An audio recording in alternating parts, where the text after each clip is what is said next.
Welcome to Ichiraku Ramen, and thank you for joining me for another journey into the world of Shinobi. Before we begin, I want to give a huge thank you to everyone who listens, supports the channel, and enjoys these stories. Today's story is part 6 of Namikaze's return. Following the devastating failure of the Sasuke Retrieval Mission, a fire is lit inside Naruto. When Jiraiya takes him away from the village for a 3-year training trip, Naruto drops the dead last act and gets serious. No more shortcuts, no more goofing off. Driven to protect his precious people and uncover the secrets Konoha actively denied him, Naruto dives deep into the true shinobi arts.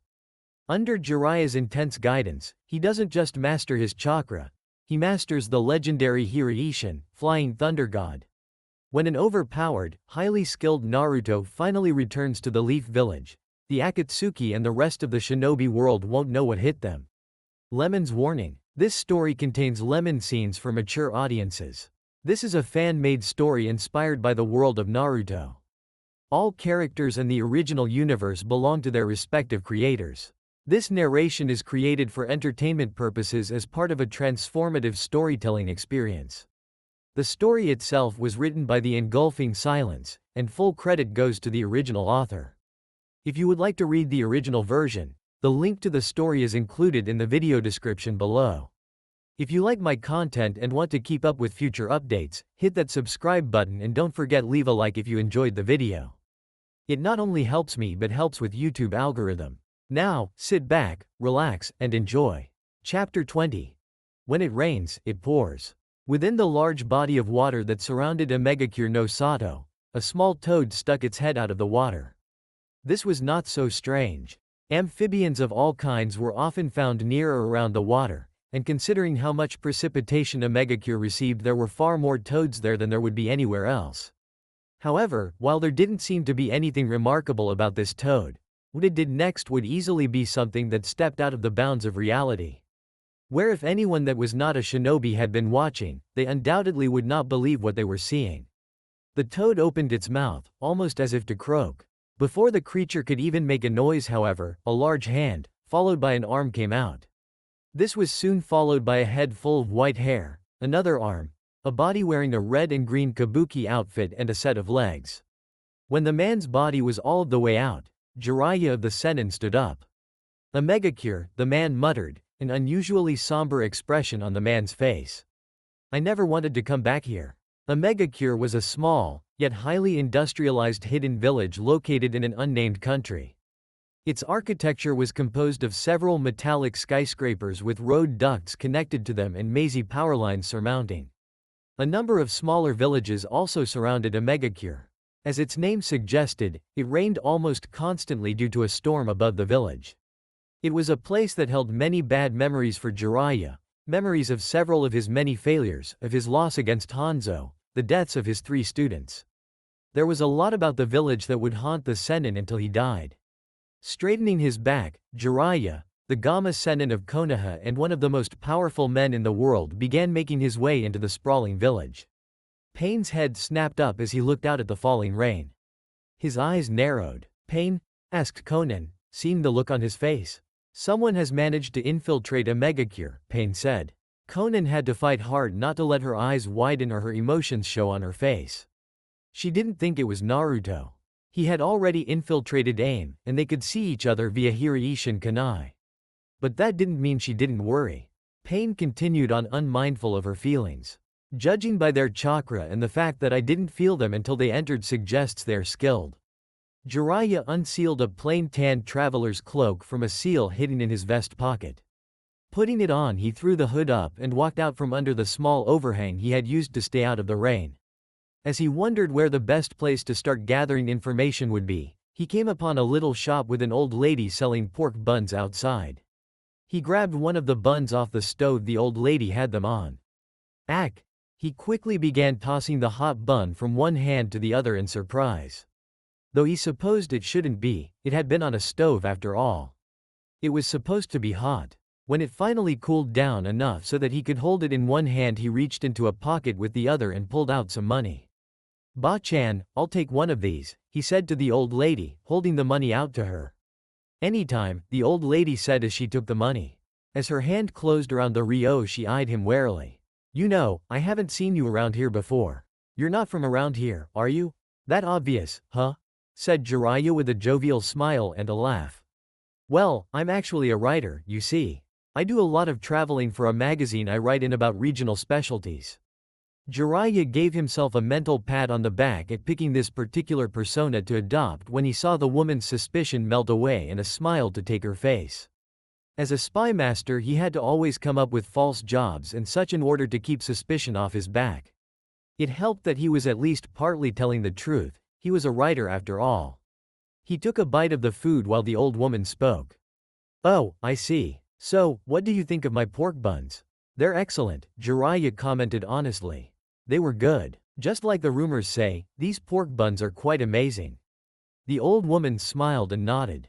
Right, right? I would love to introduce these into our magazine, Jiraiya continued. He looked at the woman and smiled, slightly sheepishly. If that's okay with you, that is. The old woman suddenly gained a flustered look. Really? You want to place my food in a magazine? Of course, Jiraiya said. He bent down and cupped his hand to his mouth so he could whisper in a conspiratorial fashion. And once I write about them, you'll be flooded by customers. Everyone will want one of your pork buns.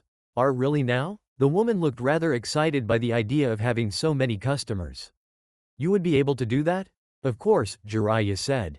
He looked around at the surrounding area. He couldn't see very far due to the rain and the large buildings blocking the other parts of the city out. It sure is peaceful here. Yes, it is, the woman agreed. This village is no longer suffering, all thanks to Pain-sama. The old woman put her hands in a prayer sign, all praise him. Pain? Jiraiya muttered with a frown. It was disturbing to see the signs of utter devotion on this woman's face as she spoke of Pain. She looked as if she was speaking of Kami himself. Yes, Pain-sama, the woman said with a smile. Jiraiya's frown increased. What happened to Hanzo no Salamander? His voice trailed off when he noticed the looks he was getting from the citizens around him. They all held expressions of scorn and suspicion. While attracting attention at all was bad while infiltrating a village, the last thing he wanted was for people to actually be suspicious of him. Sorry to bother you, Ba-chan, he said lightly as he placed his hood over his head again and walked off. I see, Madara replied. Unlike Naruto, he didn't bother changing stances, opting to stand with a casual demeanor that let the blonde know that the ancient Uchiha didn't see him as much of a threat. Well, Naruto would just have to change that. Flicking his wrist, Naruto let the tri-pronged kunai sail from his grasp. He flashed to it almost immediately after, his throw having been so hard and so fast it only took a second to reach Madara's position. A spinning blue ball of chakra appeared in the blonde's hand, which he rammed into Madara's chest. However, the powerful Rasengan didn't even touch the former Uchiha leader. Instead, it went right through the man as if he wasn't even there. Naruto frowned as he dodged the sickle and chains that Madara had summoned, most likely through a seal somewhere on his person. He threw his kunai again, flashing several feet away before tossing both kunai, one near Madara and the other into a tree. The blonde flashed to the one near Madara and attempted to attack him, this time using Wind Blade in an effort to cut the man's head off. Once again his jutsu went right through Madara and he was forced to flash to his second kunai as the man attacked him in return. It has to be some kind of Jikukan jutsu, Naruto concluded as he analyzed the phasing ability of his opponent. He could be sending his body to a separate yet connected dimension, thereby making attacks phase through him. The question was whether he was phasing his whole body or just parts of his body, and what kind of limitations such a jutsu contained. He couldn't imagine that this ability didn't have some kind of cost, or perhaps a limit on the number of phases he could do in a certain amount of time. Perhaps it was time to put Madara's abilities to the test? Naruto jumped into the air, using chakra to boost his height. At the apex of his jump he flicked his wrists, launching the two kunai from his grasp. Those kunai soon multiplied into dozens, hundreds, all of them heading down for the forest floor below. They covered the ground, the branches, every single area was littered with tri-pronged kunai, spaced apart by 15 feet to grant Naruto maximum usage. No matter where Madara tried to go, he would not be able to get to the edge of his kunai field in time should his abilities run dry. Smirking, Naruto disappeared in a yellow flash. Soon enough flashes began to appear all around Madara. They were constantly in motion, flashing from all sides in an attempt to hit him. The attacks moved so fast that the Uchiha found he couldn't even tell which flash was Naruto and which was simply an afterimage. They came in all at once, at the same exact instant, making distinguishing between flashes impossible. Not even the famed Sharingan was of any help here. However, his phasing ability wasn't all Madara had. While Naruto was flashing around him, the man disappeared within a vortex, reappearing several meters away. The blonde shinobi was quick to flash to the man, not wanting to let up and possibly give the man an advantage. He hadn't realized that in keeping up the pressure his advantage had been lost. Though he figured that out when he tried to continue flashing around Madara and got a foot in the face for his efforts. The blonde flipped around, landing on an adjacent branch and using chakra to stick his feet to the bark. Your Sharingan can see my chakra signature when using the Hiraishin, Naruto stated with narrowed eyes. He could almost feel the smirk the man was likely carrying on his face. Correct. I might not be able to discern which is the real you when you're flashing around me like previously. But dealing with a single Hiraishin attack is easy, if you know how to do it. Naruto grit his teeth, not liking the smug tone in the man's voice. Well then, I guess I'll just have to step up my game. We both know there is no stepping up, Madara said mockingly. You've been fighting me as hard as you can since the beginning. You and I both know anything less than your best effort will end in your defeat. The blonde frowned at the way the ancient Uchiha called his bluff, but didn't comment further. Flinging the two kunai into his grip, Naruto once again disappeared in a yellow flash. Jiraiya smiled as the beautiful young waitress placed some dango and red bean paste on his table. Here you go, she said cheerfully as the white-haired hermit wondered if he could convince her to help him come up with material for his books. He grinned at her and was about to go with old try and true, up front and ask them, routine. Tried because he had tried to use it many times, and true because it never failed to leave him with a rather large handprint on his face, or worse. However, a small hanging ornament caught his attention. He could tell rather easily that it was made from paper. The origami ornament was done up in a white angel. Excuse me, miss. But what's that? He asked, pointing to the ornament. The waitress looked at him curiously for a moment, then turned around to see where he was pointing. A smile came to her face. Ah, that's our angel, she said, and once again Jiraiya noted the same tone of devotion from this woman as the old lady. Don't you know? There's a rumor that says if you place an origami of her in front of your shop, you'll have good fortune. Good fortune, huh? Jiraiya mused out loud. As he began to eat, he couldn't help but wonder what was going on. This country was nothing like what he had expected. He had been expecting a country torn in two with civil strife, if not outright war. And yet Omegakure was completely unified. How could this be? It looks like I'm going to need to do some more searching, he decided with a sigh. Maybe I should interrogate one of their shin. Oh. Bye.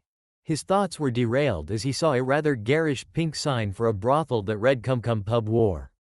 Above the name were two hearts being pierced with an arrow. Jiraiya's eyes widened and his hands came up and made grasping motions, already imagining the beautiful, nubile flesh they would be feeling. Maybe I should interrogate them for some information instead. Oh, Jiraiya-kun, you must be joking, laughed the blonde woman wearing a rather revealing kimono. She poured some sake from the bottle she was holding into the white-haired hermit's cup. Did that really happen? I assure you every word I said is true, Jiraiya confirmed, right before he took a long gulp from his glass. His cheeks were currently flushed red from all of the alcohol he had been drinking, and he was feeling a nice buzz. Wow, that must have been a fierce battle, she said in an impressed voice. It was hard to tell whether she was really impressed, or if she even believed him. Call girls like her were trained to please the men they served, which included feeding a man's ego. Not that Jiraiya particularly cared if she was being honest in her admiration or not. Not as fierce as this battle, Tezuna-chan, Jiraiya said as he rather blatantly stared at her chest, which was almost Tsunade-sized. You know, your name is very similar to another girl I know. She was a lot like you, an amazing and beautiful woman. Seeing you makes the long trip I had to make to get here all worthwhile.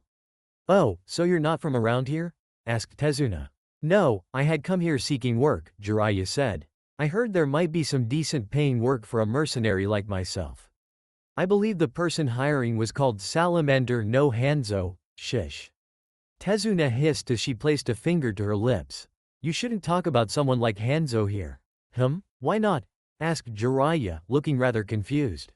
Tezuna looked around to make sure no one was within hearing range, before leaning towards Jiraiya to whisper in his ear. If people here think you're a comrade of Hanzo, they'll kill you. Really? That sounds rather dangerous. Jiraiya exclaimed. The new leader, Pain-sama, is very strict, Tezuna said. If anyone gives him a reason to be suspicious of them, he will kill them without mercy. At least, that's what my hubby said. What? Exclaimed Jiraiya. You have a husband, Tezuna-chan? Yes, but he's just a village genin, so we don't make much income, so I have to work too, she explained. Ouch. Sounds like you have your work cut out for you, the white-haired man said. However, on the inside he was frowning and thought. This pain was obviously very powerful if he could invoke such reactions from the people in his village. That no one even seemed to know who the man was also a cause for concern. From what he had gathered, no one had even seen Pain in the village, and his angel was the people's only connection to the enigmatic leader of Omegakure.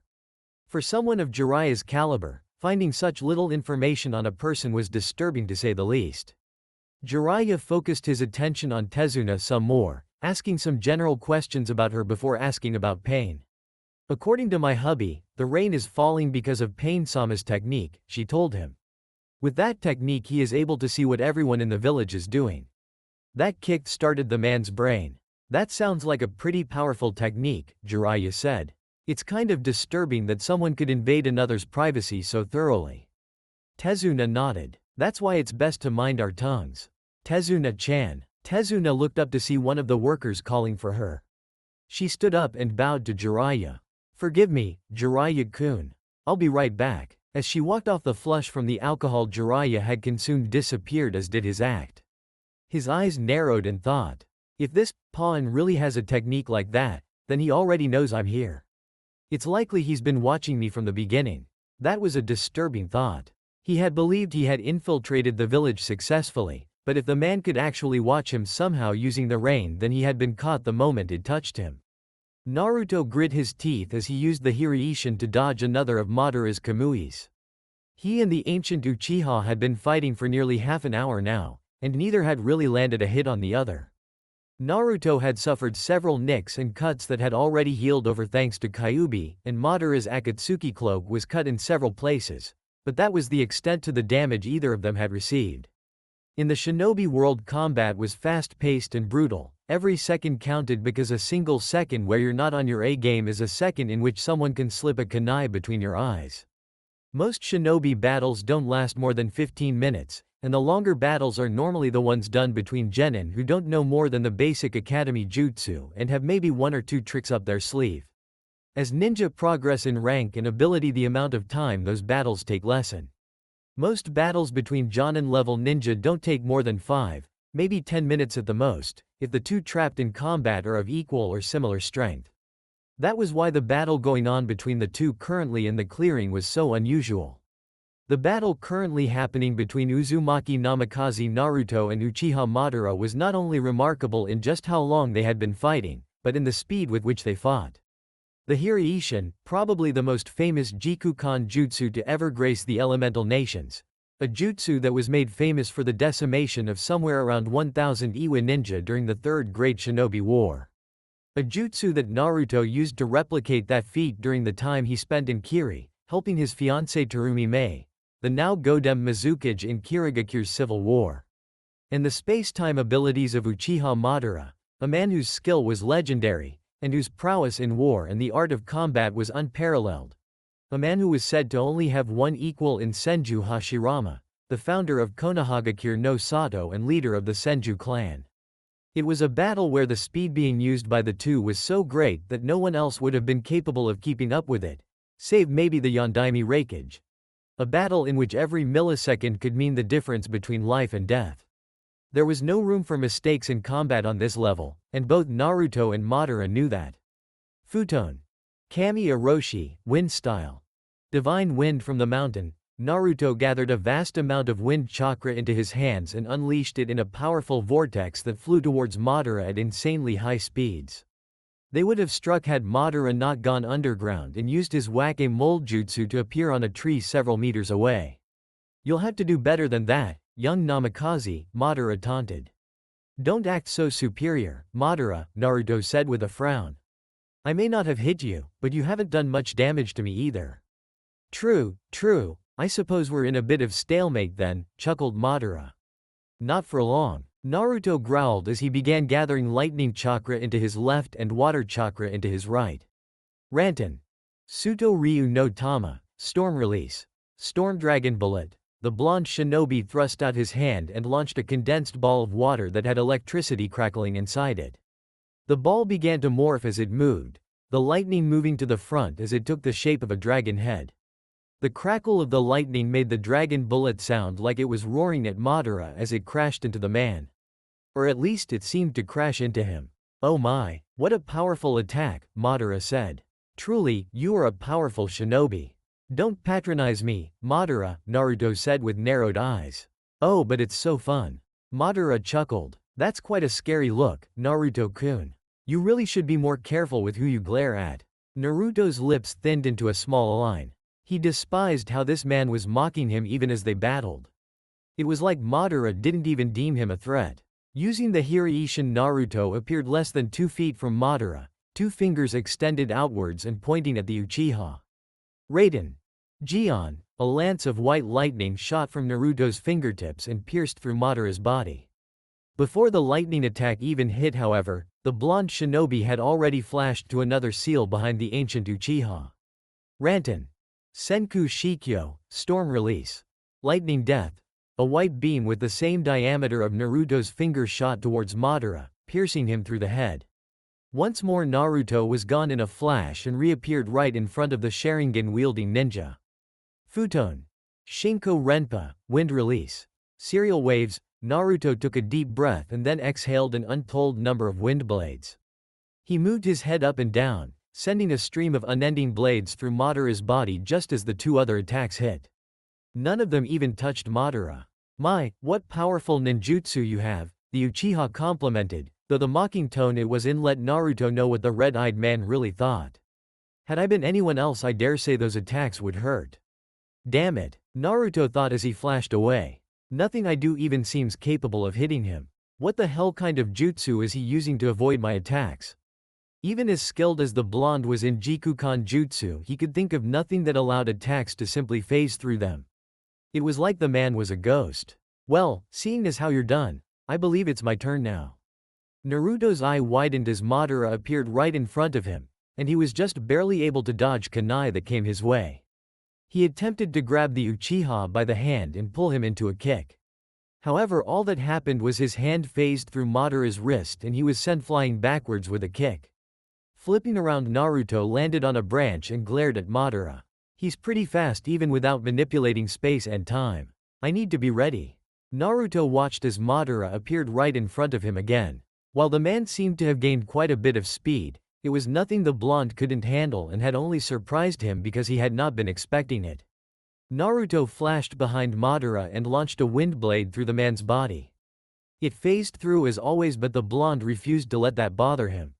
He flashed again and sent a beam of Ranten chakra at Madara, a much larger beam than the small one he had fired last time. This one was around 10 feet in diameter, and when it struck the place Madara had been standing, the entire area disintegrated. The beam flew through the tree, literally vaporizing the trunk.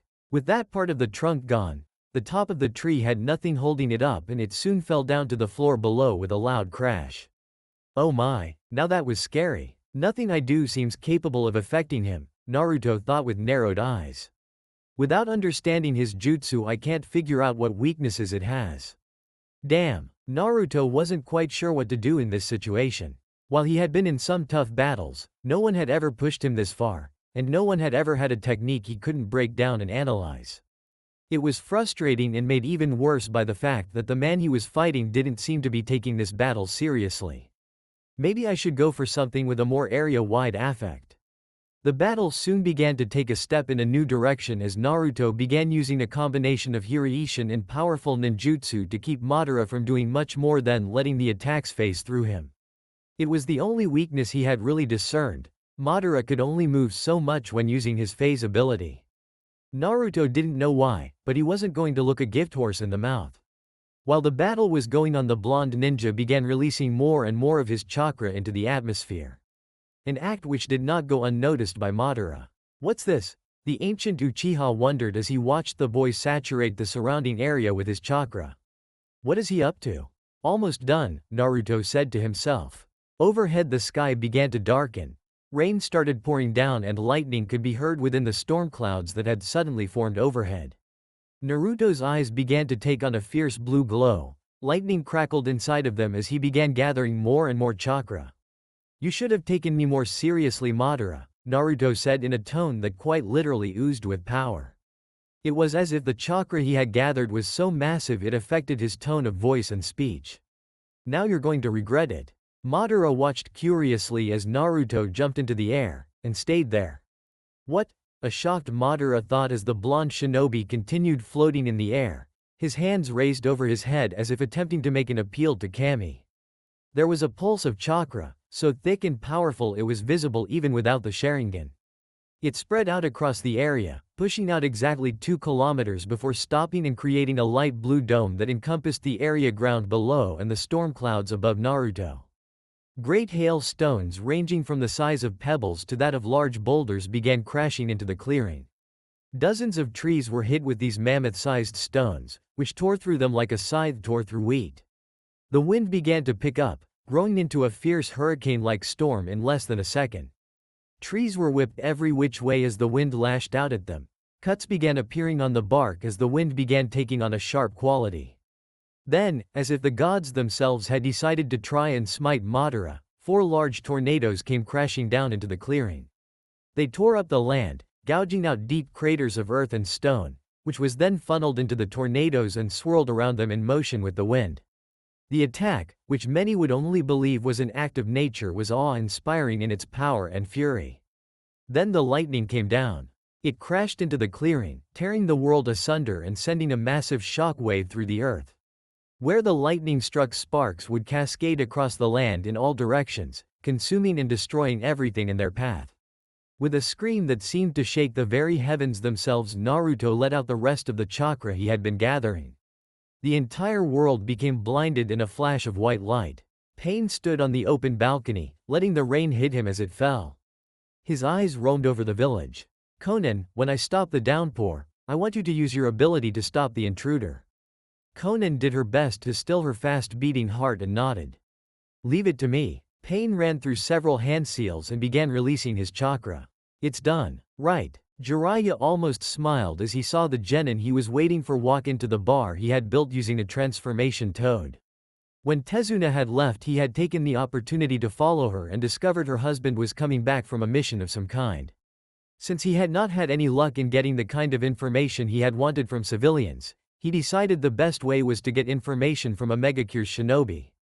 He had given himself a basic disguise. He now had short black hair, along with a goatee and sunglasses. Have such an elaborate disguise might be an unnecessary precaution, but he couldn't be sure that Pain didn't know what he looked like and sent that information to the shinobi under his command. He wasn't going to take any chances now that he knew how dangerous the man was. Welcome, he said as the genin and his partner hung up their raincoats and sat down. What can I get for you two? Get us some snacks and some sake, the genin with light brown hair said. It's not Sunday, is it? Isn't that when Pain-sama normally uses this jutsu? Pain-sama must have had something important come up, the other genin, one with dark brown shoulder-length hair said. Maybe he's leaving the country for something.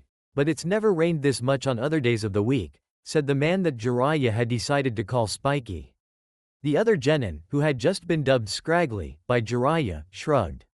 Maybe he needs to put a lot of power into this jutsu so it lasts. But if it keeps up like this.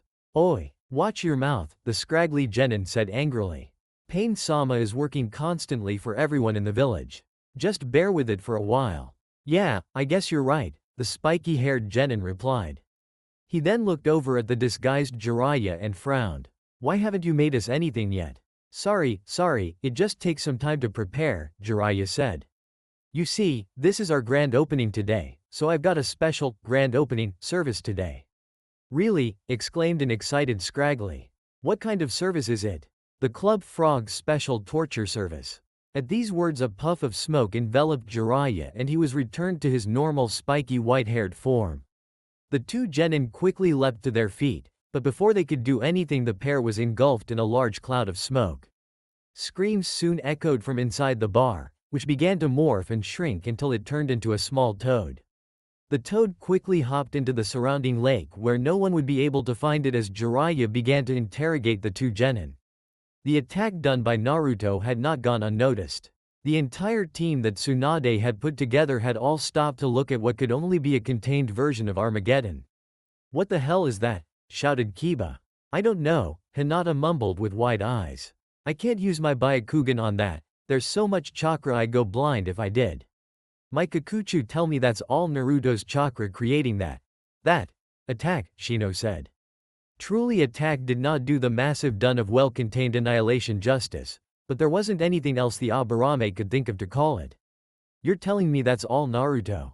Kiba shouted. The look of dumb wonderment on his face would have been priceless and something Shino would have used for nice blackmail material, had the situation not been so unbelievable. "That is exactly what I am saying, Kiba-san," Shino replied in the same monotone voice he always used. No more words were spoken as everyone watched in a mixture of shock and awe at the dome, which had now become a pure white that no one could see through. A few seconds later the dome had cleared, allowing them to see what had come its wake. There's nothing there anymore," Sakura stuttered with wide eyes. "Everything that was within that dun is just gone." "Hinata, can you see anything?" asked Kakashi.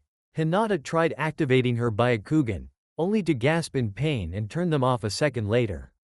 "No, there is still far too much chakra saturating the area." She blinked several times as if trying to get rid of spots that appeared before her eyes. Kakashi sighed. "Let's not stay here. Whatever Naruto did, he did it to give us enough time to capture Sasuke without interference. Let's go." Naruto floated back down to the ground. As soon as his feet touched the now decimated ground he was forced to a knee as he gasped for breath. His entire body felt like it was on fire. His muscles were twitching spastically and every millimeter of movement sent jolts of unrelenting pain through his body. Even with his impressive pain tolerance, all he wanted to do was bitch and moan about how much pain he was in. "Fuck, I didn't think it would hurt this much." Naruto hacked up several globs of blood. He grimaced when he noticed the blood was charred black. "Well, damn. Kyuubi, damage assessment." There was a large sigh from the great beast in his mind. "You have fried most of your nervous system, your veins have been charred beyond belief, and your muscles all look like they've been placed in a deep fryer." A chuckle escaped the creature's throat. "You should be good in a few hours. I have to admit, that was a rather impressive attack, brat. Almost reminds me of my own force of nature abilities. Gee, I feel so happy that I'm being compared to a furball with a chip on his shoulder," Naruto said in a sarcastic tone. He chuckled when he heard a grumble of "impudent whelp" in his mind. The blonde felt Kyuubi's chakra begin flooding his body and sighed in relief. While the Biju's chakra may be poisonous to anyone else, to him it was the ultimate painkiller. He could feel all of his damaged internal organs being mended together and knew it wouldn't be long before he could move again. A flash of instinct, a warning of imminent danger was all that saved him from being impaled by a sickle. Not to say that Naruto got away unscathed. He had only managed to roll to his feet and turn around before being impaled through the shoulder. Naruto grunted and bit his tongue hard enough to taste blood as he found himself staring at Uchiha Madara. "That attack was quite deadly," the Uchiha said, and for once his voice was entirely serious. And with good reason, as the man's left arm was gone entirely, his mask was cracked and half of it had fallen off, revealing the left side of his age-lined face. He was also missing his right leg below his knee and his remaining hand only had 3 fingers. "Had I been any slower that would have killed me. How are you still alive?" shouted Naruto as his frustration boiled over. "That was my strongest attack. There's no way you could have survived that. Au contraire, my dear fox. I am quite resourceful. Surviving that attack was hard but not impossible for one such as me." Naruto snarled as he grabbed the sickle and sent as much lightning chakra as he was able. Due to the damage he had sustained he ended up getting hurt too, but it completed its objective of getting Madara to let go of the weapon and jump away. Though how he was able to move so nimbly when he only had one leg was beyond the blonde. Naruto grunted as he pulled it out and threw it away. He stared at Madara as he prepared for another round. If he were honest with himself, the blonde knew he would not last for much longer. Not unless he got at least an hour or two of rest so he could recover from the damage he had done to himself. Not that he was going to be giving up anytime soon. It seems we are at a stalemate, Madara replied. Maybe. Naruto stopped mid-sentence before smirking.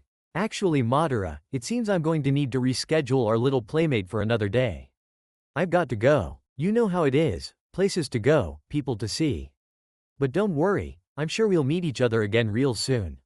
With that Naruto disappeared in a yellow flash, leaving behind a frustrated Madara who finally let loose a scream of pain from the loss of his limbs. Report, Naruto ordered as soon as he appeared next to Kakashi in a bright flash of yellow.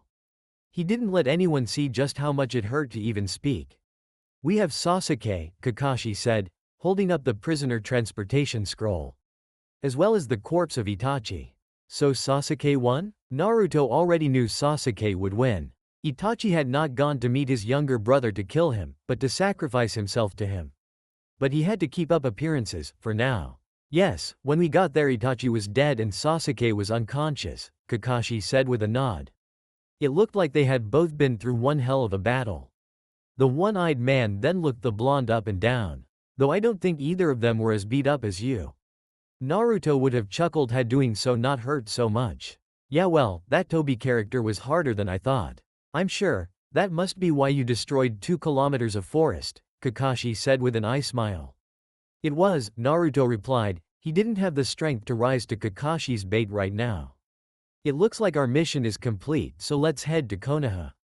Hi. Outside the Toad the rain in a megacure had stopped. Pain turned to Konan. Do it, Konan. Hi, she said, bringing her hands into a single hand seal. Cracks soon appeared on her face and the sound of peeling was heard. Konan spread her arms wide as her body began to peel apart into some sheets of paper. Hundreds of thousands of sheets floated into the air as Konan's body disappeared and became paper. The small purple flower that she had kept in her hair since she was little was the last sheet to float off and flatten itself. Then the sheets began to fold themselves until thousands of butterflies now floated in the air. The small origami butterflies flapped their wings and began to disperse, heading off to search for the intruder. Konan did not know who it was, but she could only hope it wasn't someone allied with Naruto.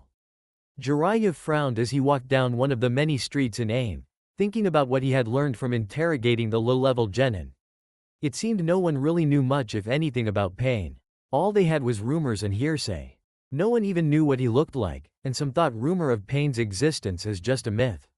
Everything the people heard, whether they were orders, speeches and even religious festivals were all given to the populace by proxies or the angel.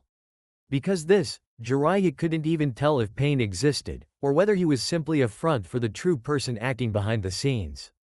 Maybe this angel was the person who was really in charge, or even someone who didn't truly live in a megacure.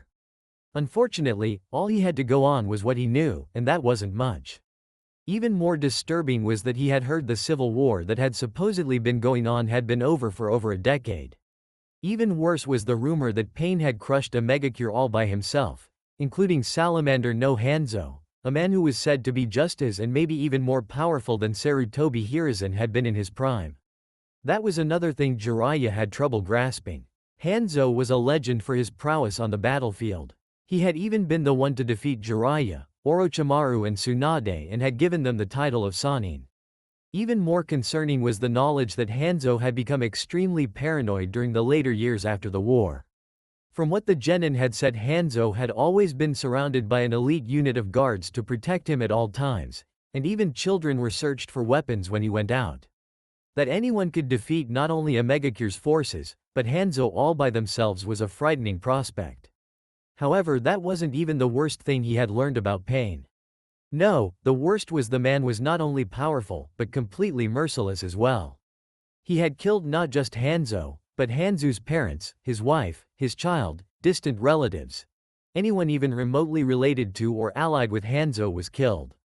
Then he had burnt their homes, several living districts which to this day were still demolished as a warning to those who might show resistance.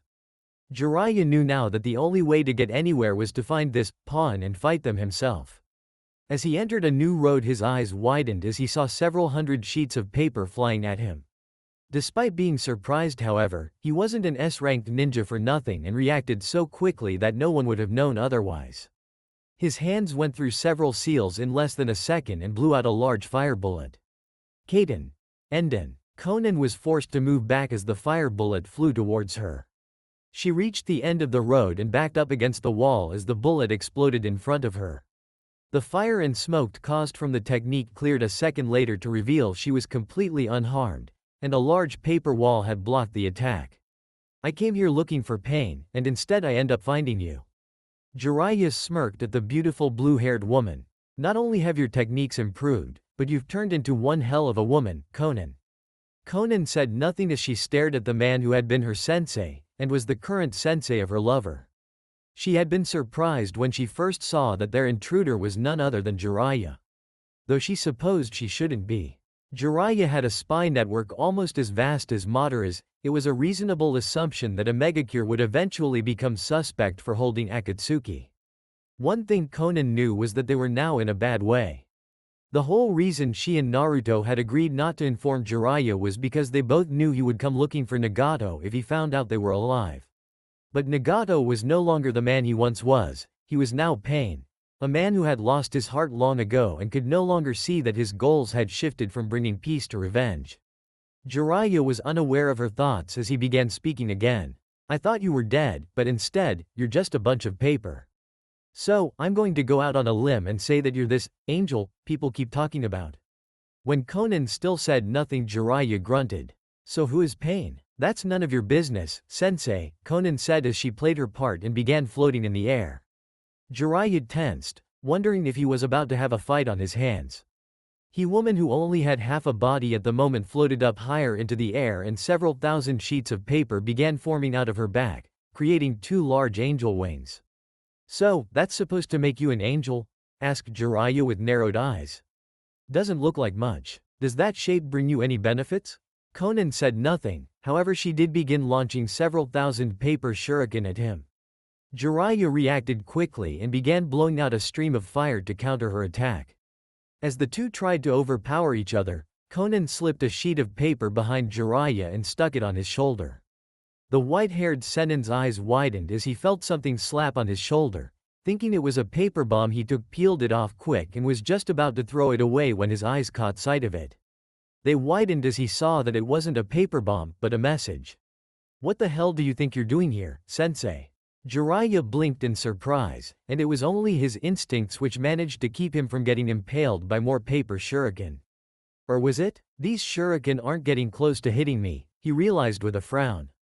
Being a ninja of his class, Jiraiya could easily tell when someone was trying to actually hurt him or not.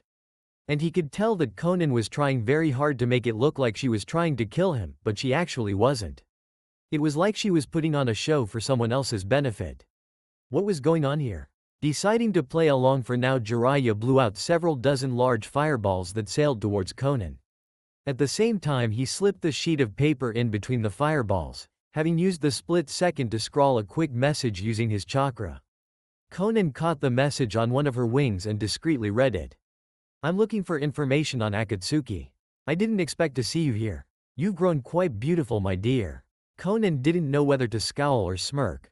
It seemed Naruto was right and Jiraiya really was a pervert. Even in battle he was trying to compliment her. She responded to his compliment with more paper shuriken, this time aiming closer to him, more specifically his male bits, causing the man to pale. She almost let her impassive face fall in amusement, but shook her head and once again slipped a message through the attacks. You shouldn't have come here, sensei. This village is much more dangerous now. I suggest you leave while you can. Jiraiya frowned, even as he sent some oil towards Konan, which coated her form liberally and made it impossible for her to use her paper jutsu. He went through several hand seals and his already lengthy hair extended to ridiculous lengths. It quickly wrapped around Konan, binding both her wings together so she could not try to use them to escape. As Jiraiya's hair wrapped around Konan, a small strand of it discreetly slipped his reply to her last note on one of her angel wings, at an angle where she could read it. I can't leave. I have to find out information on Akatsuki, and I'm guessing you know about it. Who is your leader? And what happened to Nagato and Yahiko? Konan growled in frustration as she read her former sensei's reply.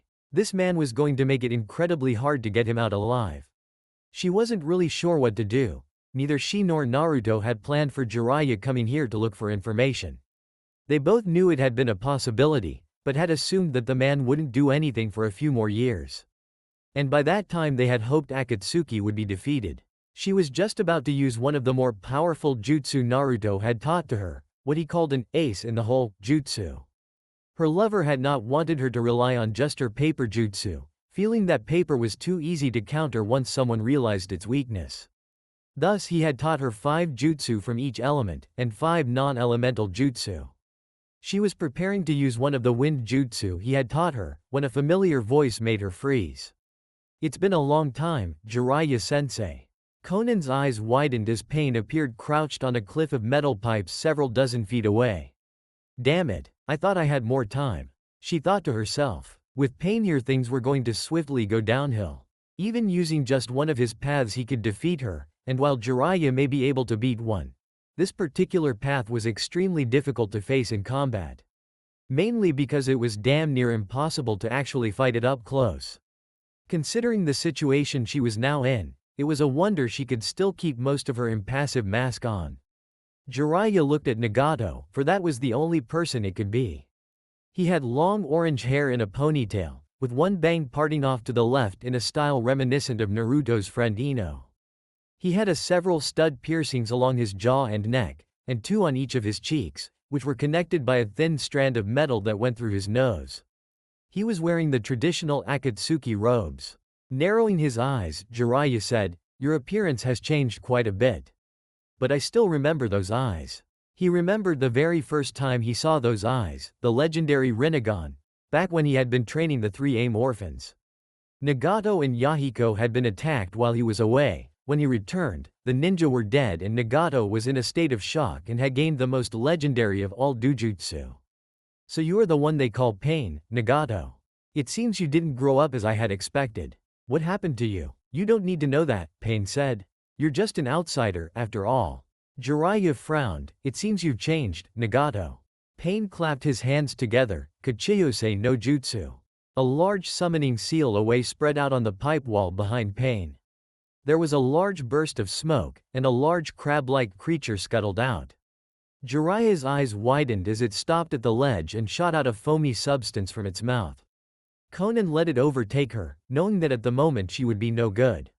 It washed off the oil and she made a hasty getaway until she could come up with a plan to get her and Jiraiya out of this mess alive. Jiraiya on the other hand jumped into the air and flipped himself on the wall to dodge the foamy liquid. Foam, huh? I should have realized he would exploit my greatest weakness. Washing away my oil with foam. The giant crab disappeared in a puff of smoke and Pain began manipulating his hands like he was conducting an orchestra. The crab summon burst out of the foam, its left pincer claw making grasping motions as it attempted to crush Jiraiya with its pincers. However, Jiraiya wasn't S-class for nothing and swiftly began making hand seals. Ran Shishigami no Jutsu, Raging Lion's main technique. As he called out the name of his attack, Jiraiya's hair expanded from all sides. It quickly wrapped around the crab summon's arms, legs and torso. The Gamma Sennin stamped a foot on the wall and his hair constricted. By using his chakra, Jiraiya had hardened his hair follicles to the same density and hardness as steel. While the crab's outer shell may have been tough, even it wasn't strong enough to withstand Jiraiya's attack as it sliced through the outer shell and into the creature's fleshy interior. The crab burst into smoke as it was desummoned by the attack. Out of that smoke came more hair, this time in the shape of a large mouth.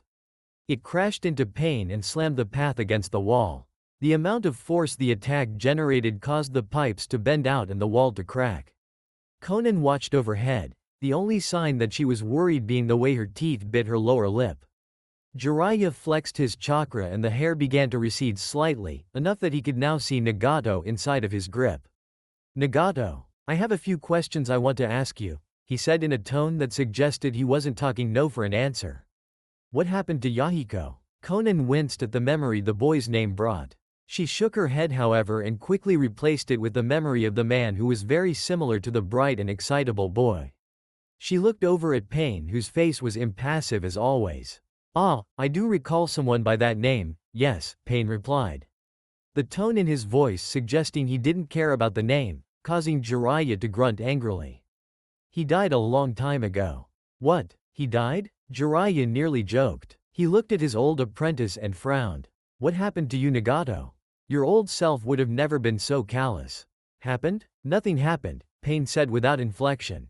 "There was just war. There was too much death here. That death caused pain and that pain made me grow."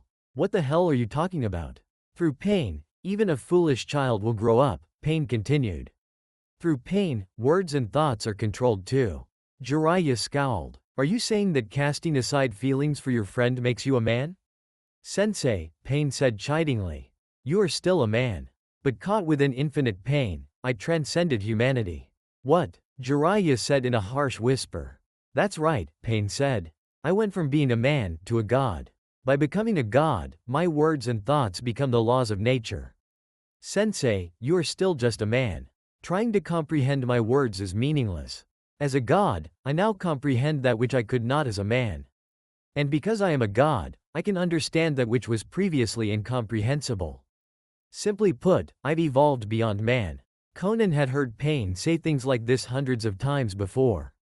In the past, she had always believed his words were absolute. She had been in awe of him and believed he truly had become a god. To accomplish what he had in such a short time, to create such a grand goal, to find the means and have the will to go through with his plans. Surely, someone who can do so much and have such a grand plan must be a god. Her time with Naruto had tempered that awe. She had seen the havoc Pain had truly caused. Some might have believed that everything he had done was for the sake of peace. But she knew better. Pain was taking revenge on the world for causing him pain, a child lashing out at the thing that created him. And he was merciless in his revenge. He had no compassion for others, he did not fight for the sake of others, and did not care who he had to kill to get what he wanted. He said he wanted peace, but how can there be peace when the man creating it did not have the compassion necessary to help those who would be ruled under this peace? For all his power, Pain was not a god, but a simple man who had lost sight within his own delusions. And while it broke Conan's heart, she knew there was not much she could do now, except ensure that Pain died so that Nagato could rest in peace. Jiraiya kept his face blank as Pain finished his monologue. "And what are your intentions now?" Pain closed his eyes. "To cleanse this world in meaningless strife. That's the work of God." "If that's your goal, why are you collecting the Biju?" asked Jiraiya. "You're going to die anyways. That is the only reason I will tell you my goal." At Pain's words, Jiraiya's eyes widened. "By using the sealed Biju, I will create a new forbidden jutsu. With only a single use of that jutsu, even an entire nation can be wiped out in an instant. It's the ultimate forbidden jutsu weapon. I will give this jutsu to the nations. Eventually, they will use it. Hundreds of millions of people will die in an instant. After witnessing the display, they will be terrified, they will all know pain. That terror will act as a deterrent. The conflicts will vanish. You could say the current world is still not moving towards a state of equilibrium. Pain will force the world to grow up. Like the old me thought, for the world to move forward and grow up, divine help is necessary. This world is still but a mere child." Conan's lips became a thin line as she listened to Nagato's words. Being able to actually hear his plans without the illusions of Pain's perfection in her mind, she could now see what Naruto saw. A weapon like that would not bring peace, not unless Pain was seeking the peace of the grave. If he gave weapons of such devastating power to the elemental nations, they would use it. Whole nations would be extinguished, an untold number of people would die. And when those who survived, those who had loved ones killed at the hands of that weapon, they would rage. They would hate, and they too would use the weapon and wipe out the nation that attacked them.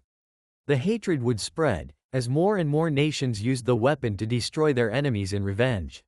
Soon after, the world would become a sterile wasteland, nothing would exist after that.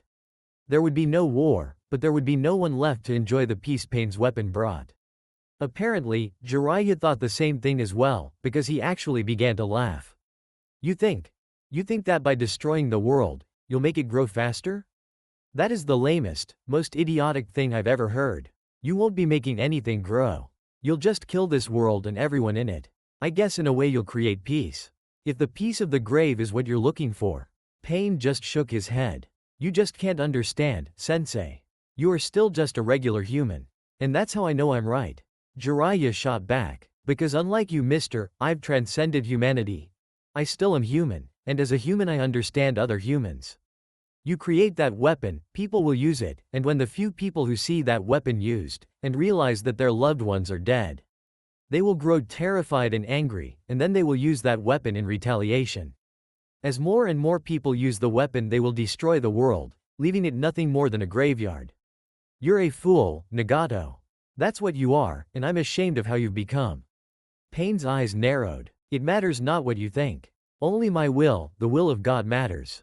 Pain quickly disappeared within a kawarimi and appeared several feet away. Over here, sensei. To me you're an insignificant child whose growth was stunted.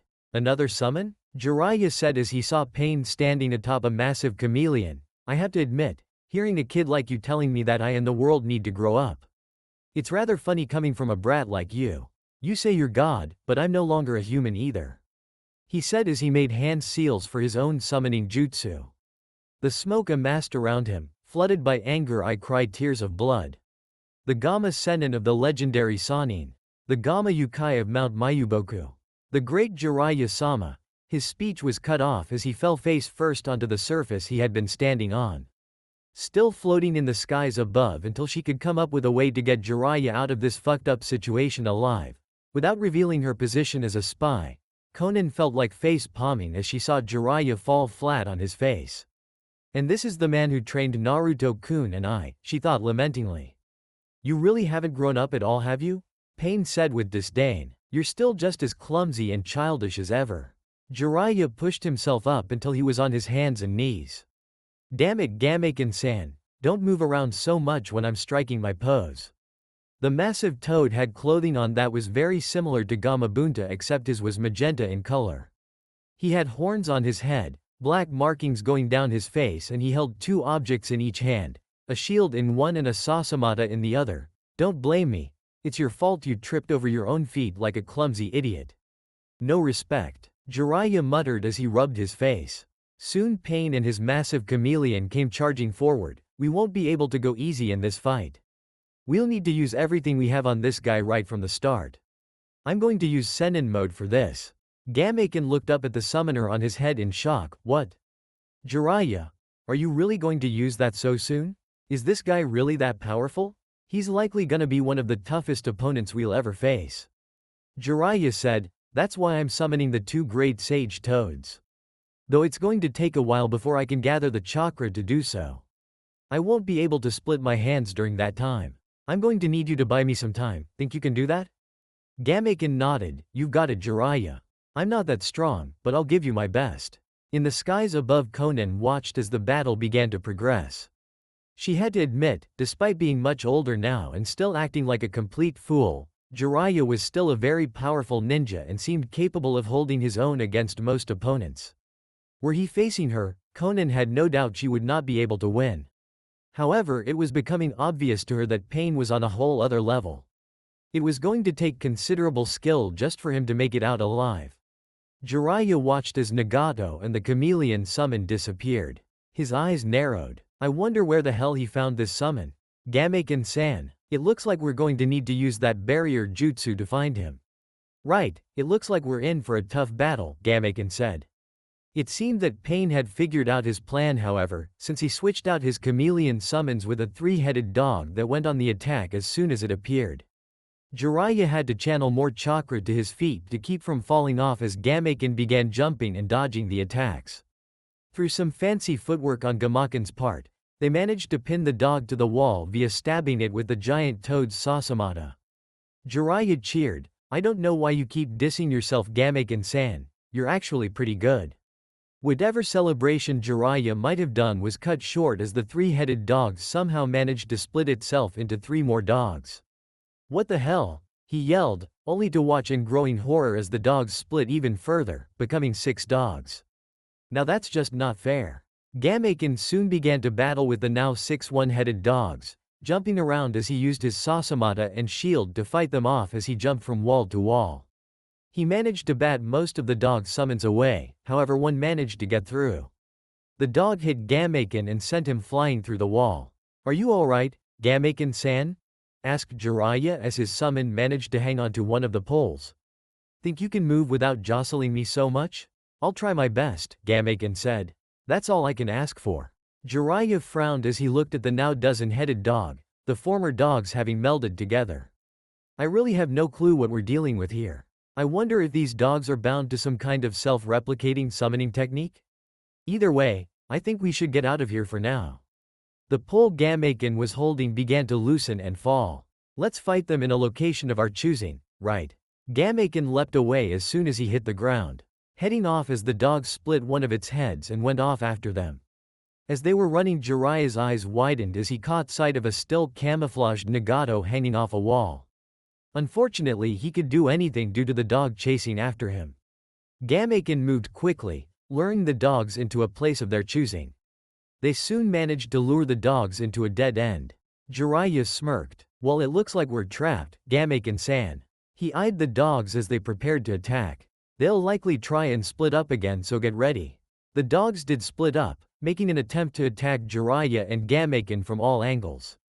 However, the large toad summon had some pretty slick moves up its sleeves. Spinning his Sasamata, Gameken was able to deflect all of the dogs. When the last one attacked Jimaken, the large toad bashed it across the top of its head, smashing it into the ground. He jumped up and began looking for a place to recuperate from the wounds he received at the dog's hands. However, before they could get far, a giant drill-beaked bird came at Gameken, who lifted his shield to block. It kept him from taking immediate damage, but it didn't keep him from being slammed into a wall hard enough that the pipes on it burst. Jiraiya winced as he was jostled around. "Whenever I plan to attack, he hides himself. This really sucks." Jiraiya tried his best to think up a strategy to fight, because if he kept going like this he wouldn't even live long enough to use Senin mode. "I don't understand. With the Rinnegan, Nagato is capable of using all 6 chakra natures, so why is he just using summons?" A massive ox rushed at him and Gameken. "Gameken, you can return home now, I'm ready." Gameken returned to the mountain of the toads just as the ox plowed Jiraiya into a wall, kicking up a cloud of smoke. However, it ended up with the ox blown away as if it were a lightweight. "Kid, why do y'all always summon us to annoying places like this? No wonder Bunta is always so angry at you." An elderly voice came from the hole that Jiraiya and the ox had made in the wall. "Don't be like that, Ma. You know Jiraiya always has a reason for summoning us," came another elderly voice from inside of the wall. "For crying out loud, be quiet, Pa. Sorry for summoning you both here, Fukasaku-sama, Shima-sama," Jiraiya said apologetically. Shima spoke again. "But brat, didn't you always say you disliked this form because it made your face ugly and chased away the girls? That's why you only use it when fighting the other brat." Jiraiya chuckled. "Naruto would be pissed to hear you call him brat. Besides, there's no choice but for me to just deal with it. I am fighting an opponent with the Rinnegan after all." The Rikudu's eyes. "To think it really exists. Well, in that case it can't be helped." Jiraiya's form could be seen from the shadows of the hole in the wall with 2 small toads on both of his shoulders. "Looks like we've got to fight with you." Jiraiya's smile was grim as he walked out of the hole for Pain to see his new form. "I'm glad I can count on you too. It's good to know a guy has friends." Chapter 21. A Friend's Betrayal. Jiraiya and Pain stared at each other, a classic standoff between 2 powerful forces just before the epic clash. While not much had changed about Jiraiya as a whole, there were several differences that Pain was able to take note of. The most notable being his nose. It was much larger now and was covered in warts. The other changes included his eyes, which had red rings around with a black bar that ran horizontal across them in place of a pupil. The final difference was that he had a pointed beard that looked just like the toad on the man's right shoulder. He went through all that trouble just to summon 2 toads? Pain frowned as he looked at the toads, then began to analyze Jiraiya's new look. No, there's something different about him as well. It looks like Sensei has gone through some kind of transformation. How interesting. Whether it's Orochimaru or Jiraiya, these Sannin always have unique abilities. "Jiraiya-chan, I can't see the descendant of the 6 paths," Pa said from his place on the man's right shoulder. He looked around with a frown. "Where exactly is he?" "HMPH. Ma scoffed as she too looked around the area. Jiraiya-chan's eyesight must be going with his age. No, he's here, Jiraiya said with a frown. He was tempted to mention that Ma was much older than he was, but that would have just earned him a smack with her ladle later on. However, he's hidden himself in a summon creature that can make itself invisible. Oh, then it must be a chameleon-type summon. I've erected a probe barrier. That won't work against these types of summons, Ma said with a shake of her head. She brought her hands into a hand seal. You've got to be more forceful. Let's drag them out using the Karicha no Kenshitsu, Crete Ure detection. Don't get overexcited, Ma, Pa spoke up with a frown. You'll get more wrinkles that way. Oh hush up, Pa, was the reply he got. Still, I'm not sure why you went so far as to summon us, Jiraiya-chan. Is this guy really that much of a threat? Jiraiya's eyes narrowed and a frown marred his face. The man we're fighting happens to be a former student of mine. Both toads looked over at Jiraiya with shock etched upon their features. It looked almost comical, their faces being surprisingly more expressive than those of a human's, their mouths and eyes stretched and widened to proportions that a human simply couldn't reach. It would be Pa who broke the silence. I never knew you had another apprentice besides Minato-chan and Naruto-boya. Pa's eyes widened further as he leaned into Jiraiya's ear. Then is he the one? Jiraiya didn't seem to register Pa's words, however, just because he had no physical reaction didn't mean he had not heard what the elder toad had said. I shall now tell you. In my dream you, who are solely perverted, will still manage to become a splendid ninja. And in time you will have your own disciple. That disciple will become a ninja who will bring great change to the ninja world. That is what I saw in my dream. Great change? Either great stability or great destruction. The likes of which the world has never seen before. One of those two. So this boy is the child of prophecy, asked Ma, sounding surprised as she looked at Jiraiya. Then why are we fighting him? No, Jiraiya shook his head. He is not the child of prophecy. At first, when I had first seen his eyes I had been positive that he was, but now. The white-haired perverted hermit smiled. Now I know that he is not. Perhaps he could have been, but he has gone down the wrong path. Then it's, yes, Jiraiya answered, it's him. If that is the case then it's our job to destroy the descendant of the sage, much as it pains me, Pa concluded. If he is not following the right path, then we cannot let him live. Whatever the case may be we should get started, Ma declared. I want to be home in time to make my stew. Jiraiya grimaced at the thought of Ma's stew, filled with bugs and nasty creepy crawlies of all kinds. So let's get started. Ma leaned forward and opened her mouth. What came out was not a tongue, at least, not one anyone besides maybe the other toads had ever seen. It looked vaguely similar to an eel, with a long pink tube-like body and a face with closed eyes and sharp, shark-like teeth.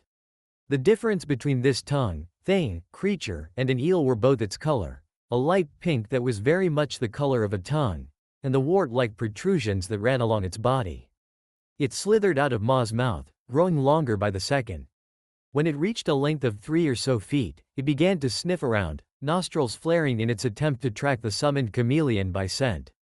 The creature stopped a moment into its tracking, pointed in a specific direction and with a cry of, "Found him." From Ma, it rocketed forwards at surprising speed. Pain had no time to tell his summon to move as the fleshy appendage with the face wrapped around the chameleon. The thing tightened its hold and made it impossible for the summon to move. Then, from the large wart-like bumps it began emitting a yellow gas. The chameleon let loose a strangled cry as it not only became visible, but the tongue managed to wrap itself around the creature's neck and begin strangling with. "Gotcha!" Ma cried. Her tongue began to reel in, tightening its hold and drawing the fleshy appendage taut. With a great heave that should not have been possible in a being so tiny, Ma lifted the chameleon into the air, and then slammed it back down onto the ground. Pa, right. Pa's cheeks bulged as Ma gave him his cue. He threw his head backwards, then forwards, releasing a small, yet highly concentrated beam of water. It hit the wall of the building behind the chameleon, carving a path through the metal as Pa brought his aim lower, until it hit the chameleon, cutting the creature in half. The chameleon's death screams died as its blood splattered everywhere, then it disappeared in a puff of smoke, leaving its blood to rain down on the ground. "So that's the Rinnegan, huh?" Ma said with a solemn look. "It certainly looks like the one found in the legends." "What a nasty-looking pair of eyes," Pa commented. I can see now why you would not want him to be the child of prophecy. Though his eyes are that of the sage, he does not seem to possess the heart for what you require. I made my choice a long time ago, Jiraiya said. Even before I knew Nagato was alive, my choice was set. Then all that's left for us to do is take him out. The expressionless face on Pain did not change at the loss of his summoned creature. Indeed, it did not look like he even cared. His face remained passionless, dead, as if he had cut himself off from the world and all that it possessed. He might as well be a corpse for all the emotion his face showed. Whether or not the man Jiraiya had once trained held the capacity for emotions anymore became a moot point when, a second later, Pain clapped his hands together. Kachiyose no Jutsu. 2 summoning seal arrays appeared on either side of Pain, long lines of kanji that spread out along the ground. There was a flash of light from the center of each, and then a puff of smoke as Pain summoned not a pair of creatures, but 2 bodies. Human bodies. Both of the bodies were completely different from each other.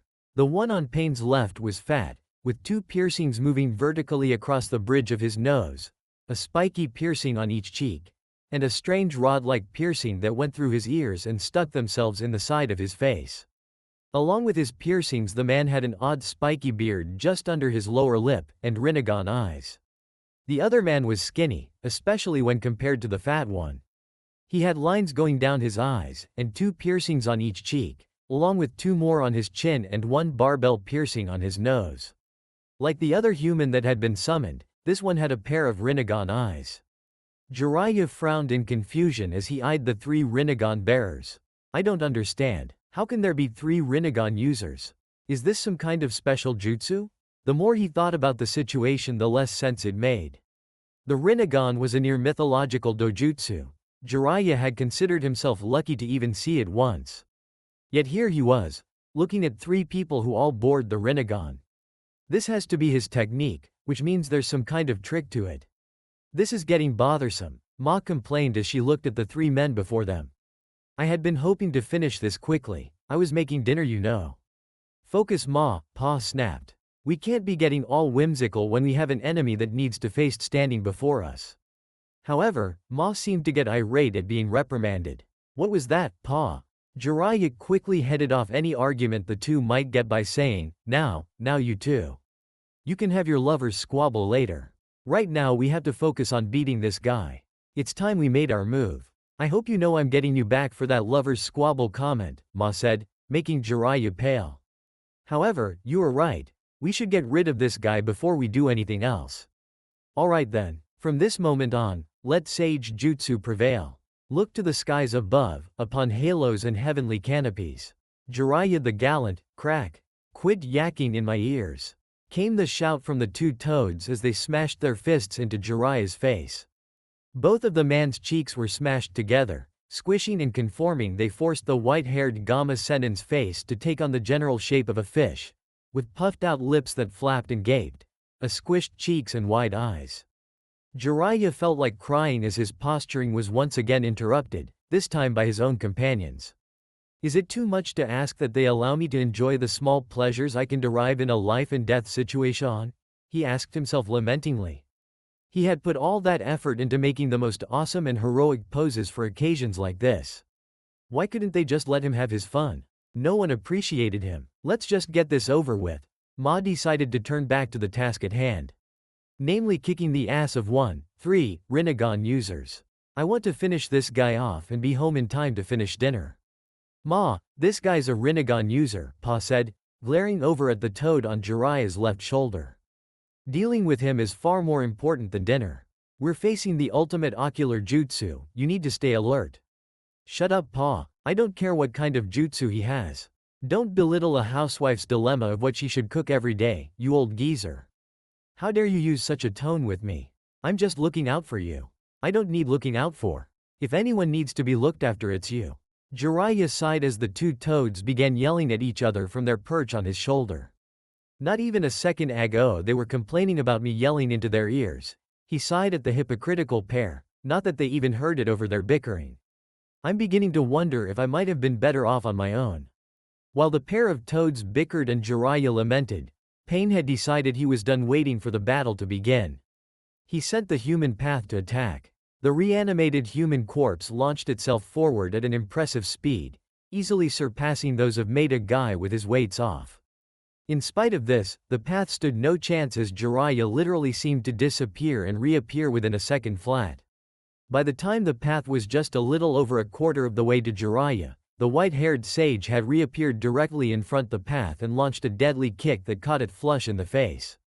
The human path was launched back, sent flying through the air before it hit the dirt, where it skidded along the ground, rolling and tumbling until it smashed into the cement cliff that the other two paths were on. There was a loud explosion from the impact as dust and rocks were kicked up from where the path hit, obscuring the area until the smoke dissipated naturally. When it did, the other two paths were able to see that the human path was lying on its back in a crater made by the force from Jiraiya's kick. It was an impressive display of strength. Not bad. Pain acknowledged his sensei's fighting prowess. Jiraiya put his leg back down and crouched low. Now that the fight finally seems to be underway, do you think you two could put aside your spousal differences? Just a suggestion. I guess we have no choice, Ma said with a sigh. She put her hands in another seal in preparation for her jutsu. Boy, you provide the oil. Pa, you provide the wind. Got it? Yes, ma'am. All three of them, Toad, Ninja and Toad, went through a single hand seal before sucking in a deep breath, then blowing out their respective jutsu. Senpo. Baninoiru no Ofuro. The three each launched their separate jutsu. Ma shot a large stream of fire out of her mouth, Jiraiya shot out oil and Pa blew out a stream of wind. All three attacks held a similar conical shape that increased in size the farther they got from the trio, before merging into a single attack. The oil quickly spread across the ground, with the fire lighting it up.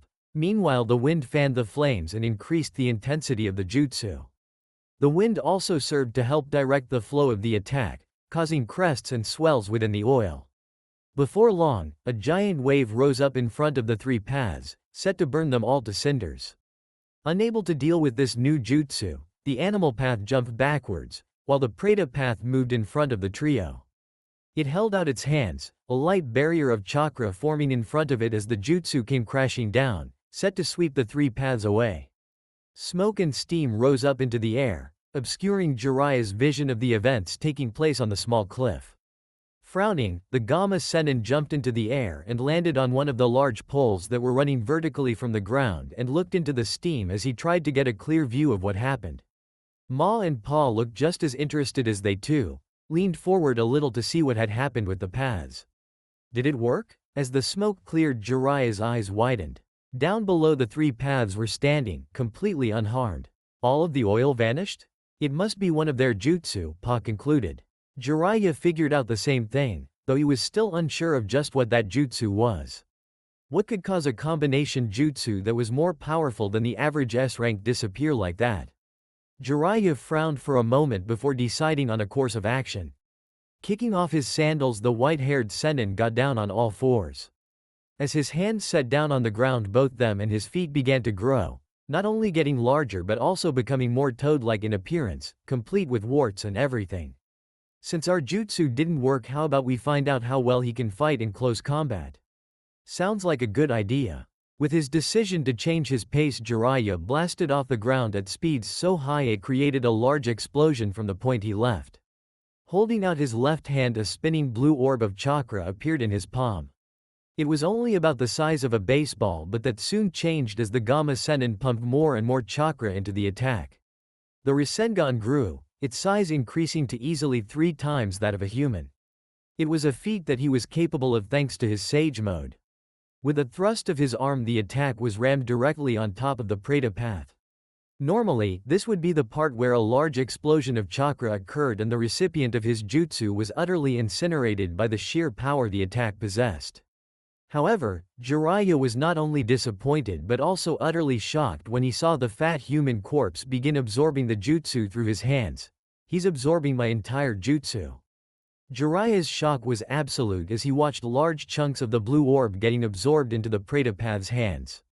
I've never seen something like this before. A technique that can absorb jutsu so completely. Is this another ability of the Rinnegan? Behind us. Jiraiya soon found that he didn't have time to worry about the inner workings of the Preta path's jutsu as the human path appeared directly behind him. Thankfully he had Pa watching his back. The elder male toad pulled a purple ball out of his robes and threw it at the ground. There was an explosion of purple smoke that quickly covered the small area around Jiraiya, blocking the view of the human path and confusing his senses. In an attempt to use the smokescreen to his advantage, Jiraiya appeared behind the human path and threw out a strong right jab that had strength on par with his teammate Tsunade's. The human path didn't even bother turning around as he caught the punch in his left hand. What?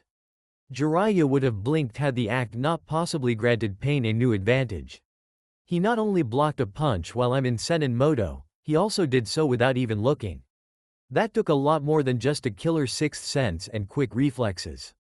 Jiraiya's speed and strength were enhanced far beyond those of a normal shinobi's. Even Guy would have trouble fighting him with 6 of the inner gates opened while he was in this form, and Naruto had to be in at least a 5-tailed state just to keep up with him. There was something seriously wrong here, but Jiraiya couldn't figure out what for the life of him. Outside of the smokescreen, the human path watched the two silhouettes inside. A frog jumped out from the smoke, drawing his attention to it. Less than a second later, it was made clear that the frog was just a distraction as Jiraiya appeared directly behind the human path and crouched down low. Senpo. Kenbari Senbon. Thousands upon thousands of Senbon needles formed from his hair and were launched at the human path. As they sped towards the reanimated corpse, the path went through several hand seals, his fingers a blur. There was a puff of smoke that covered the area behind the path for but a moment, before clearing to reveal he had summoned a large panda that ended up taking the attack for him. He did so without even turning around. Opportunity missed. Jiraiya jumped back, as far away from all of the paths as possible. As he glared at the human path's back, he began trying to discover why none of his attacks thus far had worked. I don't understand, so far all of my attacks have been completely negated with minimal effort. Had he dodged that attack, I could have gotten him with another, but instead he summoned that panda, and all without even turning around. The human path turned around and looked at Jiraiya and, as if on some unspoken signal, the other two hopped back onto the platform. They've managed to block all of my attacks without even using verbal signals or eye contact. Even if all three were sensor-type shinobi, they would still have to see the attack in order to block it. Something was definitely wrong here. Kabari Senbon is my fastest attack, and it has the widest attack range. The only way to get away from that attack unscathed is to block it as he just did. And he did it without looking. Jiraiya glared at the three paths, all of which were staring at him with dead eyes. These are no ordinary clones. Jiraiya-chan, I think I've discovered the trick they are using, Pa said. Jiraiya spared the elder toad a glance. Are you sure? Hi, do you remember during our encounter with the long-haired one? You had managed to get behind him and attack from his blind spot, yet he still managed to block your attack. Did you notice how whenever you would attack one of them, at least one of the other guys would be watching? Yes, I did notice that, Jiraiya confirmed. He had not found anything particularly unusual about it. When in combat, it was folly to take your eyes off your opponent. Even leaving your enemy unguarded for a single second could swing any engagement into the hands of the person you were facing. It wasn't unusual that they would all do their best to keep an eye on him. I don't see what you're getting at. They didn't give each other any hand or eye signals that I could see. Yes, but look at their eyes. All three of them have the same eyes. At Pa words, Jiraiya's eyes widened as he finally picked up on what the elder toad sage was saying. Pa looked at the three humans in contemplation. Suppose the three of them can share what they see with each other, enabling their eyes to share visions with one another. Jiraiya frowned as he thought of just what that would mean. If that's the case, this battle will be much harder than I expected. With the combined abilities of the three paths, along with their ability to share images between themselves, they literally had all of their bases covered. They can nullify all of my ninjutsu. The one with the long hair is strong enough that he can go toe-to-toe with my strength while I'm in Senin Moto, and the one with the ponytail can summon various creatures that can act in both offense and defense. Jiraiya quickly ticked off the skills he had seen from the summons thus far, and was not only impressed but beginning to realize just how disadvantaged he was. On top of all that, they can see what their comrades see, making it impossible for me to sneak up on them. Yep, I'm screwed if I keep fighting them all at the same time. He needed to somehow separate them from each other, or hit them with an attack that would kill them all in one go. Both of those were next to impossible as far as he had seen. With their ability to share each other's vision, it would take a lot of effort to separate them, and with the fat one's ability to absorb his ninjutsu, none of his attacks would work either. It was beginning to look more and more like a hopeless case. Watching the battle from above, Conan felt anxiety wash over her. She would admit to being surprised at seeing Jiraiya's Senin mode being used, and had even been impressed with the strength the jutsu had shown thus far. Just like Naruto had told her, it allowed the user to far surpass their physical limitations. It was truly a fearsome technique. However, even with his Senin mode powered up, the white-haired hermit had still been unable to land a single hit on any of Pain's paths. It was moments like these that showed just how hopeless a situation really was. Even with the incredible boost in strength and abilities, Jiraiya was still unable to land a single hit on Pain. Conan knew she had to do something to help get Jiraiya out of this situation. He was not only her teacher but Naruto's as well.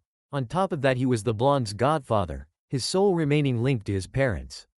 She would never be able to forgive herself if she just let the events playing out here take their course when she could have stopped them from happening. But was she really ready to go against Pain? It was one thing to spy on him. At least when spying, she had never actually raised a hand against him. It might have made her feel guilty, betraying him as she had, but Conan had been able to tell herself that it was for his own good. Fighting against him would be another matter entirely. It was one thing to go behind the back of the man you once claimed was your best friend, and quite another to stare him in the face and let him know just how far the depths of your betrayal went. And yet, she knew that she couldn't just stand there and do nothing. In the end, it came down to a choice of which side she was willing to stand by. Naruto and the light he represented, or Nagato, and the growing darkness that Madara had cast over her friend. As Jiraiya and his two-toed companions continued their face-off against the three paths, the white-haired Senin tried his utmost to think of a way to pull a victory from his ass. It was very unfortunate that he wasn't like Naruto had been back in the day, when he somehow pulled out Deus Ex Machina devices out of his metaphorical ass to beat his opponents. Jiraiya-chan, I think it may be best if we fall back for now, Pa suggested. I think you may be right. While it rankled Jiraiya to just up and retreat like this, he knew a hopeless situation when he saw one. At the moment, there were still too many unknown factors to plan for every possible scenario.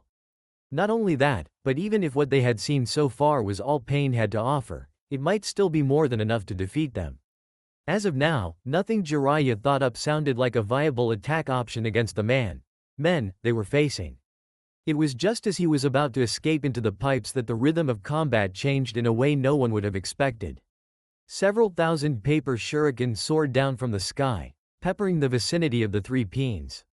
The attack came as a major shock, both to Jiraiya and Pain himself, who was unable to react for several seconds, allowing his paths to get several deep cuts in their bodies and clothes. It was only after the Preta path got one deep cut across his face that literally split the skin from his left jawline to his right hairline that Pain reacted. The animal path went through a multitude of seals and summoned the giant crustacean once again, allowing his paths to hide under it while it took the barrage of paper shuriken instead. The hailstorm of sharp paper lasted for nearly a full minute before ending. When the hailstorm stopped, Conan materialized in between the two, forming from several thousand pieces of paper. Conan, Pain said. Whether he was truly surprised or not, his voice did not show it. It was just as dead as always. What are you doing, Conan? I'm doing what I have to, Conan said. She looked up at him pleadingly. I'm here to ask you to stop this. Please stop this. Stop fighting Jiraiya. Stop trying to gather the Biju. Nothing good can come from what you're doing. While none of Pain's paths reacted in any way that would betray their emotions, Jiraiya gave a reaction that was much more prominent. His eyes widened and his jaw actually became unhinged. At the same time, his mind tried to register what his eyes were telling him, but kept coming up blank as Jiraiya had one of his first, what the fuck, moments in several years. Conan, you know what we are doing is the only true path to peace, Pain said. You've always agreed with my ideals and have always done your best to support me in them. Because of our friendship, I will give you this one chance to repent. Return to the headquarters and we will talk, continue defying me and I will show you true pain. Conan grit her teeth and looked away from the animal path, which seemed to have taken up the job of spokesperson for the three of them. She squeezed her eyes shut and willed the tears that threatened to come out back into their tear ducts. She was not surprised that he would threaten her like this, after what she had seen Pain do and what she remembered seeing what he had done to a Megakure from Naruto's perspective. It had become plain and clear that the man she had once known was dead. But hearing him threaten her like that, without even a fluctuation in his voice, it hurt far more than she was willing to admit. "So this is how it is," she muttered in a low whisper. "You've become so blinded by what you think is right that you would even strike down your best friend. It is because you are my best friend that I will strike you down, should you choose to defy me," Pain answered. "It means that you have lost sight of our goals and become corrupt. I would be doing you a justice by letting you die before your memory became tainted. You've truly changed, Nagato." Konan paused, and then shook her head. "No, I can no longer call you that. The Nagato I knew died a long time ago. I had deluded myself into thinking you were the man I had known for so long, never wanting to admit that the kind and compassionate boy I had known and considered a part of my family had died the same day as Yahiko." A single tear fell down her cheek before she looked up at the three paths with a glare. "I can't delude myself into thinking I might be able to save you anymore. I had always hoped, prayed that I would be able to pull you away from this path of destruction, but I see now it was a fool's dream. However, I won't let the sacrifices you, me and Yahiko went through be in vain. I won't let you destroy the peace we all wanted. If need be, Pain, I will fight you." For a long moment nobody moved, they scarcely even breathed. Jiraiya stood behind Konan, watching her back as she stared down her longtime friend. To say he was confused would be similar to saying Tsunade was slightly vain, or that Naruto liked ramen. He was currently undergoing one of those moments where your life is flipped on its head, then kicked with enough force that it kicked your teeth in. He couldn't even be sure of what was going on right now. Then the moment was over as the animal path said, "So be it." Bursting into action, all three paths went on the warpath. Wings shot out of Konan's back and with a great flap she launched herself into the air. Another flap launched several thousand paper shuriken at the human path. They would have hit their target dead on, however. The animal path was already acting and had sent the crustacean to block the attacks. Thanks to that, the human path was able to reach Jiraiya unimpeded. It began a taijutsu battle with Jiraiya, throwing a left jab at the white-haired man. It was not blocked. Instead, the Sennin had deftly dodged to the left, using some fancy footwork to sidestep the attack. He had then grabbed the path's wrist as it was passing by, and then he yanked. With the added forward momentum from the man's punch, combined with a powerful pull from a Sennin mode-enhanced Jiraiya, the man was easily sent flying forward. Right fist cocked back, Jiraiya was just about to let loose with a mighty punch. "Behind you, Jiraiya-chan," when Pa's voice forced him to make a split-second change in his plans. Instead of smashing his fist against the path's face, he rotated on the balls of his feet, spinning around 180 degrees as he tossed the reanimated corpse at whatever was behind him. The thing behind him just so happened to be the crustacean the animal path had re-summoned. It had been bearing down on him and looked like it was about to snap him in half with one of its powerful claws. With the human path getting thrown in its field of vision, the large summon creature was forced to stop its attack. This small lull in the summon's movements gave Konan a chance to launch her own attack at the large crustacean. She sent several hundred paper bombs at it, attaching the small slips into key points on the creature's body, the joints, eyes and plating on the underside. With a hand sign, all of the paper bombs exploded, destroying the creature outright and sending it back to the summoning world. Unfortunately for Konan, this gave the human path, which had recovered, a chance to attack her. The reanimated corpse jumped into the air, its impressive strength allowing it to easily reach her height. It came down behind her, planting both of its feet on her back and kicking her hard. With a loud cry of surprise, Konan was sent spiraling down, making every attempt she could at regaining control. Before she could regain control of her flight, or go splat against the concrete, Jiraiya managed to jump up and catch her before falling back to the ground. "Thank you," Konan said as he set her down. "You can thank me by telling me what's going on," Jiraiya told her. "I will if we manage to make it out of this mess alive," Konan replied just as readily. She eyed the three paths as they began a new attack pattern. The animal path had summoned the three-headed dog. The human path was running along the wall to attack from a better angle and at a higher altitude. Meanwhile, the Preta path stood back, watching silently. Not only was the attack pattern one that did not have any major holes that could be exploited, Conan knew they could not waste time fighting anymore. However, if we are going to get out of this, then we need to leave now. Easier said than done, Jiraiya muttered, but quickly ended up going through a set of hand seals. Ran Shishigami no Jutsu. Once again Jiraiya's hair hardened and grew at a quick rate.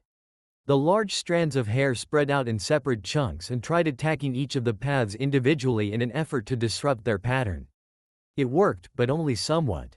The animal and prey paths, not being truly made for combat purposes, were forced to jump away from the attacks, which followed them as they backpedaled. However, the outcome soon changed when the two got together. In that moment the prey path stepped forward and used its absorption abilities to render the hair useless. Jiraiya's long hair quickly retracted after that, no longer having the chakra to maintain its form. If nothing else, it had at least forced the two paths away. His other attack had not been so lucky. The human path seemed to rely solely on taijutsu. It was both fast and strong, easily on par with his own strength and Sennin Moto. When those abilities were combined with it using the fields of vision granted to it by the two other paths, the human path was capable of dodging the attacks long before Jiraiya's hair actually reached it. Jiraiya didn't even bother attacking the dog. Prior experience with the summon creature had taught him how bad of an idea that was, and so both he and Conan were forced to dodge the three-headed animal as it rushed in to attack them both. While Jiraiya jumped back and began backpedaling across the ground as the dog tried to pounce on the pair, Conan flew higher into the air, twisting in an aerial display before launching a barrage of paper shuriken at the human path. Said path had been closing in on Jiraiya and had been about to double-team the Sennin with the dog summons. With this move it forced the reanimated corpse back and allowed Jiraiya to make space between himself and the dog. Conan flew back down to Jiraiya as they were giving a small amount of breathing room. "We should probably split up," she suggested. "Head back down the way you came while I take to the air. Head northeast until you reach the lake, that's where we'll meet up." "I guess I really have no choice but to listen to you," Jiraiya said as he eyed the paths and the dog. "Alright then, let's do this." Kachiyose no Jutsu. Biting his thumb, the white-haired Sennin spread his blood across his hand, went through a series of hand seals, then slammed his hands into the ground, creating a large cloud of white smoke. The smoke cleared to reveal a huge toad, easily towering over buildings and trees. He had an aquamarine skin tone and yellow eyes with gray markings around them and two distinct, circular markings on his shoulders. He also carried two huge katanas on his back, which were his main weapons, with an orange sash around his stomach. "Gamahiro, I need you to help me make an exit from this place." Jiraiya called down from his place atop the toad's head. "Eh? Jiraiya-san, and Fukusaku-sama and Shima-sama? What are you two doing here?" asked Gamahiro as his eyes moved to stare up at the two elder toads. "Never mind that, Gamahiro boya," Pa said. "We need to concentrate on making an exit." "Right, I don't know what's going on, but I'll do what I can to help." With that said, the pace of the battle had once again changed. Gamahiro pulled out his swords and bull rushed the largest enemy in his path, namely the three-headed dog. Before the large summons even had a chance to move, the sword-wielding toad brought both swords up in a cross-slash that sliced through the beast with ease. Unfortunately, the attack did nothing more than make the dog split into three separate dogs, but the attack had done its job in allowing Gamahiro to reach the entrance that Jiraiya and Gamaken had made before the white-haired hermit had gone into Sennin Moto. The three peons watched them go, both Jiraiya on his toad and Konana, who had shot straight up into the air and was now flying away.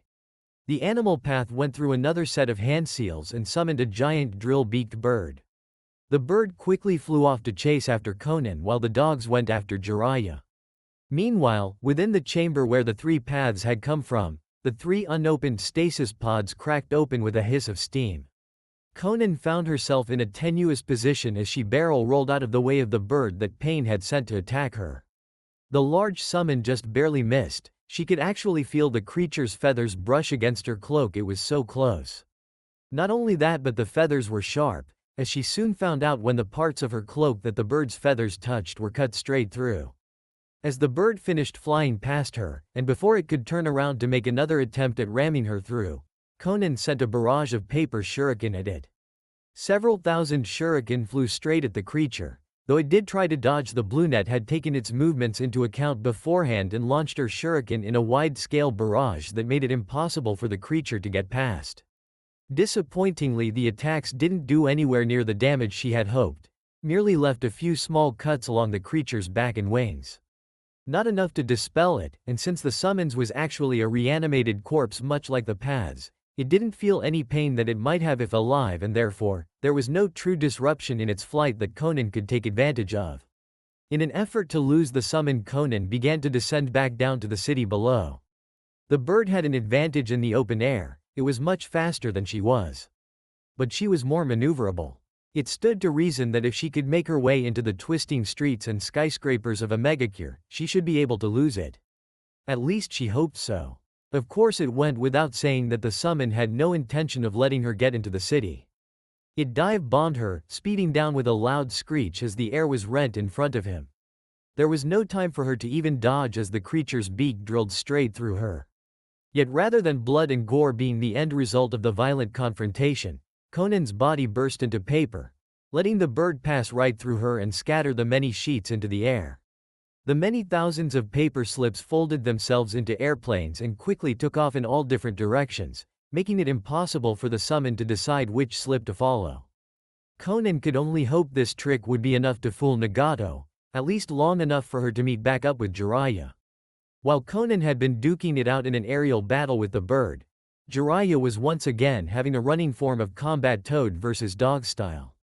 The battle between Gamahiro and the dog summons was even more vicious than the one that Gamaken had been involved in. The two summons, or the toad and the half a dozen dogs that had split from the one, battled it out as they raced across the large city of Megakure.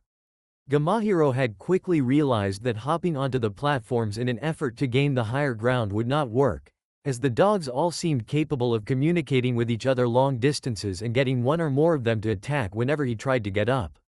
Jiraiya had hypothesized that if the three humans Pain had summoned could share vision, and then it stood to reason the summons did as well. They all had the Rinnegan after all. Thankfully, Gamahiro had yet to be injured beyond a few scrapes, courtesy of his talent with a blade. Unlike Gamaken, who relied on defense and endurance to get through tough battles, the large blue and green, dual sword-wielding toad was all offense. He raced through the streets without much thought, taking turns only when directed by Jiraiya or one of the elders, and slicing at anything that got in his way.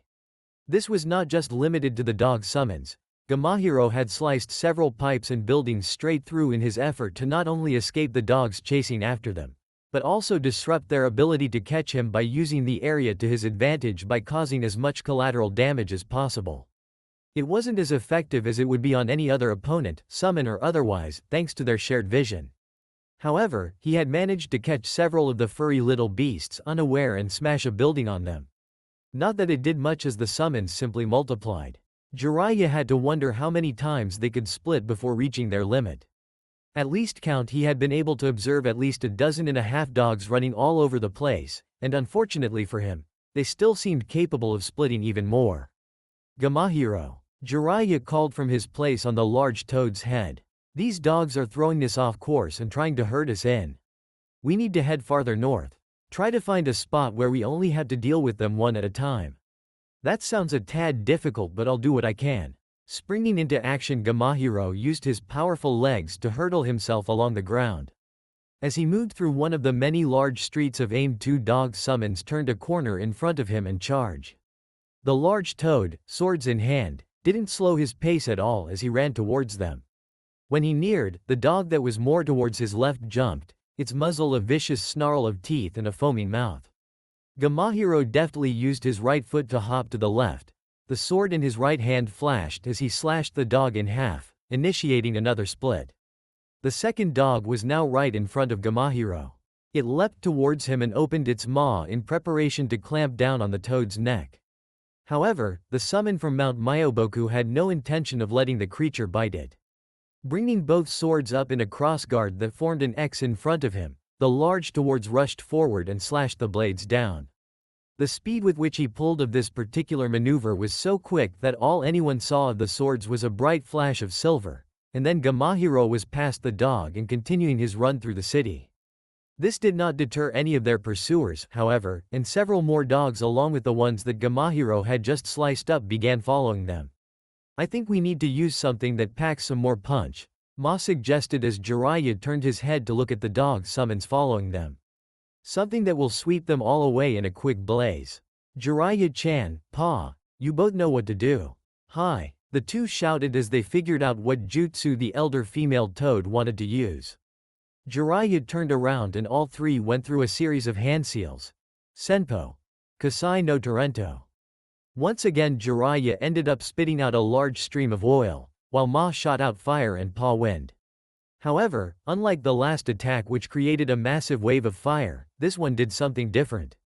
As oil spewed out of Jiraiya's mouth in a constant and steady stream, the wind from Pa shot out in the pattern of a whirlwind or a tornado.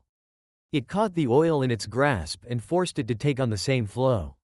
Meanwhile the fire struck the oil, instantly igniting the flammable liquid, which soon turned into a roaring blaze as the wind fed even more power into the flames. Soon enough the attack took on a spiraling torrent of white-hot fire that looked like it came straight from the sun itself. It blazed its way along the path the dogs were on, lighting up the entire street. Several of the summons tried to get out of the way, but the attack was far too large. While not as widespread as the Baningoiru no Ofuro, the attack still had a wide range.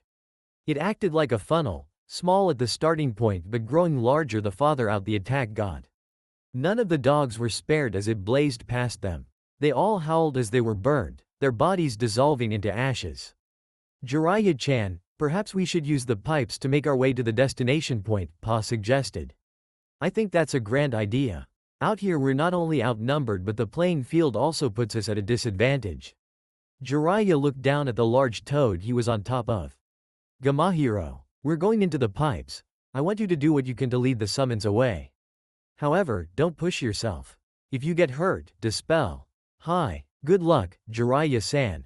Are you sure we can trust this woman, Jiraiya-chan? Asked Pa as the human he was on ran through the pipes of aim. I honestly don't know, Jiraiya admitted. When I first got here, it was her who attacked me.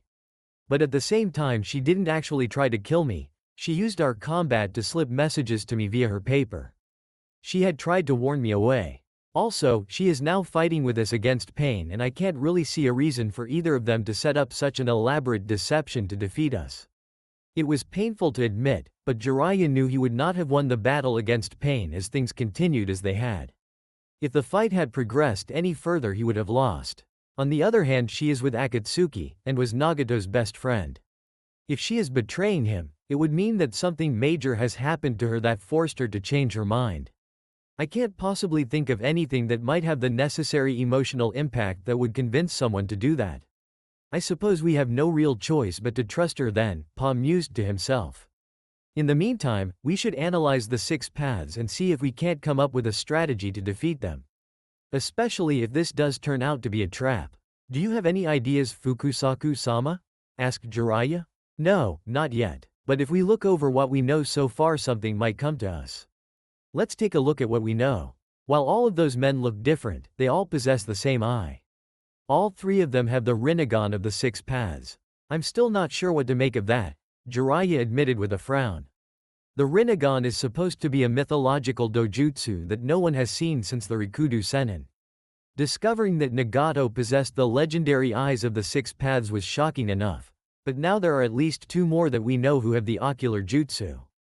I suppose the question we should ask then is which one is the real pain? Though I'm not sure if that would even matter.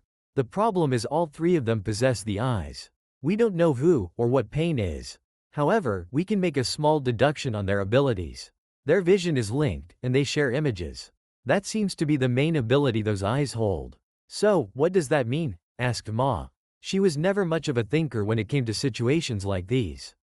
She was a housewife through and through. Think of their 3 eyes in a manner similar to those of a set of security cameras.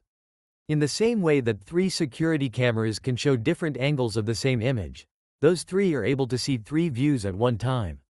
So if just one of them can see the target, then the other 2 can counter with the ideal attack, with perfect timing, without having to see their foe. Pa paused to let the knowledge sink in. In other words, their field of vision is 3 times better than a normal shinobi's. And unlike the Byakugan, they can always guard each other's blind spots, without weaving signs or manipulating chakra. No wonder their combination seems so invincible, Ma exclaimed, finally understanding what the other Elder Toad was getting at. Which means if we want to defeat them, we would have to split them up and fight them separately, Jiraiya concluded. I'm positive that in a one-on-one battle we would win. Since they all share visions, fighting as a team is probably their standard mode of attack. Unfortunately, taijutsu seems out of the question, and ninjutsu will just be absorbed. Which means we would have to go with genjutsu, Pa concluded. Yeah, genjutsu. Jiraiya sighed. I'm just as bad at genjutsu as Naruto, worse even, since I don't have his ability to use fuinjutsu to create genjutsu. Then maybe it is a good thing that we're meeting up with that girl, Pa said. Ma and I have a genjutsu that we can do, but I would rather we use it as a last resort. I agree with Pa, there's no way you can convince me to use that jutsu. Eh? Is there something? Jiraiya's question was interrupted when a large explosion took place just a few feet in front of him. From the smoke came the human path. It closed the distance to Jiraiya far too quickly for the Gamma Sennin to use any of his jutsu, starting up a taijutsu battle by throwing out its left leg in a high kick. Jiraiya ducked under the kick and attempted to grab the leg so he could throw the path into the wall, but the Rinnegan user retracted his foot much more quickly than the white-haired hermit thought he could. At the same time he lashed out with his right foot, throwing a kick that would have hit Jiraiya's midsection, but because he was ducking, ended up being aimed right at his face. It was only thanks to his years of training that Jiraiya was able to react quickly enough to save himself from being smashed in the face with a foot. Crossing both arms, Jiraiya blocked the kick. He was forced to channel chakra to his feet when the attack threatened to launch him in the air. Then, when he was assured he would not get sent flying, he grabbed the leg with both hands and heaved, swinging the human path around in a full circle before tossing him into a wall. The force of his throw cracked and cratered the wall of the tunnel. The human path did not get up as it was lodged into a human-sized crater in the wall. However, Jiraiya learned too late that this was all a distraction. A very different path than the ones he had encountered thus far appeared behind him. This one was a tall, bald man with an unusual body shape, possessing a very thick neck, no ears and a large jaw. Like all of the others he had been fighting, this man seemed to possess Nagato's Rinnegan. It was the only body to not have orange hair, simply because it had no hair at all. It had a vertical ring piercing on its nose, 6 spike studs all around its head, 3 studs on the top and bottom of each of its 6 arms, an enormous cylindrical stud on its chin, and 2 vertical studs on each of its upper cheeks. The body had 3 faces, each with a different expression, and 2 of which appeared from the sides of its head only when it removed its cloak in a fight: happy, angry, and neutral. It also had a long, saw-like tail, which stretched from his back over his head. You should never let your guard down, Jiraiya-sensei. Jiraiya's eyes widened as he tried to move into a defensible position, but was only able to turn around as one arm latched onto his left arm, and a fist was shoved into his gut. The power behind the punch was enough that Jiraiya was sent flying backwards, into the wall with enough force that the entire area of impact exploded outwards and the Gamma Sennin was sent flying out of the tunnel he had been in. Jiraiya's feet hit the water and he skidded along the surface. His feet created small trenches in the liquid before he slowed to a stop. Oh oi! Jiraiya-chan, your arm is missing. Ma shrieked as the Gamma Sennin grabbed at the now missing right arm. Jiraiya really wanted to say something sarcastic and witty to the blatantly obvious remark. But the pain wasn't allowing him to think properly. I'm well aware of that. What's going on? Asked Pa. This one has a different face than the others we've gone up against so far, Jiraiya said. He was probably summoned after Conan intervened. Jiraiya-sensei. Speaking of Conan, said woman flew down the moment she saw him on the water's surface. She touched down, her feet just a few inches above the water as she gaped at his arm, or lack thereof. It was the most expressive he had seen her face since they met again. Why, your arm is missing. Yeah, no kidding, Jiraiya grit his teeth. Were his mind not so scattered from the pain, he probably would have wondered what it was that made people point out the obvious. Are you alright? I'll live, so long as I can get this fixed up before I bleed to death. Jiraiya then looked out at the area he had just come from, and both his and those of the Toad Elder's eyes widened when they saw not 3 but 6 paths standing along the wall. What is this? Those are the 6 paths of pain, Konan answered as she looked up at the 6 bodies, her eyes only focused on one of them. They are the reanimated corpse of people Nagato used for his paths. They are pain, all of them. Wait, what? They are pain. Those people were corpses that Nagato used his Rinnegan's abilities on, reanimating them and gifting them with the Rinnegan.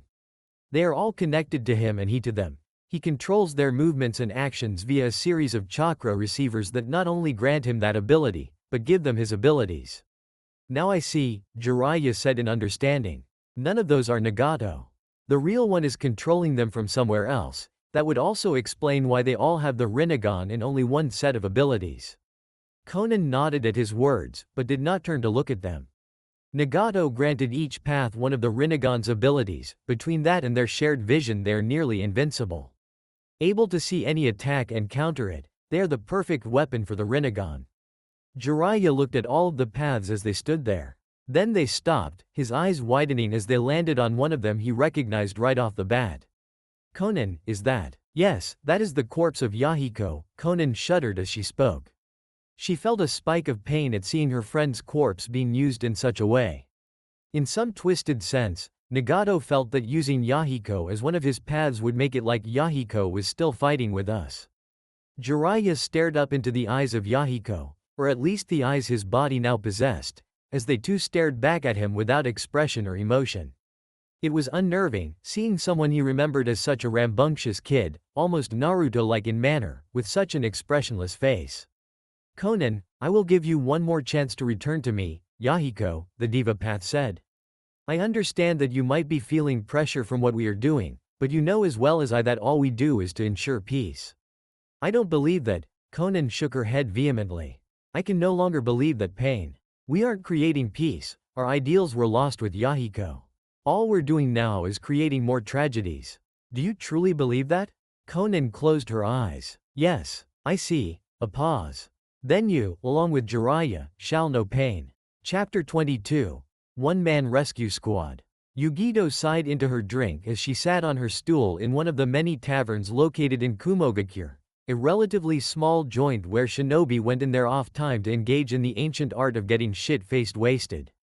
Not that she herself would ever get drunk, like all Jinchuriki, her biju burned most of the alcohol from her system before it could have any serious detrimental effects. Yugito suspected she could get sloshed if she drank enough, but disliked the thought of having her ability to think logically hampered. You seem bothered. Looking up from her drink, the young blonde Jinchuriki for the Nibi let her gaze stray over to the woman on her left. The dim lighting in the bar cast a number of shadows around her friend, Samui, as she too sat at the bar nursing a drink. Her friend looked at her with a curious expression on her slightly cold face. Care to share what's bothering you? Nothing much, Yugito spoke with a grimace at the end. Frowning, she brought the cup of sake in her hands to her lips, drinking the warm liquid and letting it burn down her throat. Setting her cup down delicately, she grabbed the bottle from her right and poured herself another glass. I guess I'm just going a little stir-crazy from not being allowed to take missions. Her words were something of an understatement since the Akatsuki's botched, but nearly successful, attempt at capturing her. Both she and Kurabi had more or less been placed under house arrest. Now, while that term may have been a little harsh, it was a very accurate description to her current predicament. She was not allowed to leave Kumogakure under any circumstances, she was now allowed to take missions. In fact, Reikage-sama had specifically told her that until the Akatsuki crisis was taken care of she would be more or less forced to stay in the village. The only time she had gone out was during the Chunin exams, and that had simply been because of the fact that she was with both Kurabi and A, and the exams were being hosted in Konoha. She frowned at the thought of Konoha, or to be more accurate, a specific person who lived there. It had been quite a while since she had seen Naruto, mainly due to the mission he was now on.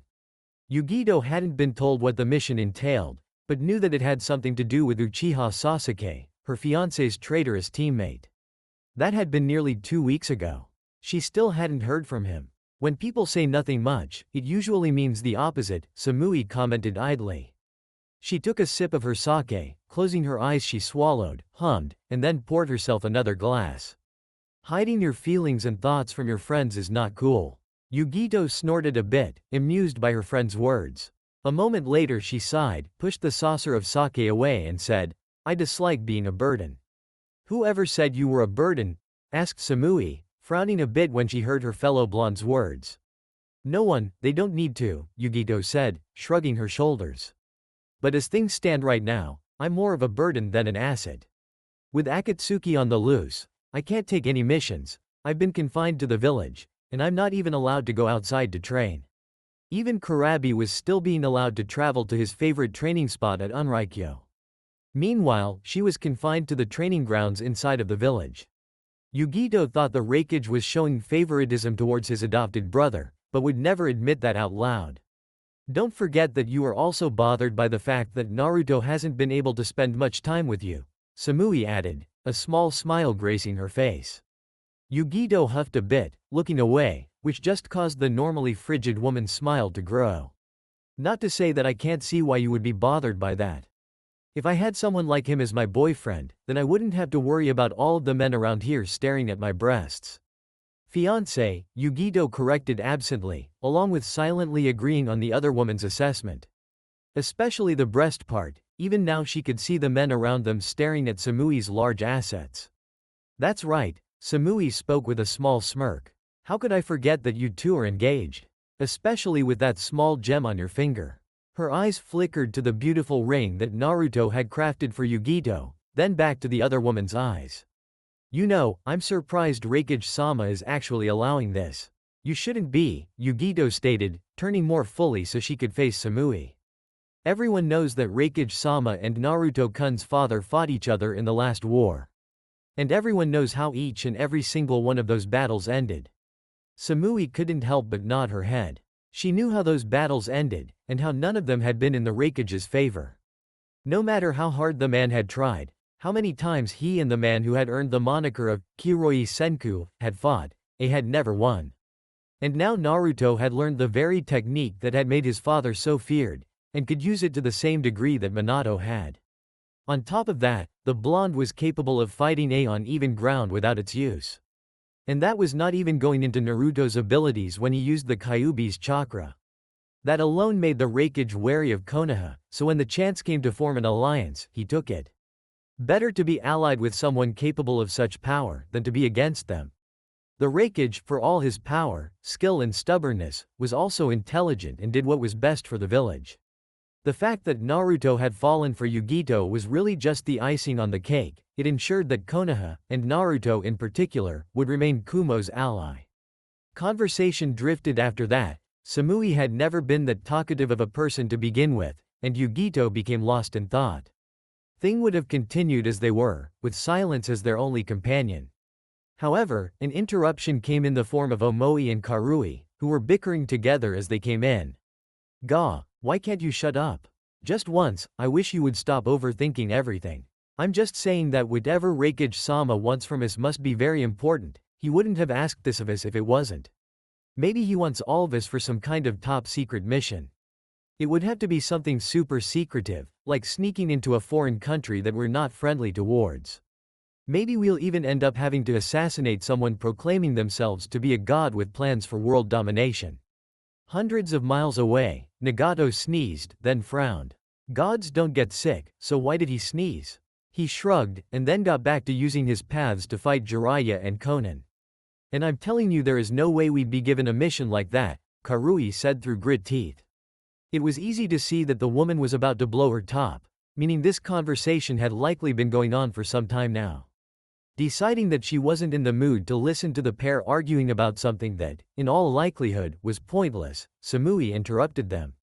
"What are you two doing here? I thought you were serving under Darui at the moment as bodyguards for Raikage-sama?"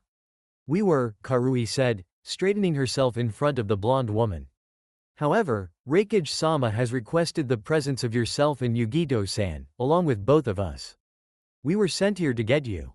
Yugito and Samui looked at each other, blinked as similar expressions of curiosity formed on their faces, and then simultaneously turned their attention back to the dark-skinned pair in front of them. "Did Raikage-sama say what he wanted?" asked Yugito. "Only that we were to retrieve you two and escort you to his office," answered Karui before Omoi could say anything. She was not in the mood for his conspiracy theories, having listened to them far more than anybody should have to. The two blondes shared another look before standing up.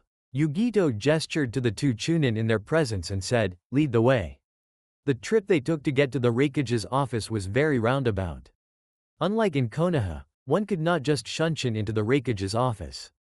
As a village that was more militaristic than any of the other hidden villages, Kumogakure followed very strict protocols that were enforced to the letter.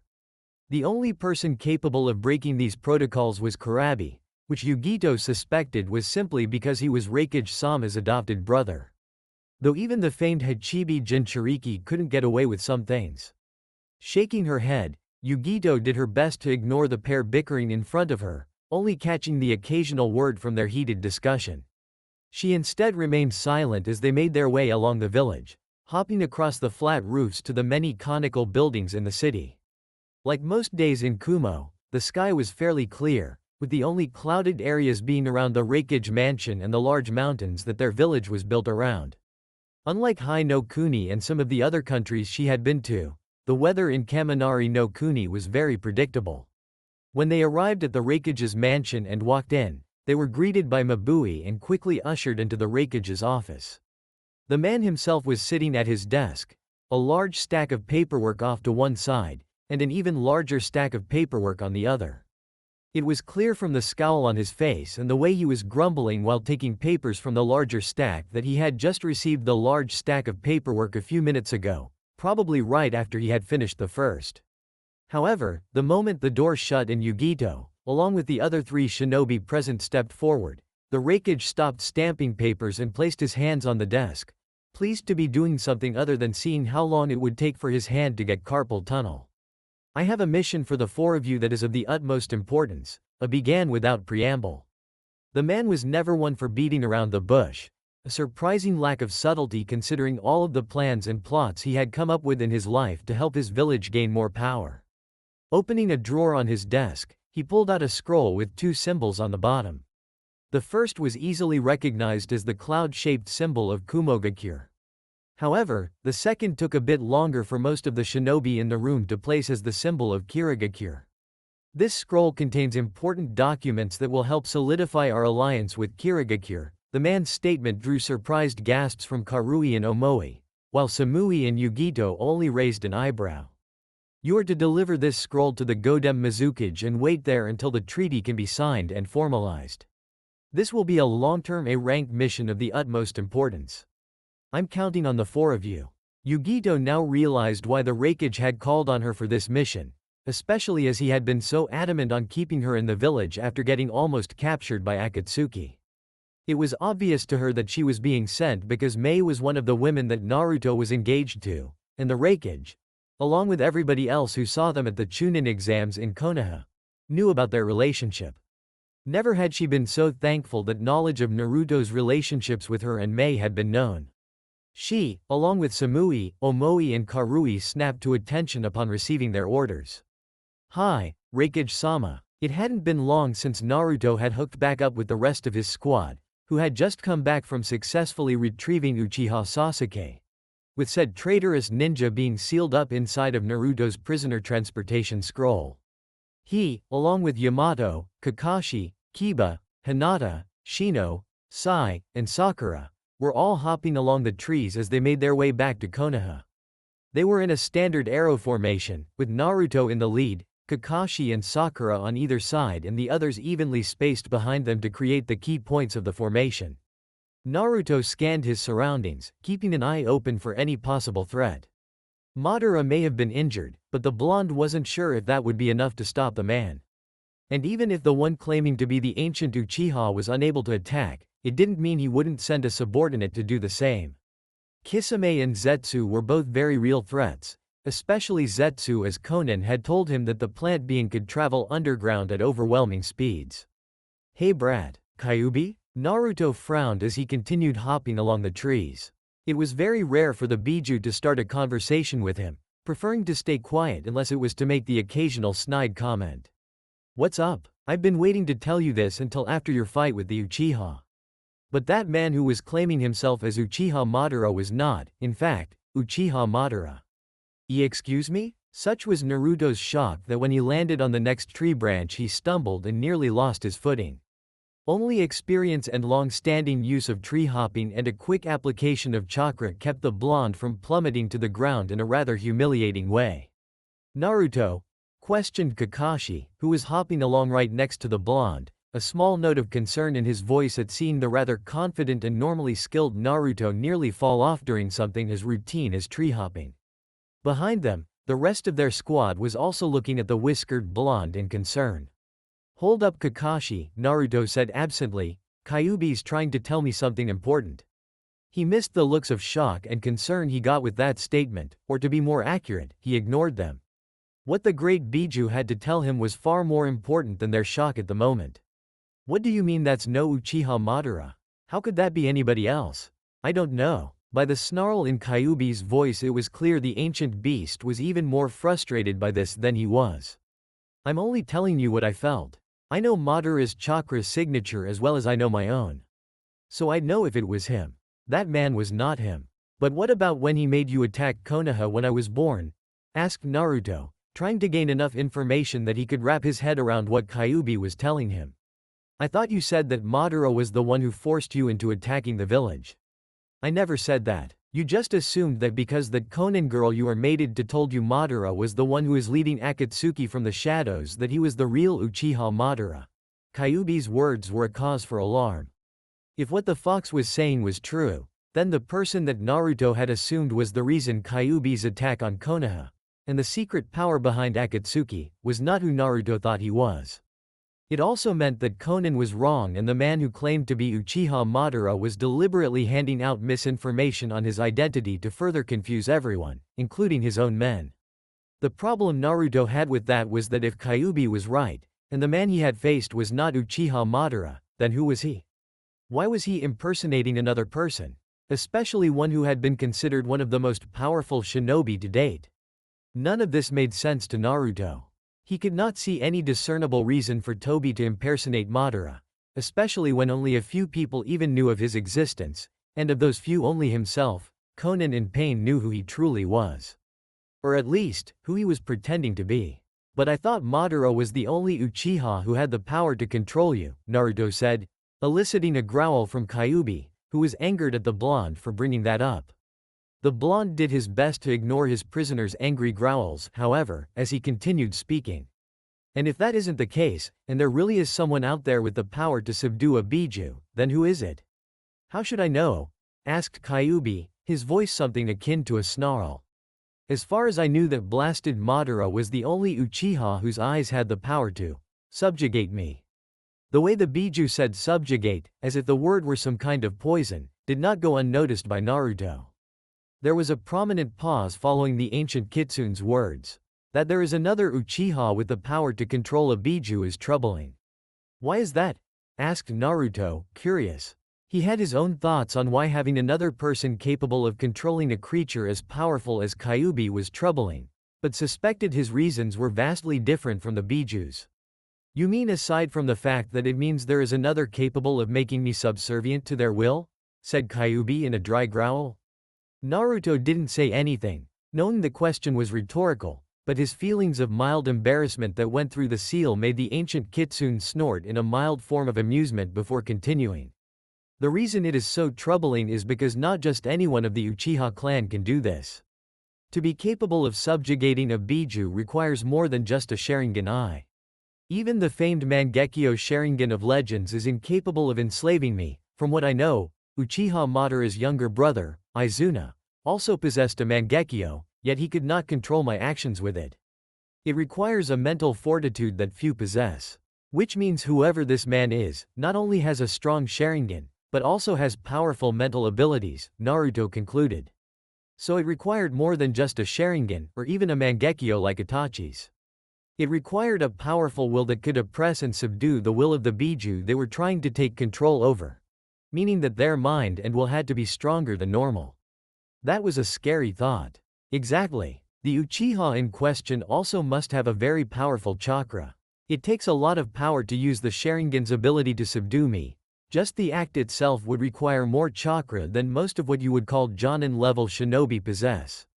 "I see. Naruto resisted the urge to sigh as he felt a slight headache coming. This new piece of information was troubling, especially since it essentially meant he would need to reevaluate the situation entirely. Still, better to deal with it now, than not know and find out sometime down the road when the knowledge he now held could have made a difference. Thanks Kyuubi. Che, whatever brat. Naruto almost smiled at the grumble in Kyuubi's voice. He could almost picture the ancient Biju scoffing at him. Naruto, Kakashi's voice interrupted his thoughts. Turning his head, Naruto looked at his former sensei with a curious expression. Something wrong, sensei? I was just wondering if you were done talking with Kyuubi. And if so, what was so important that it had to tell you? Naruto corrected absently, tilting his head a bit as he tried to decide how much he should tell Kakashi, and the others who were secretly listening in. He couldn't tell them everything, not only because they were out in the open but because secrets never stayed secret for long when more people knew about it. And the information that the man claiming to be Uchiha Madara was not Uchiha Madara was a pretty big thing. Knowledge was power, and in this instance it may be better to tell them as little as possible. Kyuubi was just giving him some information on the man that I fought a few minutes ago. Oh? Kakashi raised a single eyebrow in question. It was obvious to anyone that the silver-haired man was looking for more information. However, much as Naruto may trust Kakashi, this was the kind of information that he was not willing to hand out callously. Yes, Naruto replied with a nod, then snapped his mouth shut. After several seconds, when it became obvious that the blonde was not going to elaborate on what he and Kyuubi spoke of, Kakashi sighed and went back to monitoring their surroundings and looking out for signs of danger. It wasn't until 3 hours later that something happened. In mid-jump, Naruto's body stiffened and his eyes widened in surprise. He stopped abruptly and turned his head in a specific direction with eyes slightly glazed over, looking at something only he could see. Naruto, said Sakura, surprised by the sudden stop as was everyone else. They had been making good time so far, and were only a few days away from Konoha. Naruto had been driving them rather hard to make it back to the safety of the village where Akatsuki wouldn't be able to attack them, which was why everyone was wondering what had caused the blonde to stop moving so suddenly. Someone just activated one of my Hiraishin seals, Naruto said with wide eyes. The look didn't last as his eyes sharpened and he turned his head to look at Kakashi. Sensei, from this moment onwards you are in charge. I want you to head to Konoha with all due haste. Do not stop until you are within those walls. Understand? Yes, Kakashi nodded, and then paused before voicing his concern. Is something wrong? I don't know, Naruto frowned, and then shook his head. But everyone who has a Hiraishin seal knows that I am on a mission. They wouldn't have activated it if they weren't in very serious danger. He paused, and then looked at everyone on the squad before nodding in goodbye. I'll see you all in Konoha. And with that, Naruto disappeared in a flash of yellow. Naruto knew almost as soon as he used the Hiraishin to flash to the location of the person who summoned him, that something was wrong. It was not just an innate sense of instinct that told him this, but ran more along the lines of all of his senses and combat experience screaming at him with all the subtlety of a sledgehammer. The vast and erratic flares of chakra told him that whoever had summoned him was likely in a battle. This theory was proven to be a reality when he appeared in the middle of a battle between Konan and Jiraiya, and 6 different people all with the ripple-patterned eyes, which he guessed were the 6 paths of pain. It was immediately apparent that the battle was not going in the favor of his mentor and his lover. Jiraiya was missing his entire right arm, and was crouched down panting heavily, his eyelids drooping as he fought to maintain a conscious state. Konan was faring better, but it was clear she had seen better days as well. The clothing that she wore under it was ripped and cut, along with her body. A large bruise was forming on the right side of her face, and she was bleeding profusely from a wound on the left side of her torso. Things definitely weren't looking good for the two. Using the split second he had to analyze the situation, it was obvious to him what was going on. It was clear that they were in a megacure, if the rain didn't tell him that much, and then the large steel city several meters before him would have. Which meant that his sensei had tried to infiltrate a megacure. If Naruto had the time, he would have taken a moment to curse out Jiraiya for his foolishness. Unfortunately he didn't. It would not be long before the others reacted to his presence and he needed to be out of there by then. Reacting with due haste, Naruto put on a burst of speed and appeared right in between Jiraiya and Konan. He placed his hands on the water's surface and flared his chakra, molding it, directing it, controlling it. In a burst of electricity and wind, a large cylinder of water, nearly 100 feet high, rose from around them, protecting them from the paths that had been just about to attack when he had flashed here.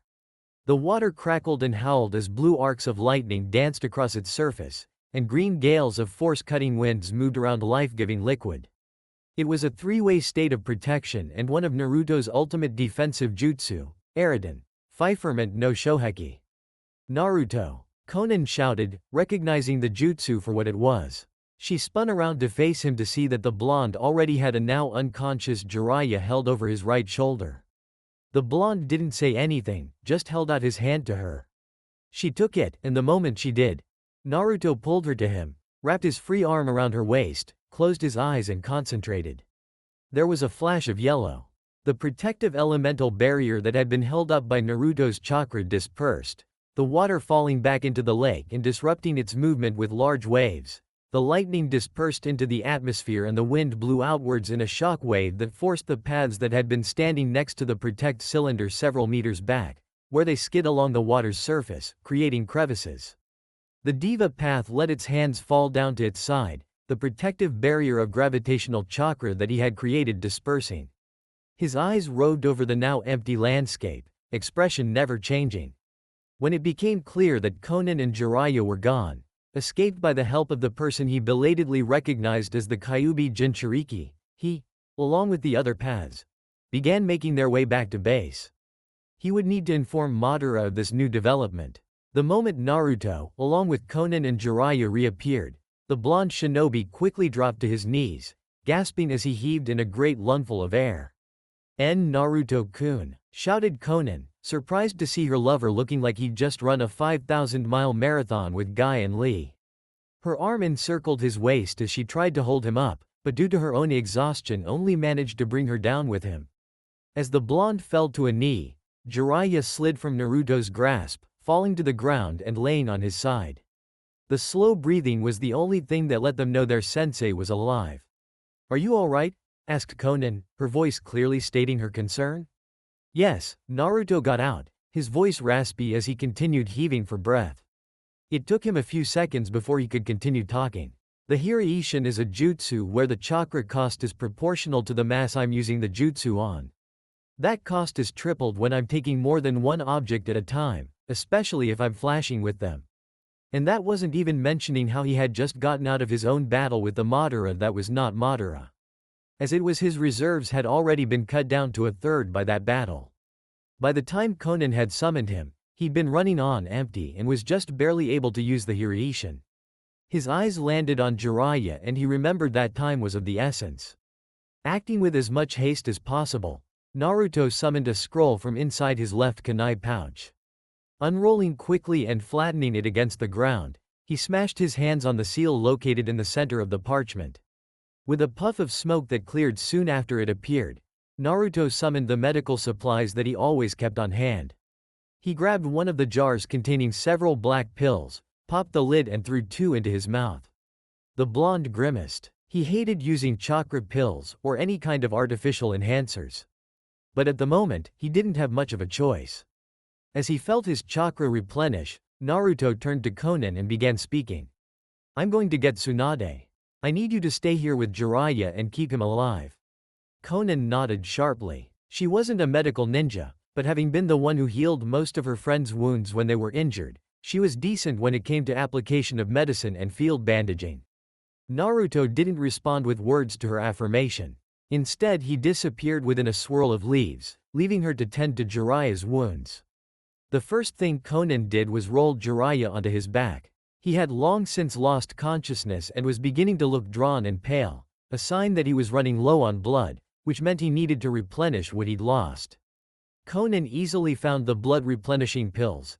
Naruto was very meticulous in his labeling. She opened the container and grabbed several, feeding them to Jiraiya one at a time.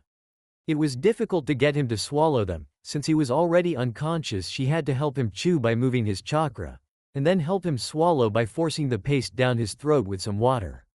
Thankfully, he wasn't dead enough that his survival reflexes weren't kicking in, and he automatically swallowed the water and pills.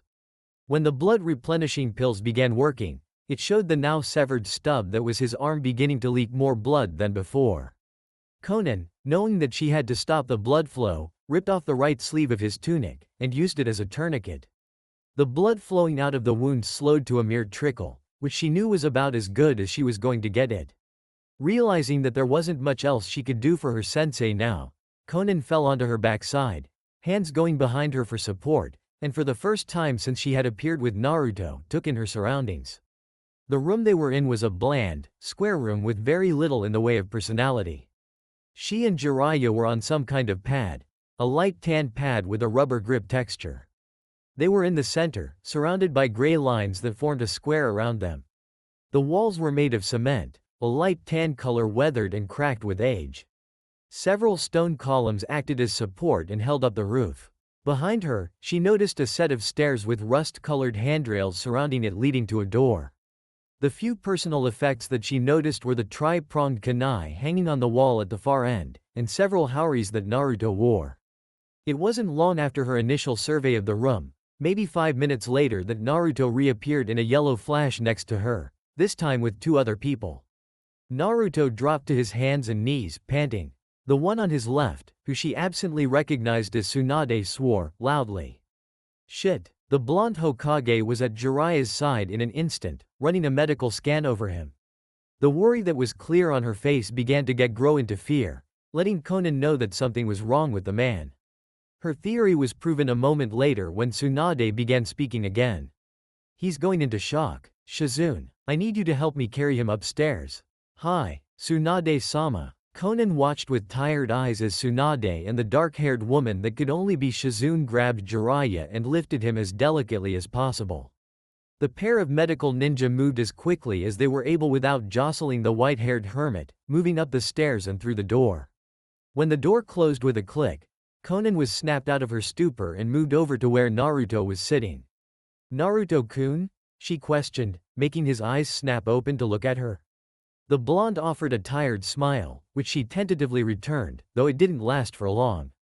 Come on, Naruto said, pushing himself to his feet with a great heave.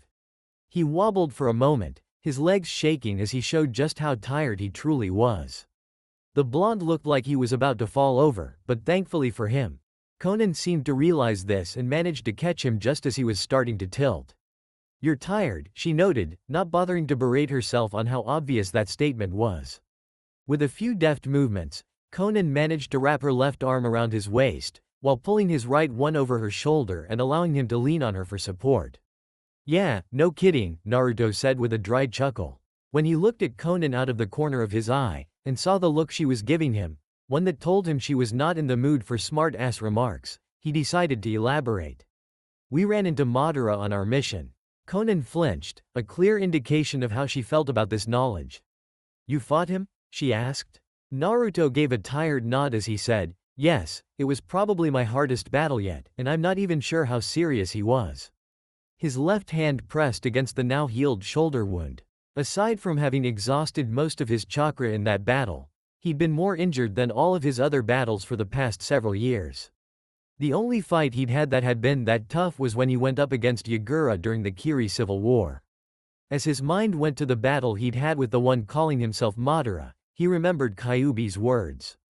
Turning his head to look at Conan, he said, let's head upstairs. There's something important that I need to tell you. Conan watched as the large wound on her torso healed, the flesh that had been shredded by the serrated blade like sash of Pain's Asura path knitted together very slowly. It was only a few minutes later that the torn skin fully healed, not even leaving a blemish. You are very good, Conan complimented the woman who healed her wounds. Shizune looked up from her work and smiled. Thank you, she said, before her still glowing green hand moved to deal with Conan's less grievous injuries. As Shizune began healing the smaller cuts and bruises that had formed all over her body, she began speaking some more. I've been trained by Tsunade-sama since I was a little girl. She's taught me everything I know about being a medical ninja, and while I can't use her strength technique, I like to think that my skills in healing are at least around her level. Conan gave a nod as she remained silent and let the woman work. Her eyes moved around, staring at the bland white walls of the hospital room she was in. The smell of blood and disinfectant hung in the air, a wretched scent and one that Conan had never liked. It had been a long time since she'd been injured enough to require going to a hospital. Her job as the Angel of Aim kept her in the village, so unlike the other members of Akatsuki who were always out on missions or capturing Jinchuriki, she had stayed in one spot and thus never got into any serious battles. A grimace came to her face as she closed her eyes, her mind flashing back to the battle she and Jiraiya had with Pain. She couldn't help but curse herself for not having intervened sooner than she had. If she had more resolve to fight her friend, then maybe Jiraiya wouldn't have been as injured as he was. That she had taken so long to steel herself was a cause of great guilt for her, and because of her hesitation, there was a very good chance Jiraiya wouldn't live out the night. He could only imagine how Naruto must be feeling right now. "There," Shizune said, the woman's voice bringing Conan out of her funk. She opened her amber-colored eyes and looked to see the medical ninja standing back up, having just finished healing the last of her wounds. "Your wounds have been healed, so you're free to leave. However, your body is still going to be very tender. I would suggest not doing anything too strenuous for at least a few days." Conan gave the woman a sincere nod. "Thank you. No problem," Shizune said with a smile, though it was clear the woman was not really in the mood. The smile was as fake as the ones Naruto used to wear when he was younger. Not that Conan could blame her given what transpired just a little over half an hour ago. Standing up, Conan made her way out the door with Shizune following close behind. Looking over at the woman who had decided to walk alongside of her, she asked, "Do you know where I can find Naruto-kun?" Shizune absently noted the suffix Conan added to Naruto's name as she nodded. "He's probably standing outside of the emergency room that Tsunade-sama took Jiraiya-sama to. I'm heading there myself, so just follow me." With a nod, Conan did just that, following the woman as she moved through several halls, up a flight of stairs, and down another hall. At the end, they found Naruto just as Shizune said they would. He was standing in front of a large set of double doors with a red light blazing above the door to let everyone know it was currently in the middle of an operation. The blonde himself was pacing back and forth in front of the door, the thumb of his left hand in his mouth as she chewed on it in worry, while the other was cupping the elbow of his left hand and holding it up. Every few seconds he would stop, turn his head to look at the door, and when he noticed that the light still hadn't turned off, he would continue his pacing. It was easy for Conan to see that her lover was worried. The expression on his face, his movements and the stiff pacing told her all that she needed to know and more. Knowing from experience that if he continued to stand there with nothing to occupy him, he would just worry more, Conan walked over to him, the soles of her shinobi sandals making light squeaking noises along the floor. Behind her, Shizune watched the preceding events with idle curiosity. She looked over at the door, seeing the light burning brightly and letting her know that Tsunade was in the middle of a delicate operation. Unless her master called for her, she would be better off not entering. Therefore, she turned her attention back to Naruto and the mysterious woman he was with. "Naruto-kun?" she said, her voice bringing him to a halt. Naruto turned to look at her just as she reached him. His arms relaxed upon seeing her, moving back down to his sides, and some of the worry on his face turned into relief at seeing that she was all right. It warmed her heart to know that he cared about her, to see the emotion of worry on his face and know that at least part of it was because he was concerned for her well-being. She moved the rest of the distance between them, closing the last inch as her arms slid his waist and wrapped themselves around him tightly. Naruto was taller than her now. When they had first met, the blonde was about the same height as she was. Now he was at least a head taller. Her head was able to easily fit underneath his. In response to her hold on him, Naruto's arm wrapped around her shoulders, squeezing her just a little tighter than he normally would, as if to make sure she was really there. His chin came to rest on the crown of her head, eyes closing as he tried taking deep breaths to calm the worry that was raging in his mind. "It will be okay," Conan murmured, her voice so soft that Naruto almost missed it. They parted only slightly, so that Naruto could look down at her as the blue-haired woman looked up. She tried to offer him a reassuring smile, though it was clearly forced. Despite this, she continued, "Everything's going to be fine. Jiraiya-sensei wouldn't let something like this kill him so easily." Yeah, it was clear Naruto didn't quite believe that as he looked over at the still closed door, a prominent frown marring his face. He shuddered a bit, his body shaking and sending a reverberation through Conan. She watched in concern as he closed his eyes and grit his teeth. "Are you all right?" We should have told him, Naruto whispered, his voice breaking ever so slightly. About us? About everything, Naruto said. Opening his eyes again, he turned his head once more to look at Conan. I should have realized that he would eventually figure everything out on his own.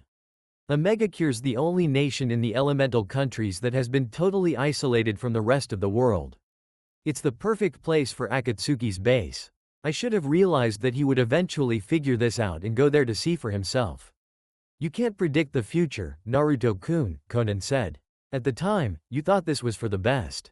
We both know how Jiraiya thinks. If you had told him back then, he would have still gone there. Maybe things would have been different, but maybe they wouldn't have. You can't know for sure. She rested her head in the crook of his neck, breathing his scent in through her nose, and blowing her breath out through her mouth. All we can do now is hope that Jiraiya will pull through this. Right. As one of Naruto's hands went to the small of her back, his other one came to her head, fingers beginning to brush through her hair as he rested his cheek on her head. Excuse me? Asked Shizune, bringing attention to herself after watching the exchange.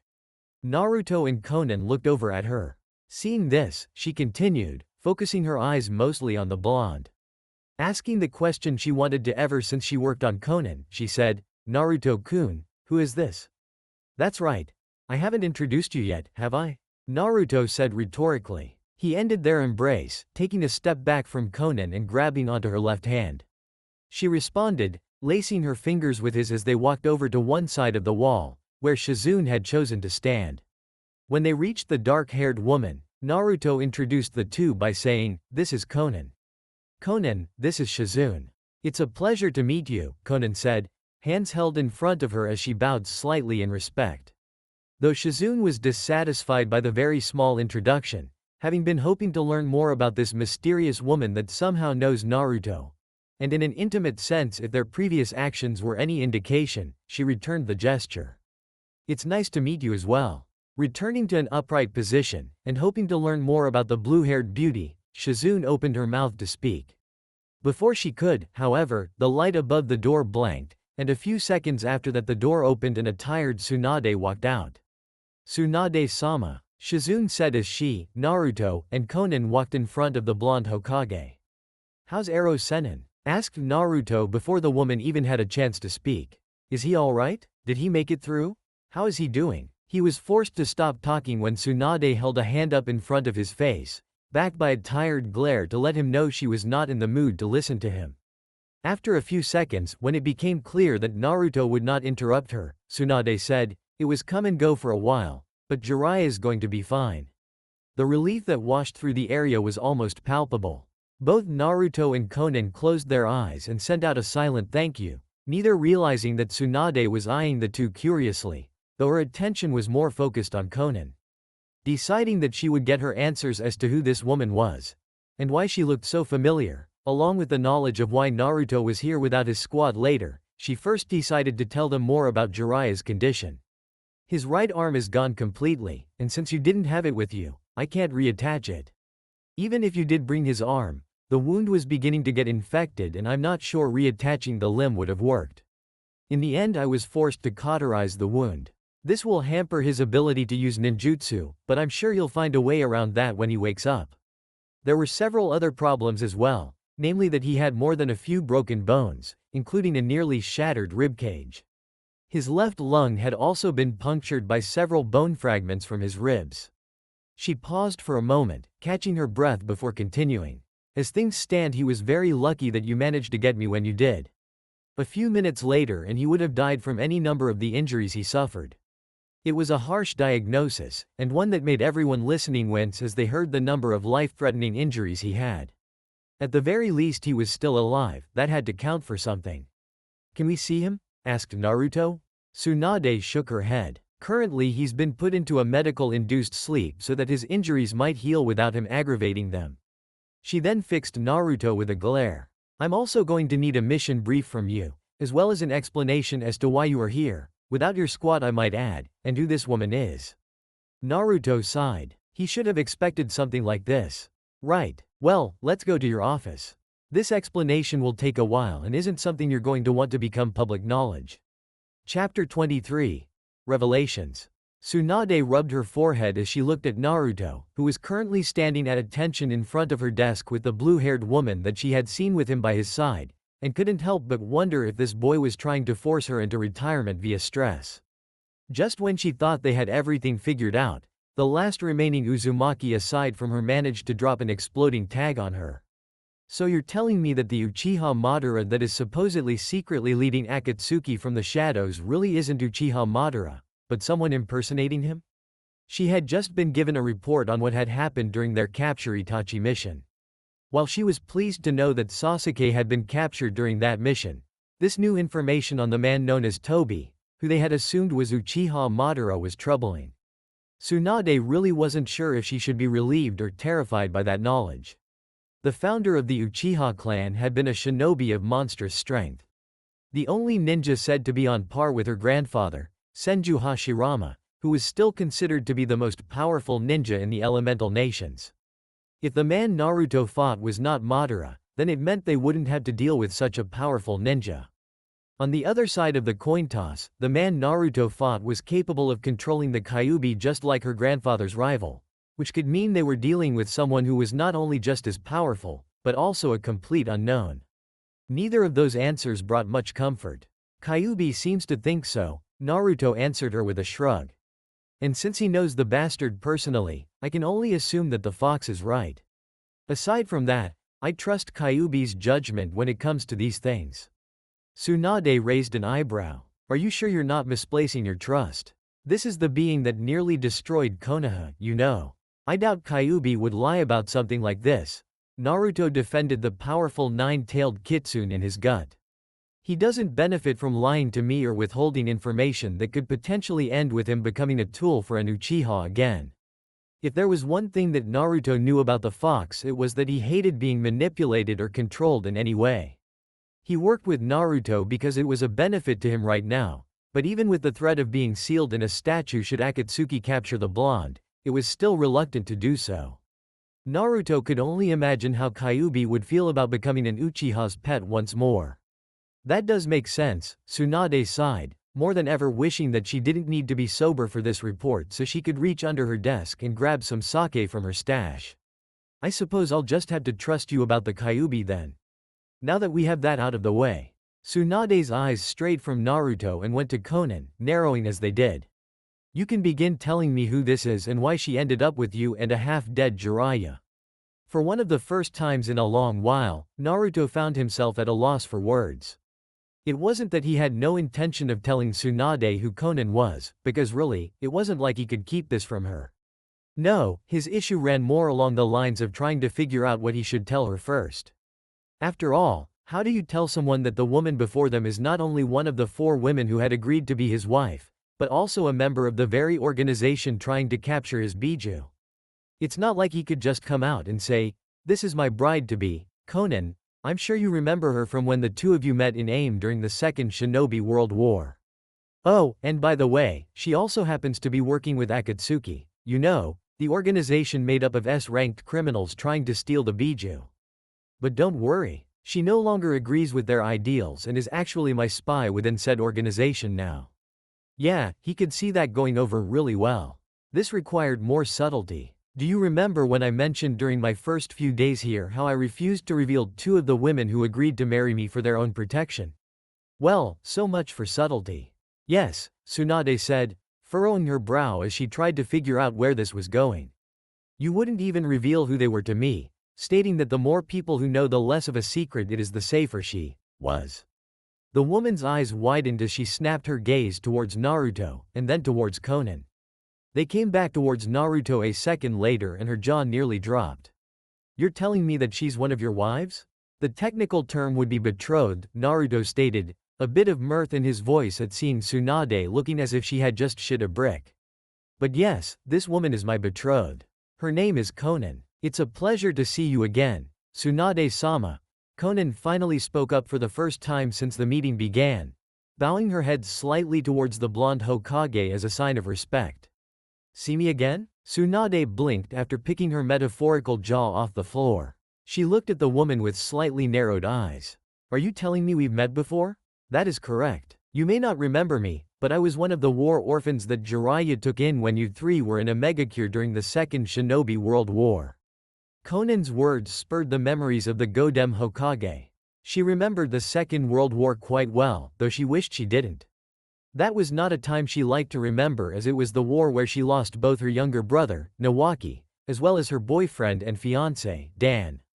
However, she did remember her time in AIM. It was hard to forget, seeing as how that had been when she, Jiraiya, and Orochimaru had fought against Shanshuo no Hanzo, Hanzo of the Salamander, and earned themselves the title of Densetsu no Sannin. Thinking back on that time, Tsunade did remember meeting 3 orphans, 2 boys and a girl. A girl with blue hair, amber eyes, and an origami flower in her hair. Blinking several times, Tsunade looked at Konan and overlapped the image of the young girl with the woman standing before her. They were nearly identical, minus the labrae piercing, skin-tight leather pants, shoulder-less leather top, and the sensual curves that most women would kill for. Gaki, Tsunade growled out, "You'd better have a good reason for marrying someone who's old enough to be your mother." Eh? Naruto blinked. Konan blinked. Naruto blinked once more for good measure. "But, Mei's almost twice my age," Naruto pointed out. "Doesn't that make her old enough to be my mother as well?" That was not even mentioning Yugao and Yugito, both of whom were in their mid-20s. Thinking on it, the only one who was even close to him in age was Koyuki, who was only 20 years old. Even then, the only reason marriage with her was considered legal was because he was a shinobi, and therefore an adult. And as things stand, the only reason I'm even tolerating your relationship with Mei is because I can see that she truly loves you, Tsunade stated with a stern look. Even now a part of me is telling me not to let her anywhere near you because of your age difference. This woman, the busty blonde pointed at Konan, is at least 10 years older than Mei is. That means she's over 20 years older than you. Naruto's lips thinned into a small line. He was well aware of the difference of the age between himself and Konan, and was even more aware that their relationship would turn a lot of heads, and not necessarily in a good way once people learned about their age difference. Still, he had assumed Tsunade would be supportive, if not because Konan loved him, then because she understood him better than most due to her also being a student of Jiraiya's. That she didn't hurt more than he would ever let on. "While it is true that I am technically over 20 years older than Naruto-kun," Konan began speaking before either of the 2 blondes could.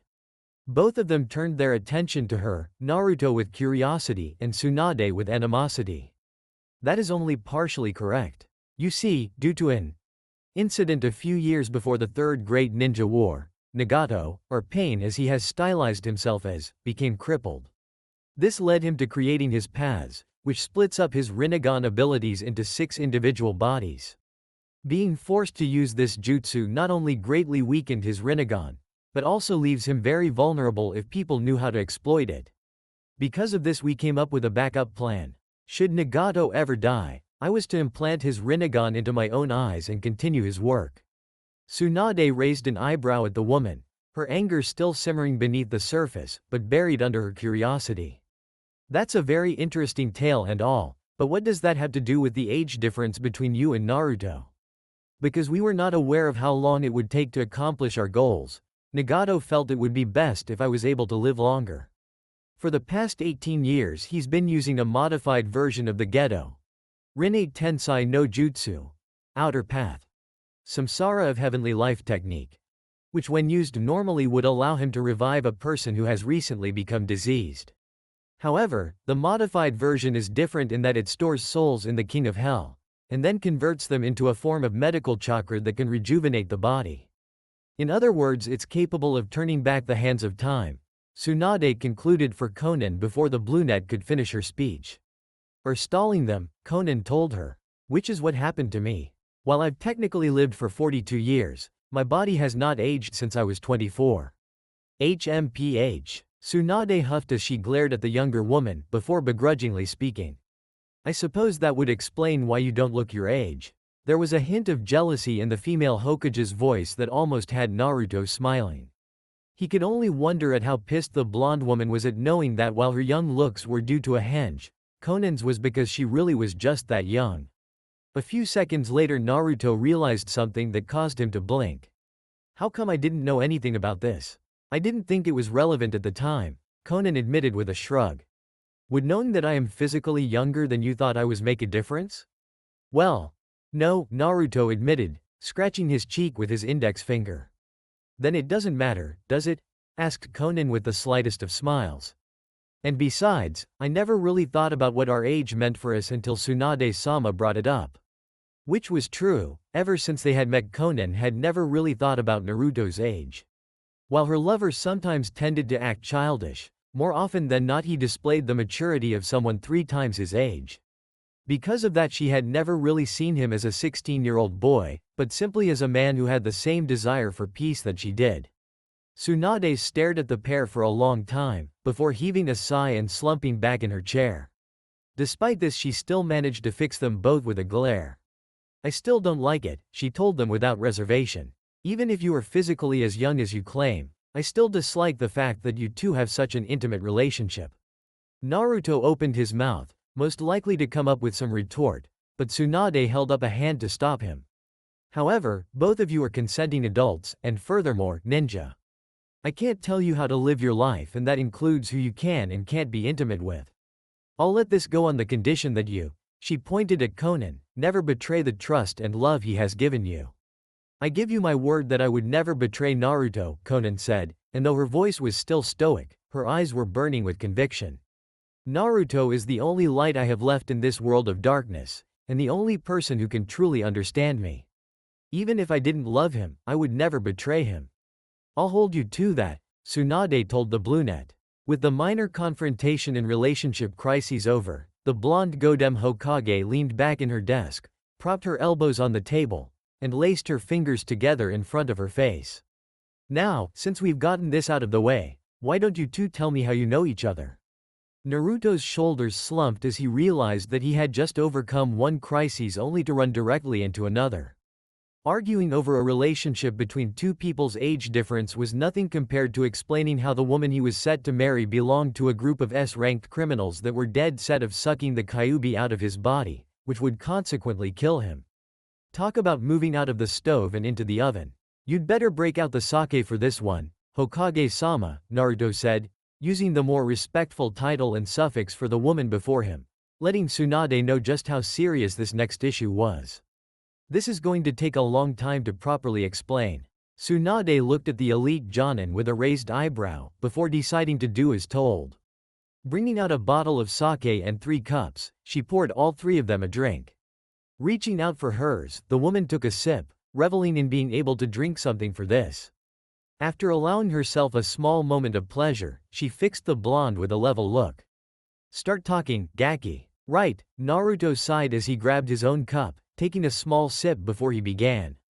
It all started when I decided to separate myself from Ero Sennin for a bit to look for clues on Akatsuki's whereabouts on my own. Pain found himself staring into the raining sky as he stood upon the balcony of the towering structure he had claimed as his base of operations. The clouds were particularly thick today, and the rain was much heavier than usual. It beat against the steel architecture with the sound of 1,000 drums being hammered at the same time, an endless drumbeat that refused to stop for anything except a god. None of this mattered to Pain at the moment. The reanimated corpse he was using as his diva path could feel neither the cold, nor the sting of 1,000 droplets of water being battered against his body. He simply continued to look out at the city as the heavens cried out their anguish to him. Madara, Pain stated as he felt a distortion behind him. He did not turn as the one calling himself Toby began appearing within a swirl of black chakra, first his orange swirl mask-covered head, then his body, followed finally by his arms and legs. You failed to keep the Kyuubi Jinchuriki occupied. Because of his interference, Jiraiya survived and now knows where my base is located. The boy was stronger than I thought he would be, Toby said, his voice gruff as he walked towards Pain. There was a limp in the masked man's steps, a sign that the leg he had regrown and attached to himself was still giving him problems. He came to a stop beside Pain and looked out at the city. I underestimated him and it cost me. The boy is becoming more trouble than we expected, Pain said, his narrow-eyed gaze sweeping back and forth across a megacure. We have underestimated him too much. First he killed Sasori, and then he defeated Hidan and Kakazu. He will need to be taken care of soon. Agreed. Pain's words went without saying. Namikaze Naruto had become a major thorn in Tobi's side. Already several of the plans he had created were derailed, and the schedule for the sealing of the Biju, as well as which Biju he wanted to seal first, was no longer viable. That meant he would need to come up with an entirely new plan if he had any hope of completing his plan. "Where is Konan?" asked Tobi as he finally seemed to realize that the woman who was always at Pain's side was no longer there.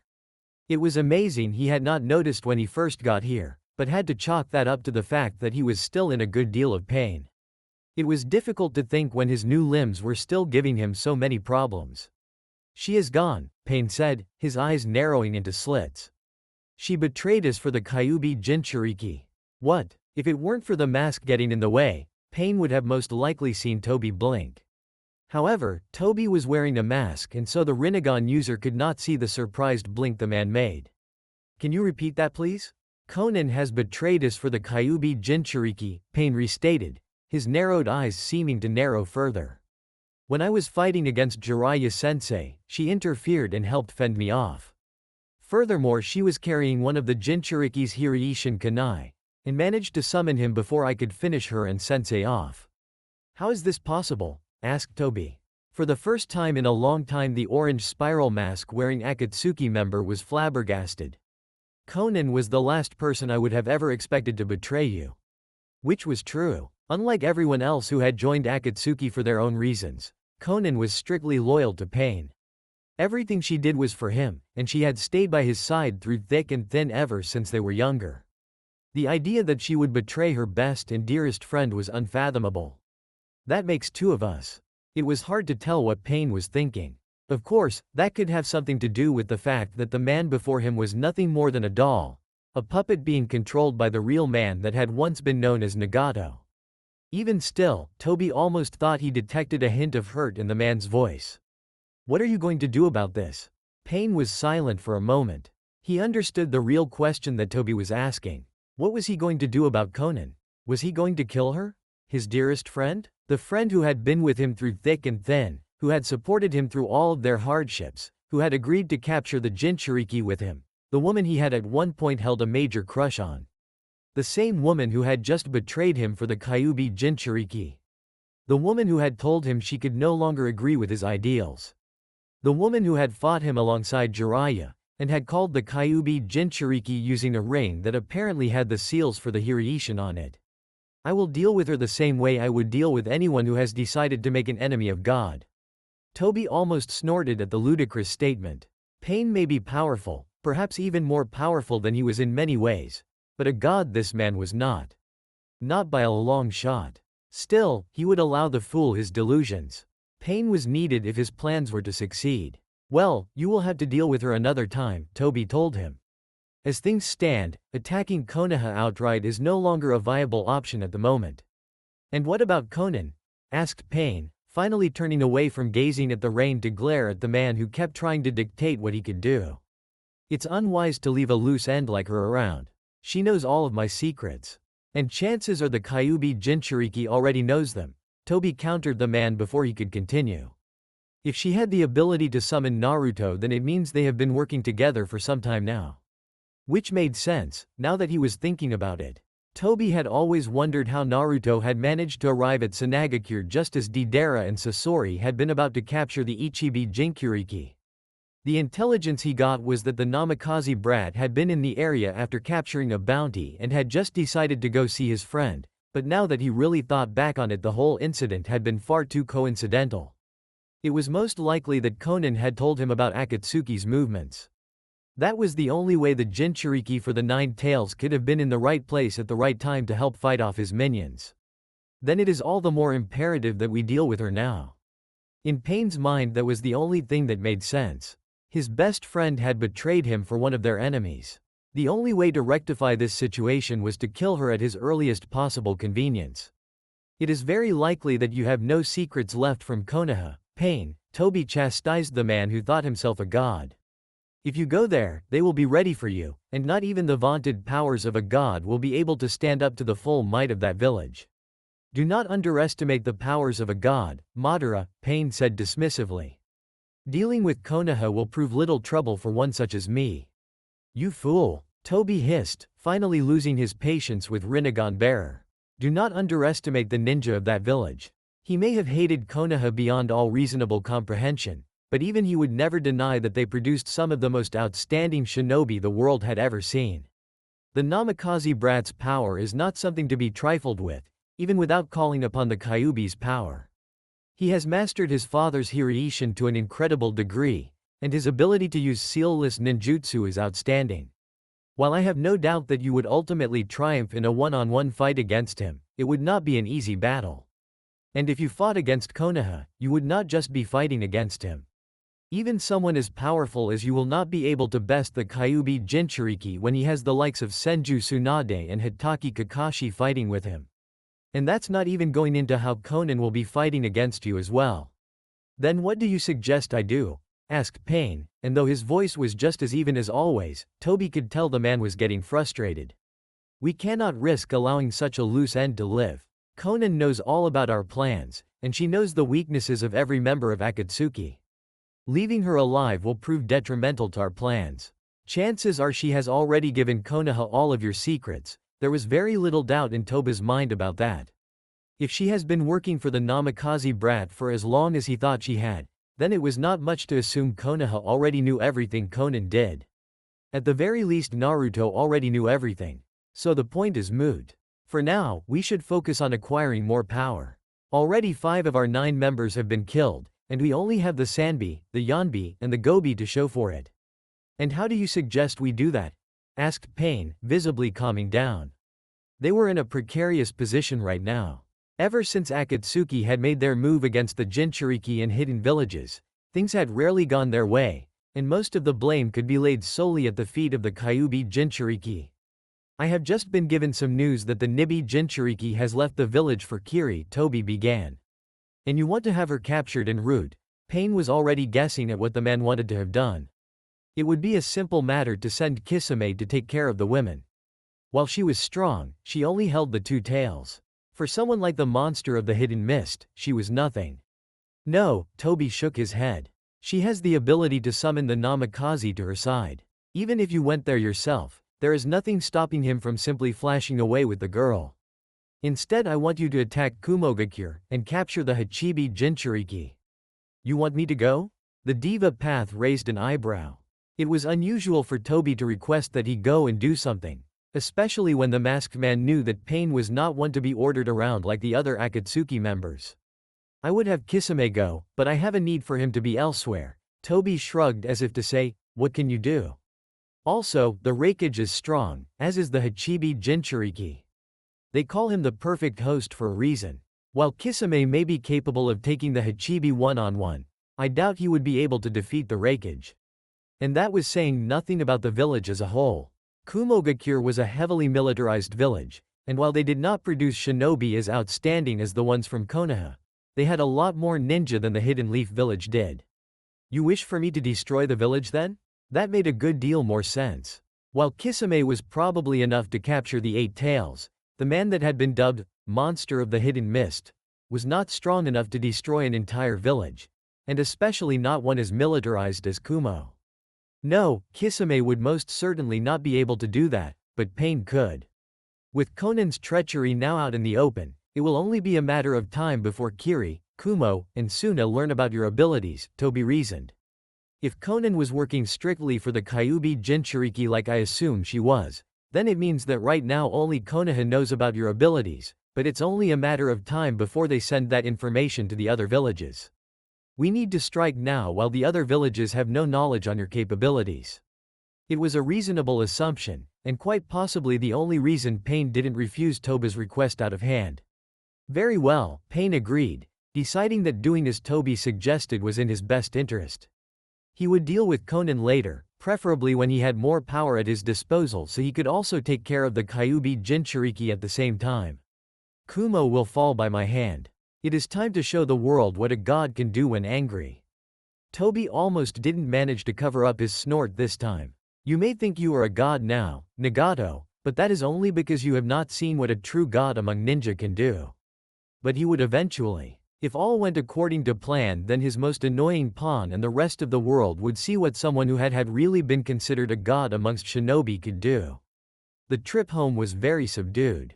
After Tsunade had grilled Naruto on everything he had been up to that had not been reported to her, and Konan on everything she knew about Akatsuki and pain in general, the pair had been let free. In any other circumstances, Naruto would have probably used the opportunity Konan's need to no longer hide presented to show said woman around Konoha. But as things stood, both of them were too tired dealing with their previous battles to do much more than head home. After entering the front door to the large house Naruto would now be sharing with Konan as well as Yugao, the pair took off their shoes and set them aside, before stepping into the house proper.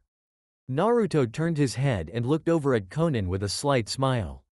"Why don't we get something to eat before choosing which room you will want to sleep in?" Konan frowned for a moment, and were it not for the fact that she knew there was another woman living here, even if they had never met, she would have probably insisted on sleeping in his room. As things stood, it would be best to agree with his suggestion so as to avoid any unpleasantness with the other female she would be living with. She didn't want to cause trouble like Yugito and Mei had after all. Besides, it wasn't like having her own room meant she couldn't sleep with Naruto. She just wouldn't be doing it all the time. "That sounds fine," she told Naruto as she followed him into the dining room. "Why don't you take a seat while I get started on making some dinner?" Naruto suggested as he walked over to the refrigerator and began searching its contents.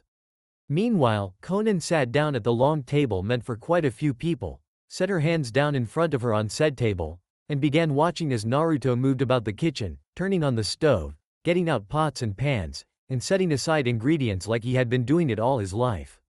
The dinner Naruto made was just a simple stir-fry, nothing extravagant. Not that he could truly be blamed. With everything that had happened in the last 24 hours, the blonde-haired Uzumaki was feeling more than a little tired. After dinner was over, he had every intention of sleeping like the dead for a good 15 hours at least. It was just as Naruto had begun serving that one of the other two residents of the house, and the one who was more often than not at the Namikaze estate, walked in. "That smells so good," Fu mumbled as she entered the dining room. Her head tilted up and her nose twitching as she took several deep whiffs, it was quite clear that the girl was literally following her nose. Moreover, the female Jinchuriki with mint green hair was drooling, and when combined with the way her stomach rumbled, made it obvious that she had not eaten for at least several hours. Naruto and Konan watched in a mixture of amusement and wonder as Fu plunked down in the seat she always sat in when having dinner at the Namikaze estate. Granted, such an instance was actually very rare, as the Nanabi's Jinchuriki preferred staying over at the Aburame clan grounds. "Would you like to eat with us, Fu?" asked Naruto, his mouth turning into a very slight smile. "Yes please," said Fu, still drooling. Naruto was amused to note that the girl seemed to be completely oblivious to Konan's presence. He wondered if the hunger was the cause. "Hold on," Naruto said, scurrying back into the kitchen. "Let me get you a plate." Doing exactly what he said he would, Naruto opened the cupboard where he stored his plates and bowls, and grabbed one for Fu, along with a set of chopsticks. He came back out mere moments later and set the dish and eating utensils in front of her. Almost before Naruto had even finished putting the plate down, Fu began dishing up her food. Naruto and Konan shared another look. This one questioning, as both of them wondered the same thing. "You're pretty hungry today, Fu," Naruto commented just as the girl he spoke to finished putting the amount of food she wanted on her plate. The Namikaze clan head suddenly found himself very grateful that he had made so much, because Fu had taken enough food to feed an Akamichi. Her plate had a literally mountain of food on it. "That's quite a bit of food. Are you sure you can eat it all?" he asked, honestly wondering where such a waifish girl planned on putting all that food. Fu moaned as she stuffed her face. Her chopsticks were a literally blur as they moved from the plate to her mouth. The small mountain of food she was eating began to disappear right before their very eyes. She only stopped once to speak, and even then her mouth was so filled with food Naruto could barely make out what she said. "I have home wheelie harb braming bode."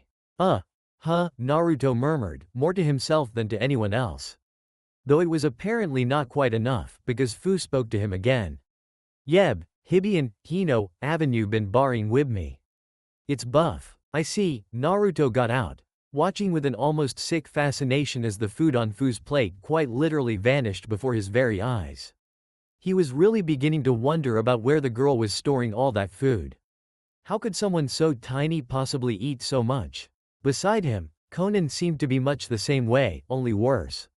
Her nose was wrinkled and her face looked almost green as she watched the tiny female vacuum down the food like an akamichi at an all-you-can-eat buffet after having fasted for a month.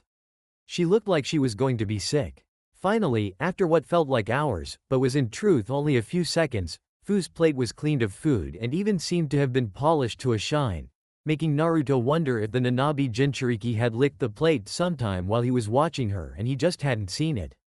The girl with mint green hair put her chopsticks down and released a content sigh as she patted her belly. Ah, now that really hits the spot. Thanks for making dinner, Naruto-san. You're welcome. Naruto managed to choke out, shocked.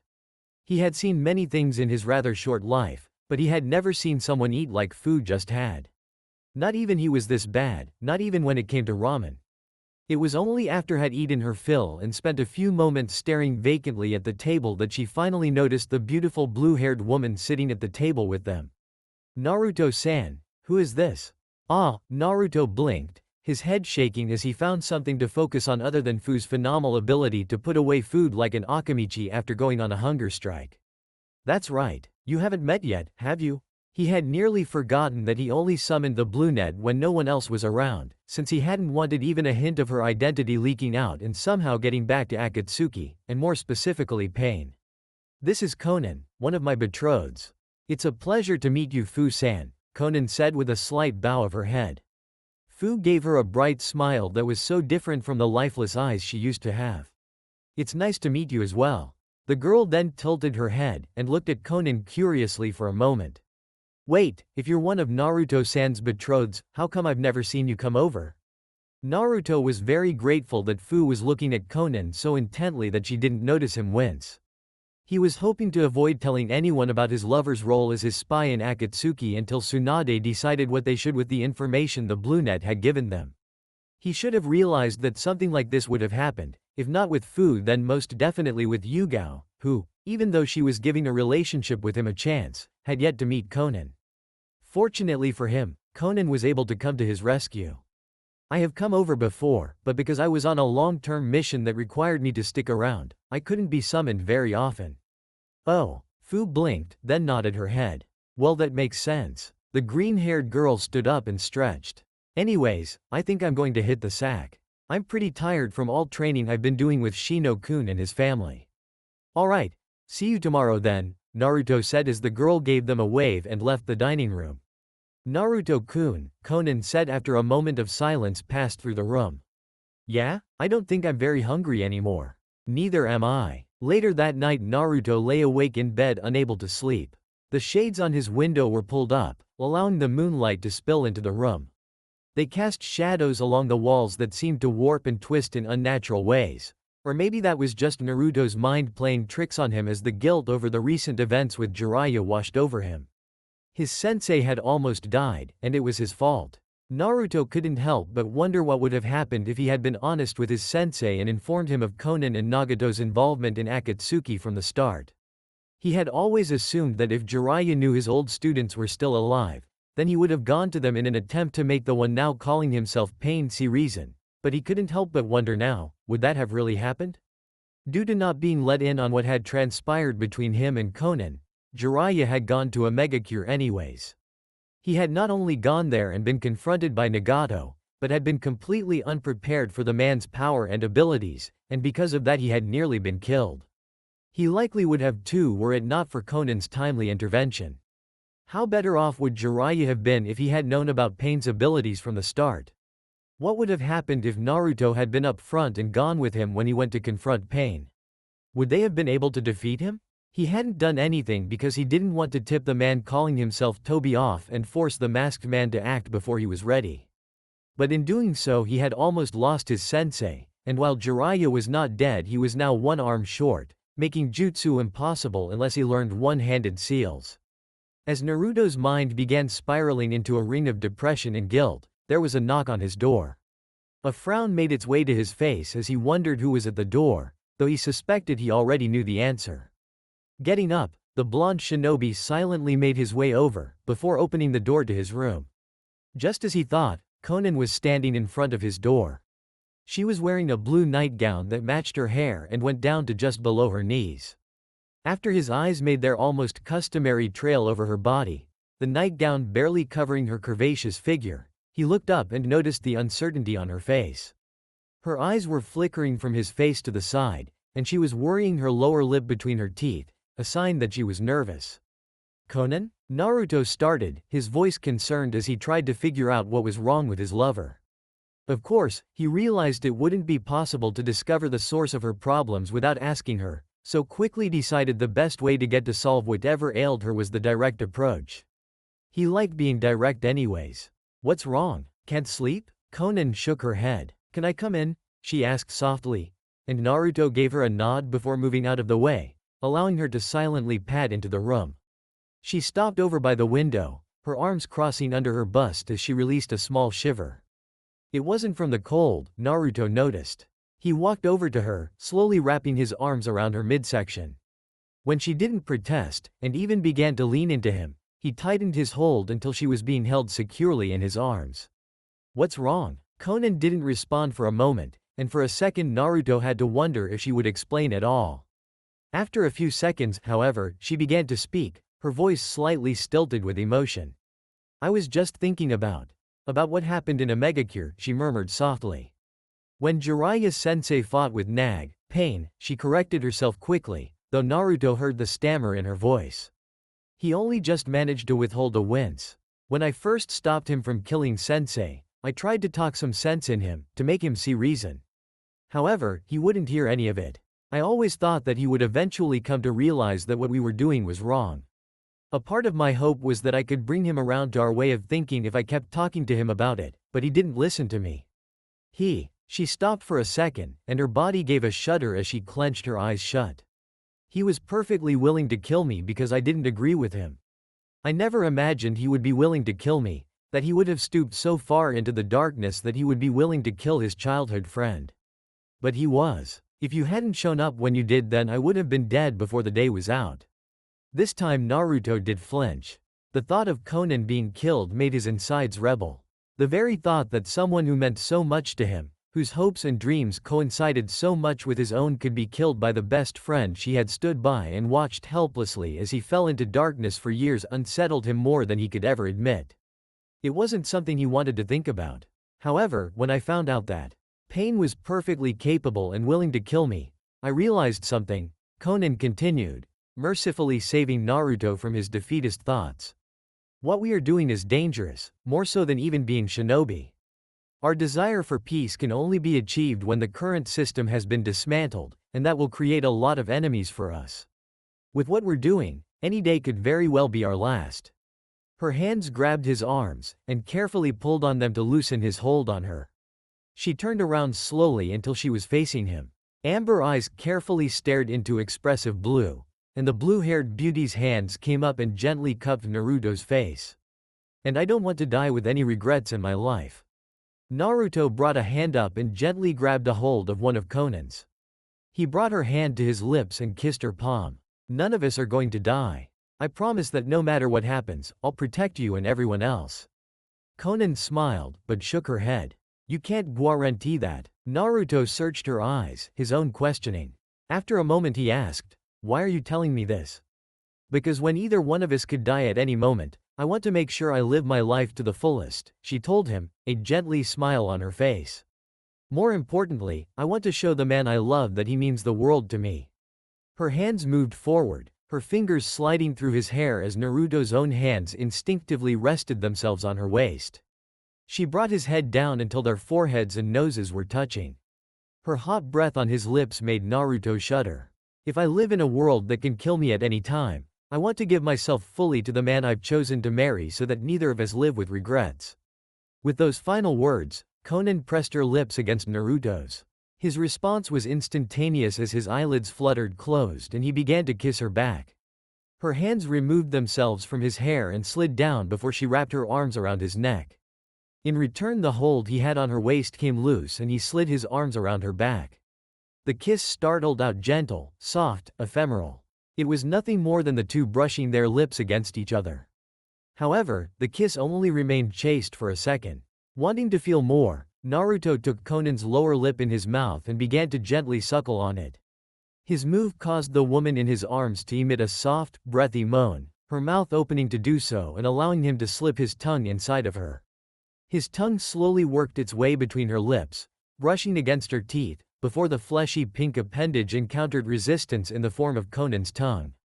Rather than battle against the woman in a fight for dominance, Naruto worked around her, entwining the oral appendage normally used for speech with hers and rubbing them against each other. The action felt phenomenal. They caressed and moved and worked around each other in a timeless dance that created a gentle and pleasurable friction between them. Hypersensitive nerves that often dealt with taste tingled in ways that only came from activities of the flesh. In that moment, Naruto could have happily stayed where he was all night. However, it became clear that Conan wanted more. The woman's hands found themselves gripping Naruto's shoulders, and she began to push him until his legs hit the bed.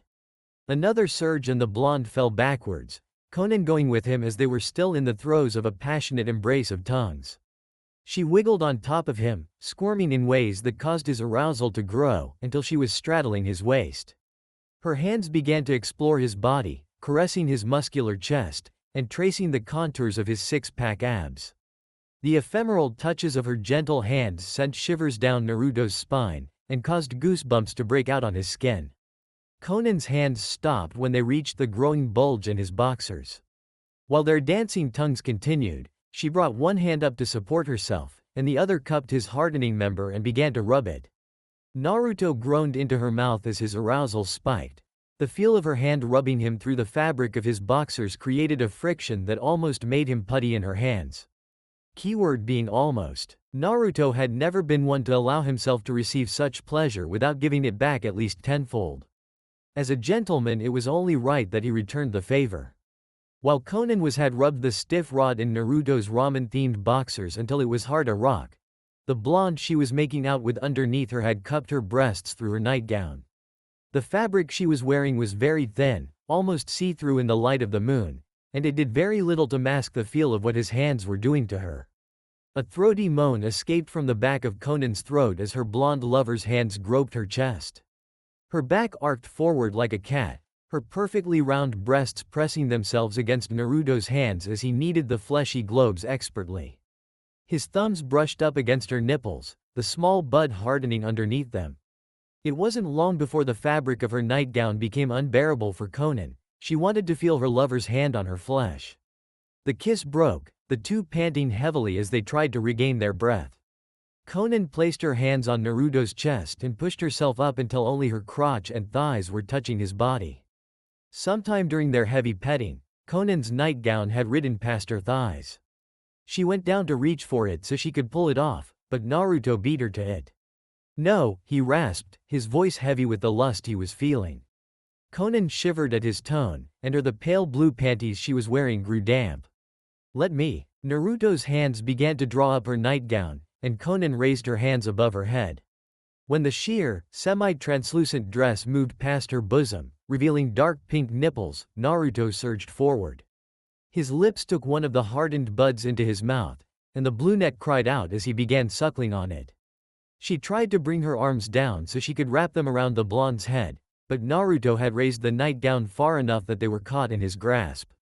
The woman straddling his waist squirmed and moaned as he worked her over, sucking on her nipple, flicking it back and forth with his tongue. She was helpless until he decided to release her. When Naruto finally removed the nightgown, he had already finished with one of her tits and moved on to the other. Rather than simply take it into his mouth, he swirled his tongue around the outer edge of her areola, moving closer and closer to her nipple with each full rotation. "Stop! Stop teasing me!" Conan panted out as her hands gripped Naruto's head and tried to pull him into her breast. He grinned, or would have if he were not currently busy, but didn't let her dictate the terms. He moved at an agonizing pace, and when he finally did reach the hardened bud of pink flesh, took it in between his teeth and gave it a gentle tug, eliciting a long, drawn-out moan from the woman he was working over. "Ooh!" Rather than use his free hand to attend to her other breast, Naruto let it travel down, trailing across the creamy expanse of skin that lay exposed before him. He stopped only when his hand reached the junction between her thighs, and cupped her sex through her panties. There, he began to rub his hand along her crotch, pressing his fingers against labia. On. Ha. Ha. Conan's moans mixed with pants as Naruto's fingers began pressing against her womanhood. He slid his fingers up and down her slit, the digits pushing against her outer lips just enough to part them and brush against the small hood that hid the real treasure. Eventually, Naruto got tired of feeling the cloth against his skin, and pulled it out of the way so he could stimulate her directly. Naru. Oh. A shudder ran through the beautiful brunette's body as Naruto moved one finger inside of her, then curled it after sticking two of the joints into her. It only took a moment for him to find the slightly smoother patch of flesh along her inner walls and stimulate it by pushing his finger against it and rubbing. Oh.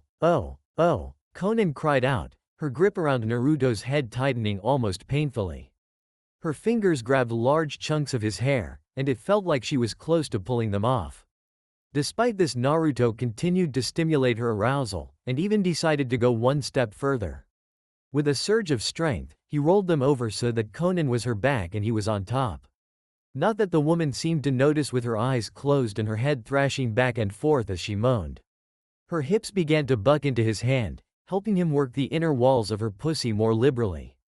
With his hand now less confined due to Conan no longer straddling, Naruto was also able to use his thumb to free the woman's clit from the small hood of flesh it was hidden under. That seemed to be Conan's threshold. She could hold on no longer. Her walls clamped down around his fingers with enough strength to make him wince, and almost refused to let go as her hips jerked against his hand. With one last thrust of her hips, she cried out loudly, before her entire body slumped onto the bed. Naruto pulled his fingers out of her and brought them to his face.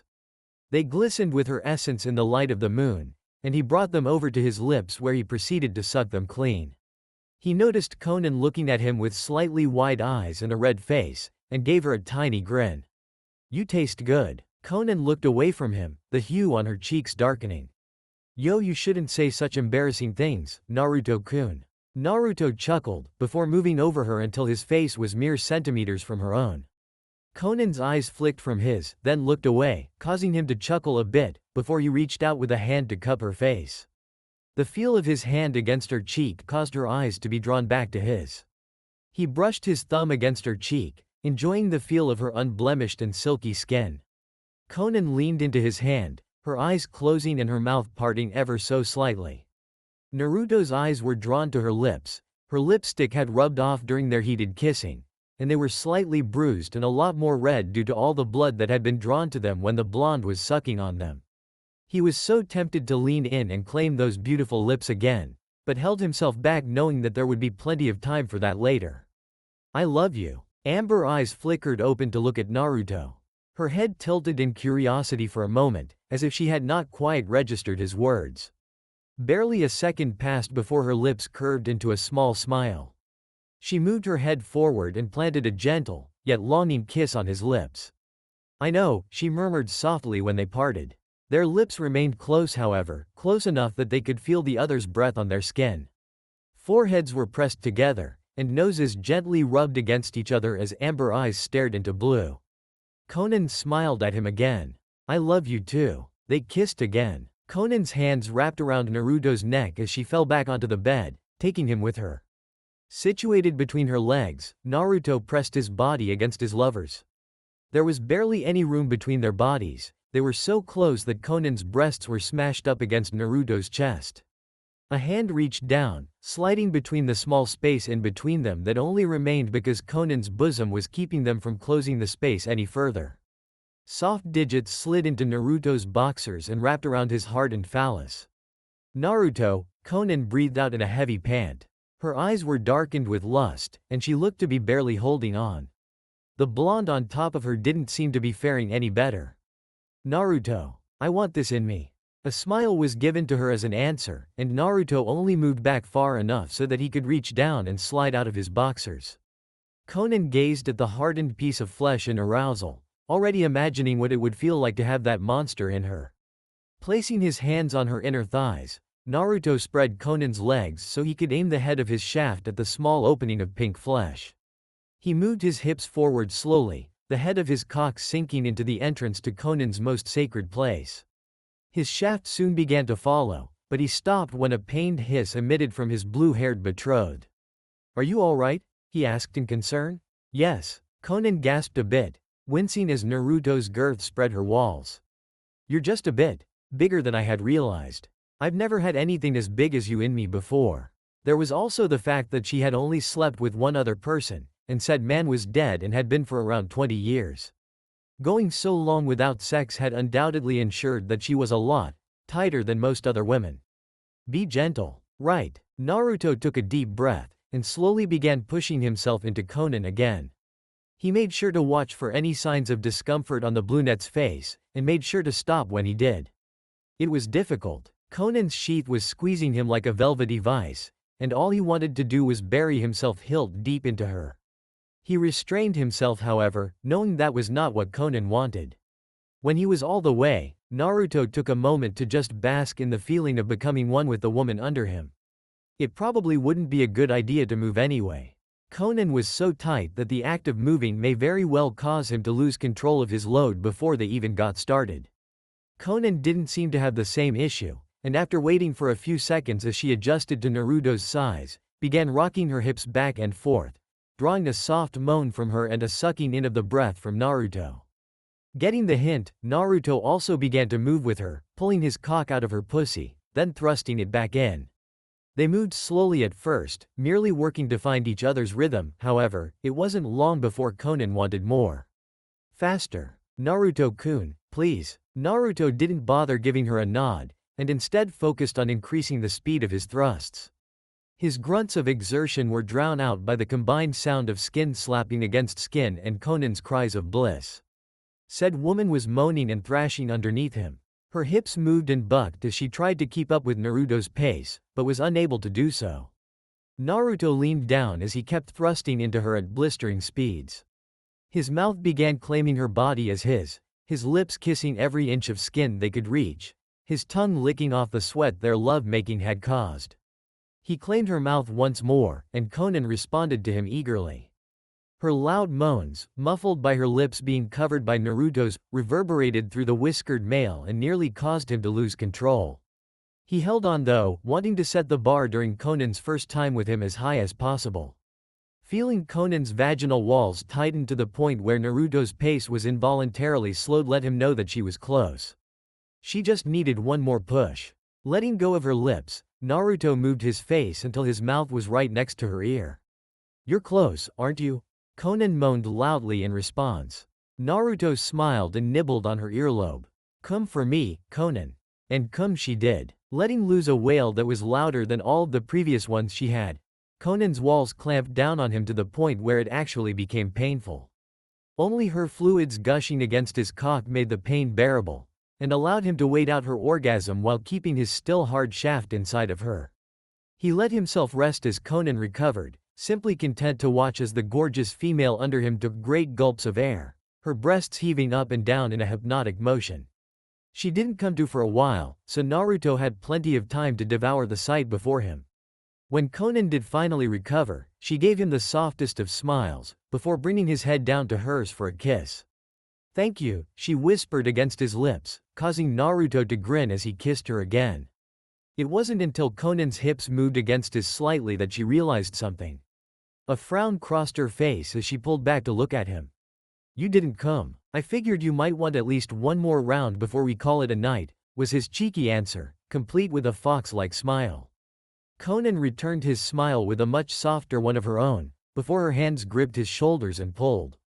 Before he could squash her, Konan rolled them over, so that Naruto was once again on the bottom and she was on top. Her hands slid from his shoulders to his chest, and Konan's smile remained in place as she leaned down and gave him a kiss. "You're right," she whispered, her voice huskier than it had been all night. Naruto shivered when she trailed a perfectly manicured nail over his pectorals. "I would like to do this again before we call it quits tonight." She kissed his chin, then pushed herself back up and looked down at him through slightly hooded eyes. "I want to give myself over to you completely, to cry out your name until my voice is hoarse. To make love with you until I'm lying in your arms sweaty and exhausted. But more importantly, I want to show you just how much I love you." If Naruto weren't still stiff as a kunai, those words alone would have been more than enough to make him stand at attention. It wasn't exactly dirty talk, and he doubted Conan was capable of such. That was more May's area of expertise, but it didn't really matter.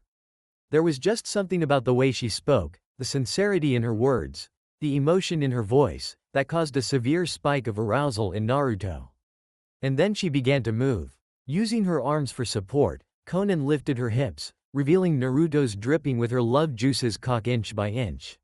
She stopped when only his head remained buried inside of her, but only for a second, before she slid back down just as slowly. Naruto released a hiss of pleasure at the agonizing pace. His eyes clenched shut, and his body shuddered in blissful agony as Conan began to repeat the process. He wondered if she was getting back at him for his earlier teasing. Conan. Patience, Conan said, already knowing what he was going to ask, if the small smile on her face was any indication. All good things come to those who wait.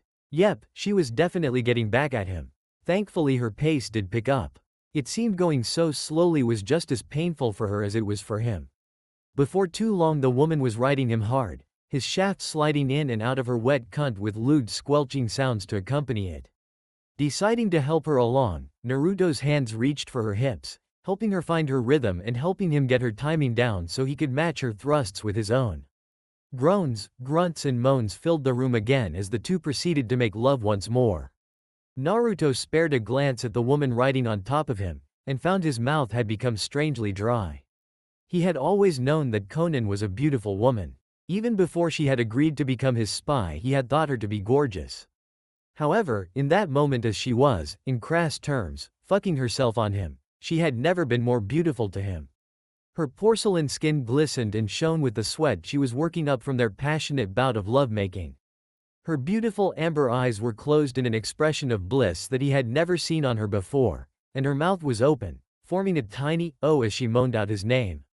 Moonbeams shot in from the window and were arrayed around her in such a way that they had formed a halo of light around her body. The effect cast her in a phantasmagoric light, too perfect to be real, an image conjured by the mind trying to create its idea of perfection. During this time, Naruto couldn't help but think that Conan truly did look like an angel. "Conan," he groaned out. I'm close. Hold on. Please." Conan's eyes opened and she looked at him. "Just for a little bit longer. I'm almost there." Naruto's voice stuck in his throat as he felt his cock bulge. He knew he wouldn't be able to hold on much longer. Knowing that Conan, like him, wanted to share a mutual orgasm, he pressed his hand against her engorged clit and rubbed. "I'm coming." Conan finished as her walls clamped around him for the second time that night, this time getting their just rewards as Naruto painted her walls white with thick, hot streams of cum. With one last scream erupting forth from her mouth, Conan collapsed against her fiancé and the man she had given herself to fully. "So warm," she mumbled, snuggling into Naruto's chest with a sigh. "I've never felt this content before." Naruto was tempted to make some witty comment. Perhaps a corny one-liner that would cause the normally stoic woman to smack him upside the head. It would have most likely ruined the moment, but then Naruto had never been known for keeping his foot out of his mouth. However, he noticed almost immediately that Conan's breathing was deep and even as she exhaled against his chest. Looking down, he saw the brunette's eyes were closed, and a small smile played on her face. She was asleep, and it was probably a good thing, he mused to himself. Smiling, Naruto wrapped one arm around Conan, pulling her closer to him, while the other was used to drag them both up to the head of the bed.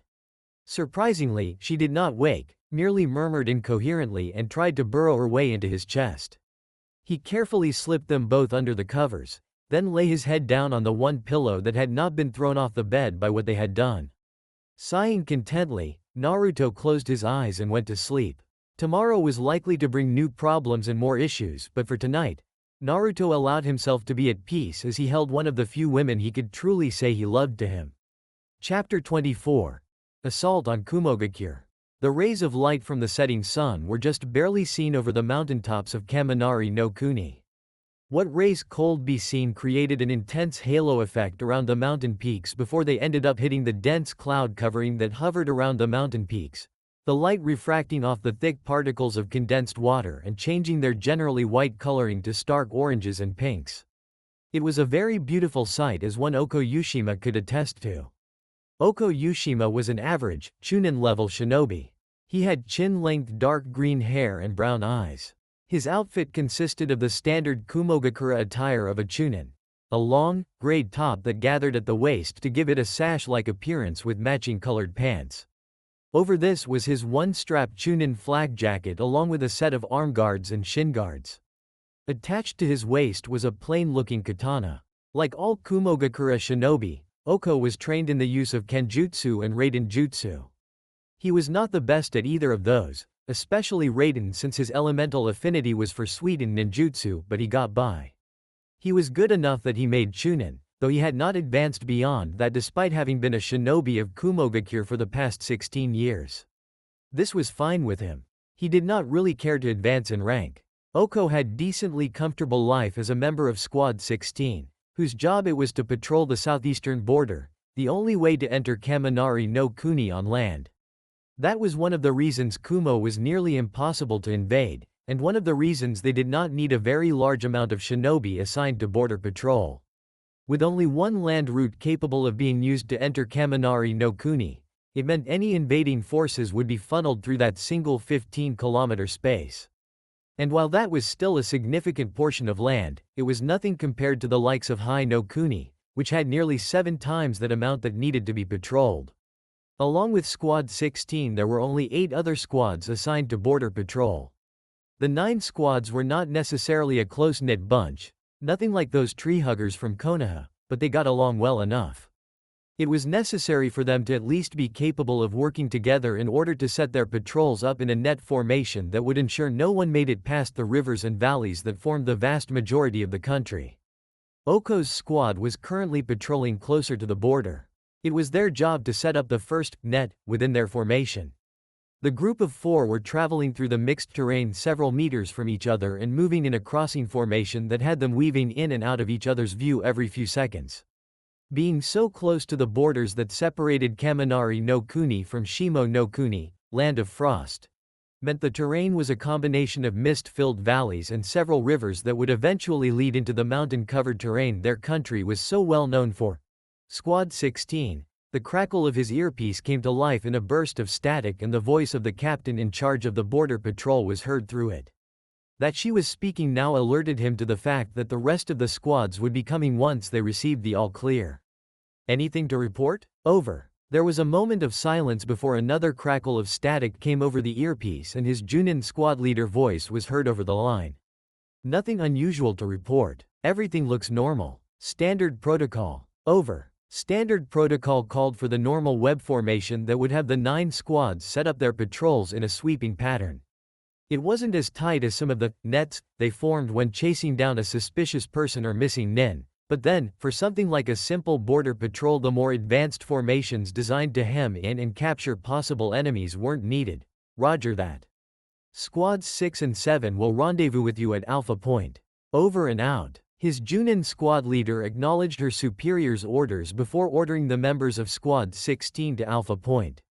Alpha Point was a small underground bunker exactly 52 meters from their current location. It was nearly impossible for anyone without authorization to notice due to the genjutsu that was woven around the bunker, making it look like a small hill. Only members of Kumogakure's shinobi force, or a dojutsu like the Sharingan or the Byakugan would be capable of recognizing and seeing the illusion for what it was. Oko formed up behind his squad leader, Mai, a Junin with raven hair that had 2 small buns tied on her head while the rest was let down to run over the front of her shoulders and down her chest. She had light brown eyes that were set in an apathetic expression that bordered on looking bored. It was a look she always wore. Like Oko and everyone else, her outfit consisted of standard Junin attire. The only difference between her and most of those in her squad was that she did not have a katana at her side, but several dozen stilettos strapped along her waist and thighs. As the group reached Alpha Point they were forced to stop when they caught sight of someone who shouldn't be there. Landing on the ground, the squad of 4 saw a man with spiky orange hair and several piercings on his nose and ears, and 2 more piercings under his lower lip. His eyes were the strangest pair any of them had ever seen. Both the iris and sclera were purple, and there were 4 concentric rings surrounding the pupil. They looked like some kind of dojutsu, but they didn't look like any dojutsu Oko had ever heard of. However, while the eyes were unusual, it was not what caught his squad leader's attention. That cloak. It was the cloak. Wrapped around the man, covering his entire frame from their view, was a black cloak that had red clouds on it. It was an unusually flashy piece of clothing for anyone to wear, very easy for people to take notice of. It was almost like he wanted people to see him. So busy was Oko observing the man that he became completely shocked when the strange orange-haired figure disappeared. Not just moved, but vanished entirely. At least, that's what it looked like to him. The slitching sound of fabric and flesh being sliced into, followed by a pained gasp, had Oko turning his attention towards one of his teammates. He was shocked when he saw the man who vanished was standing before one of his squad members, a strange metal rod in his left hand. Said rod was also stabbed through the chest of his teammate, penetrating all the way through the man's torso and sticking out of his back. As his squad mate gave a death shudder, the orange-haired male pulled the rod out of the now dead Chunin and let the corpse fall to the ground with a dull thud. "It's Akatsuki," Mai shouted in shock, and Oko felt surprise of his own coursing through him. He knew of Akatsuki, everyone did. A group of powerful missing ninja that were apparently after the Biju. They had even been forced to step up their patrols on the off chance one of its members tried to sneak into Kaminari no Kuni to take Kurabi-sama and Yugito-sama.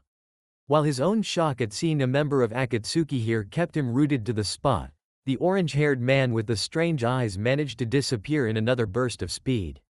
He appeared in front of the last member of their squad, a drinking buddy of his, and just like last time the man impaled the Chunin in the chest with that strange rod. "Oko!" Mai snapped as she whipped two stilettos off her and spun them in her hands. "Don't just stand there like an idiot. Form up." With her piece said, Mai began channeling lightning chakra through her stilettos. A part of the reason she was a Junin despite not having much in the way of solid close-range skills was due to her accuracy with throwing weapons, and her talent in lightning manipulation. She was one of the more skilled ninja in the village when it came to manipulating the Raiden element and was on par with some of the more powerful ninja of their village. Raiden. Pasu no Kiba. Lightning release. Piercing fang. With the two stilettos in her hand now covered in wreathing arcs of blue lightning, Mai threw the sharp knives at the orange-haired man with incredible speed. The weapons were so fast all that Oko could see was a sharp, blue streak as they traveled straight towards the Akatsuki member who had just attacked and killed two of his squad mates. They looked like two bolts of lightning rather than a pair of throwing knives. The stilettos, which looked like they would pierce right through the man with ease at the speed they were traveling, never touched the man. Oko couldn't even begin to guess what happened. 1 second, the lightning-wreathed weapons were sailing towards their enemy at speeds most Junin would be unable to keep up with. The next the two blades were blown away with some kind of invisible force. The next instant happened too fast for Oko's eyes to follow. Mai had been preparing to throw more lightning-covered kunai when she was suddenly lifted off her feet and sent soaring towards the Akatsuki member.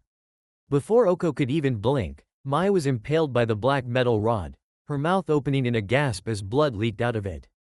As the lights in her eyes dimmed, the man wearing the black cloak with red clouds pulled her off the rod and tossed her cooling corpse onto the ground. And then the man was in front of Oko. The last thing the Chunin with little aspirations saw was purple eyes with concentric rings staring at him before his world erupted into pain. Pain stared at the corpse of the green-haired man he had just tossed to the ground before lifting his eyes to his surroundings. He did not bother to turn his head to see the 6 other figures walking out from the surrounding rock-covered terrain. He did not need to bother, for he already knew they were coming. He was them, just as they were him. They were all one. They were all pain. 6 sets of identical Rinnegan eyes stared ahead into the misted valley. Beyond this border lay Kaminari no Kuni, the country where Kumogakure was. The Shinobi village where the Hachibi Jinchuriki lived. Squad 16, have you reached Alpha Point yet? Squad 16, report. Pain glanced down at the earbud on the Chunin he had just killed as a voice came across it, getting louder and louder as it asked for Squad 16 to report to them. It looked like he had a few more small-time shinobi to deal with before he could reach Kumogakure and secure his target. It was a fairly peaceful day in Kumo. Of course, the term peaceful is always very subjective when it comes to a shinobi village, and even more so when talking about a village like Kumogakure. As a ninja village that is heavily militarized, there is always something going on. Ninja hopping along the roofs, both Anbu and normal squads. Ninja walking along the street and mixing in with the few civilian families that lived in Kumo. Ninja training in one of the many hundreds of training grounds that dotted the village. In fact, the training grounds were almost always crowded with numerous shinobi training to sharpen their skills.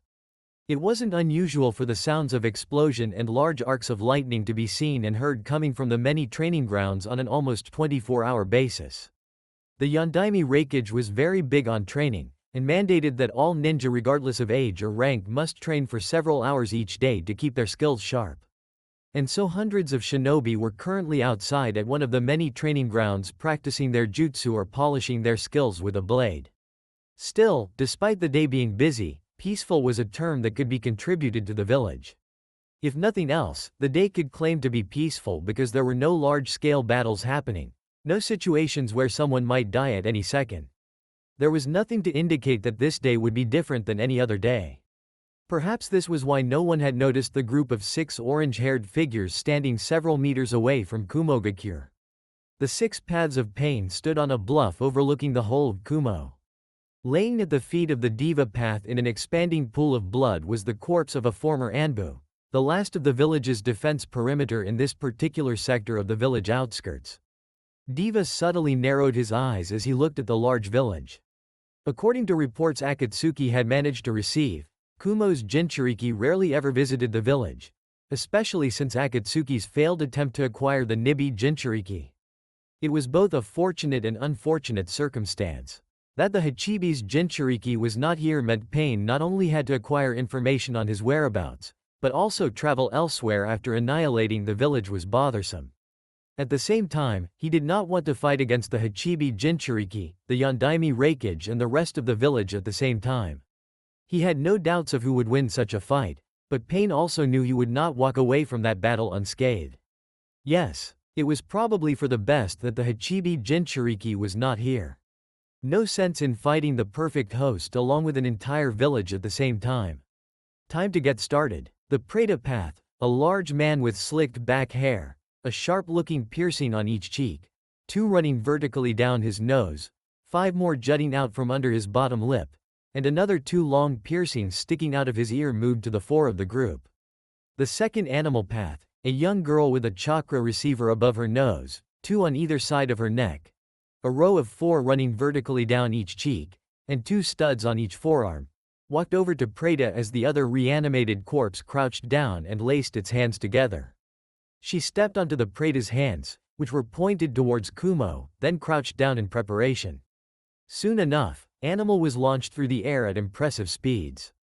Her body straightened as she dove towards the shinobi village head first, heedless of any possible danger she may face. There was no need for her to worry. Unlike Konoha, Kumo did not have a barrier surrounding it that would alert anyone to her presence. This was likely due to how many shinobi they had, nearly 3 times that of Konoha. As Animal got closer, she quickly flipped herself around, landing on her feet on top of a roof. At the same time her hands flipped through several seals so that as soon as she landed on the ground, she was ready to summon the other 5 paths to her. There was a large puff of smoke as the 5 paths appeared. It dispersed very quickly, however, as the 6 paths took off as soon as they were summoned, already preparing to cause as much damage as possible before anyone could realize they were there. It had not taken Animal long to make it to the center of the village. Most of the ninja patrolling Kumo's interior were chunin, and they were far too slow to see her as anything more than a blur. By the time she reached the heart of Kumo her hands had already flown through all the needed seals to summon a powerful creature of her choosing. The cloud of smoke that the summoning created was far larger than when she had summoned the other paths, and far more noticeable because of it. Not that this mattered much. Before the smoke had even dispersed fully, a 3-storied 3-headed dog jumped forth and descended upon the hapless village before the village's forces could even begin to realize what had happened, much less set up a timely response. Several buildings were decimated as the large 3-headed beast smashed into them with reckless abandon. A number of ninja that were hopping the roofs were violently flung through the air, a number of them hitting the ground and an even larger number hitting the surrounding buildings. Judging from the sickening crunch that could be heard from several of them, the ones that hit the building in particular, many of these shinobi were not injured but outright killed, the force they hit the wall with ending their lives. The animal path looked on as her summoned beast began rampaging through the village. This would set up a nice distraction for the others to begin slaughtering this village's shinobi much more easily. Asura was perhaps the most unusual looking of the 6 paths. Aside from being completely bald with 4 spiked chakra receivers sticking out of his head, Asura also happened to possess 3 faces.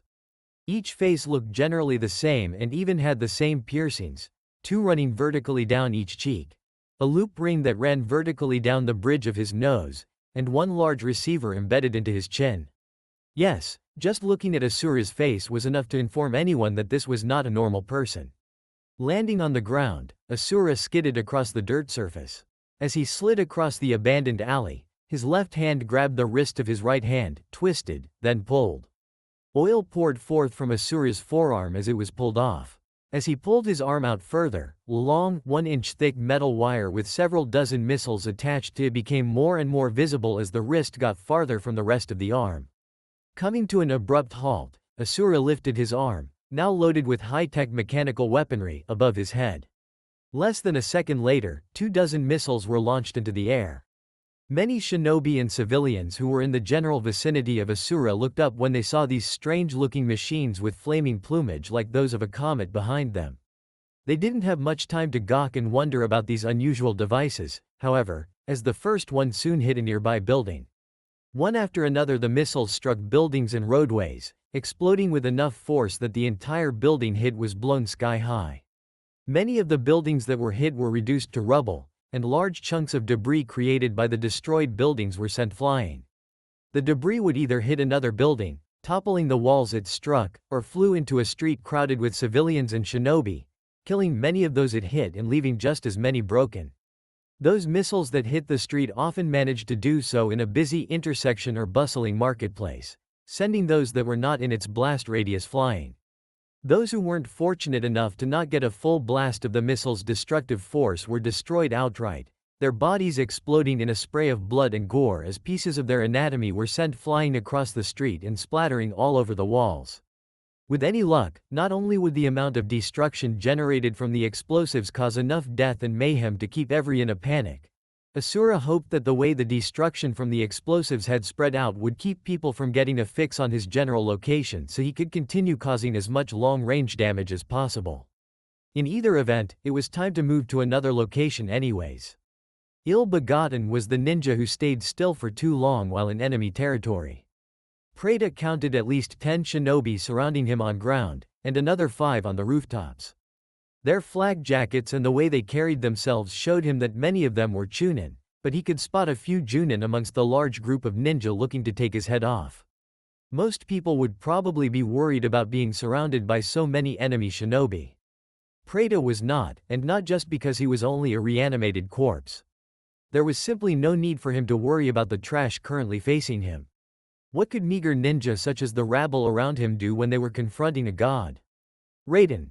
Bakurai, lightning release, depth charge. Several of the ninja were enveloped in a layer of lightning after going through a set of hand signs. It looked like they were going to collaborate their jutsu by combining the same jutsu in order to make the attack bigger and more powerful. It was similar to the way collaboration jutsus worked, in which one elemental attack would be used to boost another, such was with fire and wind. This was a bit different as there was only one jutsu being used and multiple people launching it at the same time, but the effect was the same, not that it mattered. While the 6 large bolts of electricity combined in midair to increase greatly in both size and power, the rest of the ninja pulled out their swords and prepared to rush in should he manage to dodge the attack. Not that he had any need to dodge. Holding out his hands just as the combined jutsu was about to hit, Preda began absorbing the chakra that had been used to fuel the attack. Slowly, little by little, the large lightning jutsu began to decrease in both size and power. To those looking on from afar, it looked like the jutsu was being sucked into a distortion centered around Preda's palm. What the hell? The jutsu had no effect. Surprise emanated from the Kumo ninja surrounding Preda. What was going on here? Why wasn't this strange man nothing more than a charred corpse? Had the jutsu failed? Or had this orange-haired weirdo found some other means of surviving what should have been an unsurvivable combination jutsu? If they weren't in the middle of a battle against a ninja who had actually had the gall to attack their home, there was little doubt that many of them would have been scratching their heads in confusion. As it was, they did not have time to be confused. Their enemy was still alive, unharmed, and that meant they still had work to do. Since the jutsu had failed in a most spectacular manner, the surrounding ninja that had their weapons out were quick to charge in. They rushed forward at varying speeds, their weapons raised or prepared in their preferred styles.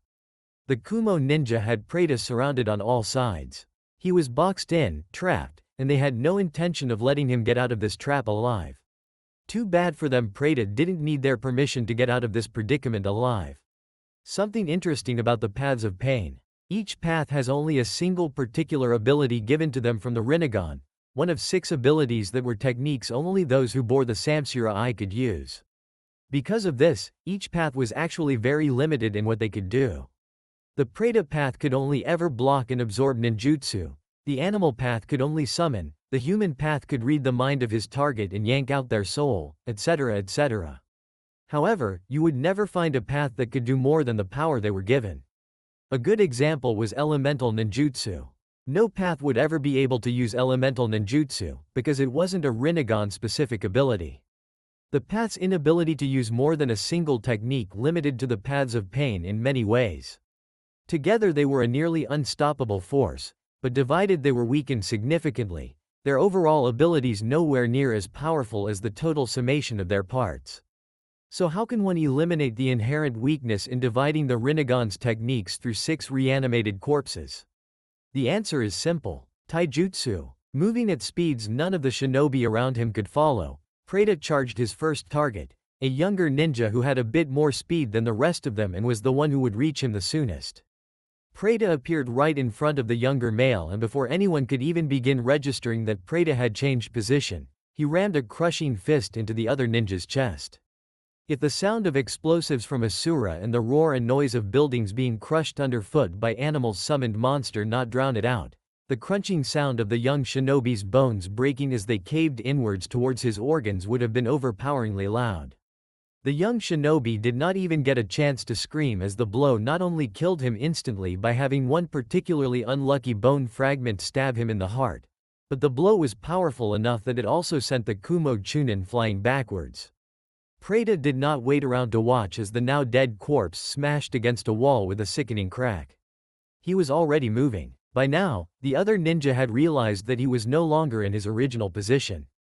They had halted in their tracks, though a few he noticed had spotted him and were adjusting their charge accordingly. They would not get the chance to attack him.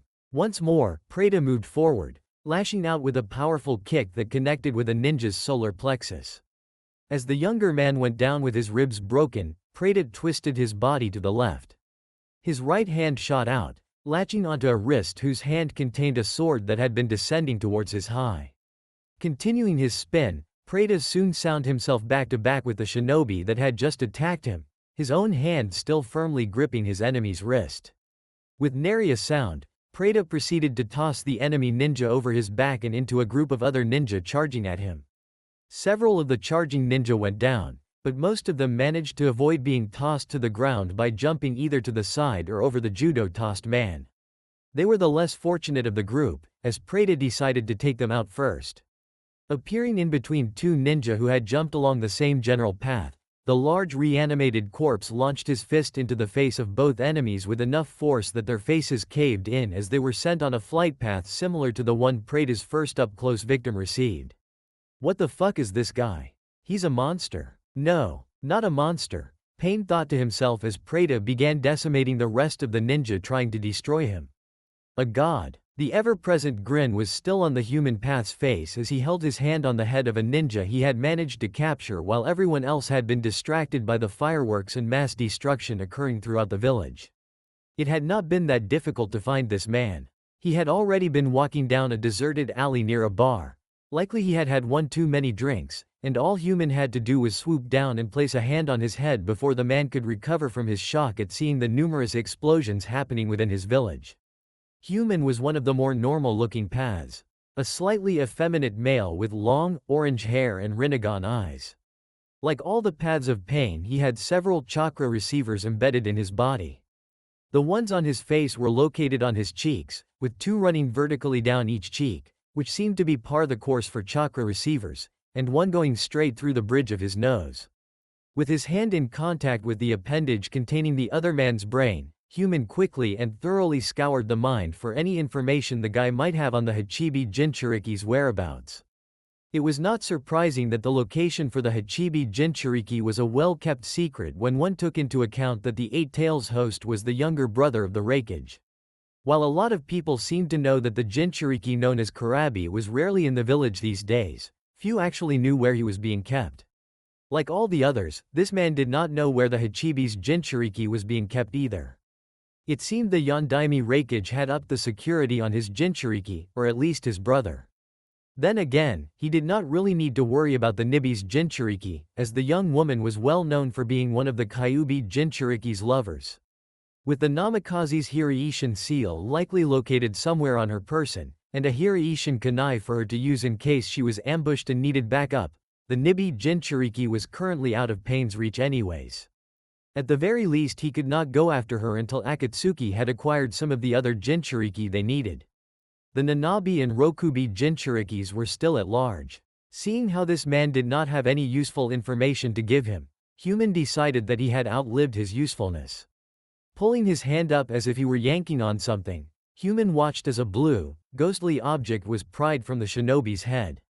His on-the-spot interoji quickly went slack as his soul was pulled from his body, slumping to the ground like a Sanagakure puppet with its chakra strings cut off. Human looked up just in time to see several explosions from the head-mounted cannon located within Asura's skull.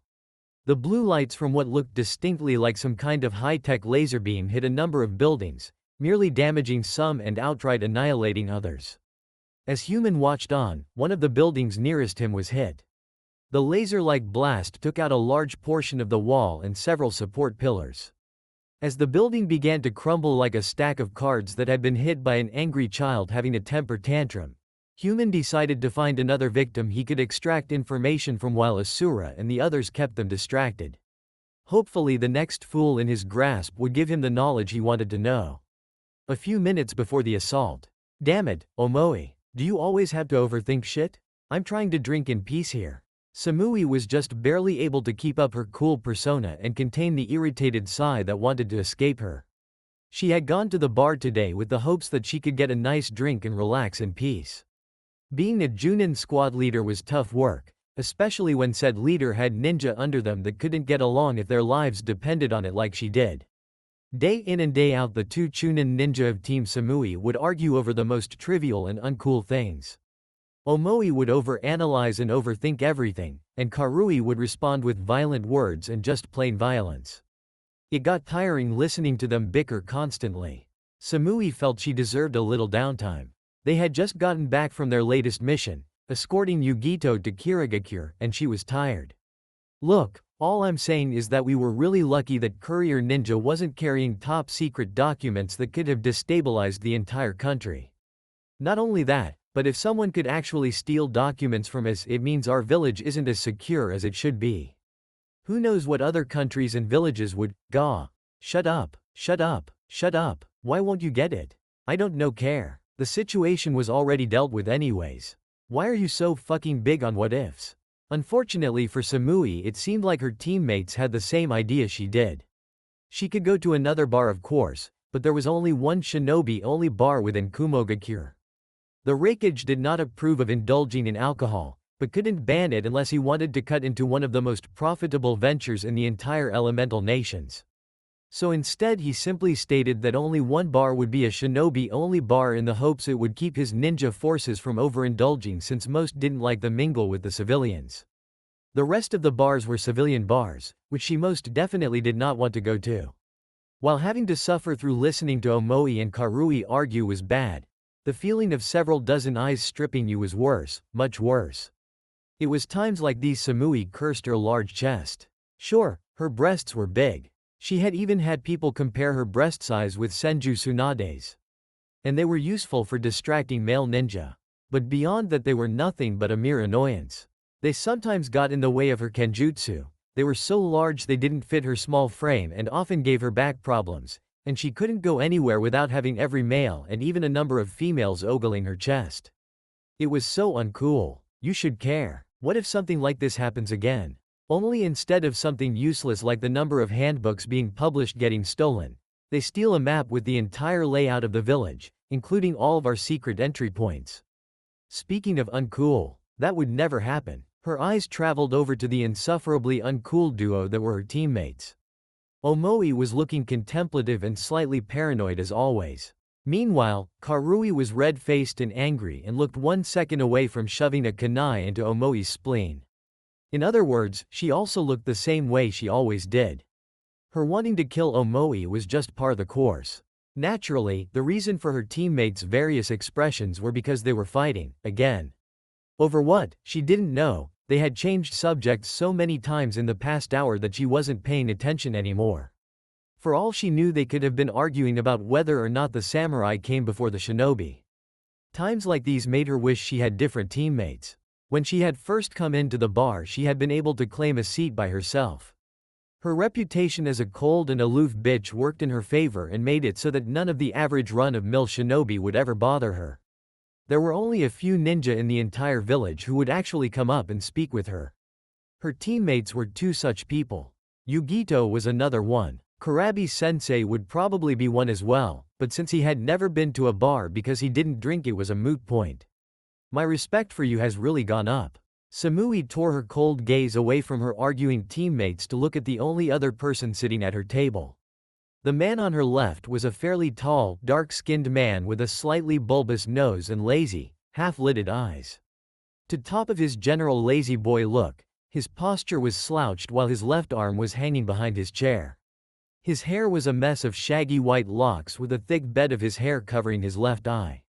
He was wearing a high-collared, sleeveless uniform with loose-fitting pants, bandages on his wrists, and the standard white one-strap over one-shoulder flak jacket of Kumogakure. He also had the kanji for water and lightning tattooed onto his left and right arm respectively, signifying the 2 elemental affinities he possessed. When Samui raised her eyebrow at him, Darui gestured to the pair of still arguing chunin. Dealing with them day in and day out must be tiring. I'm impressed that you can handle them as well as you do.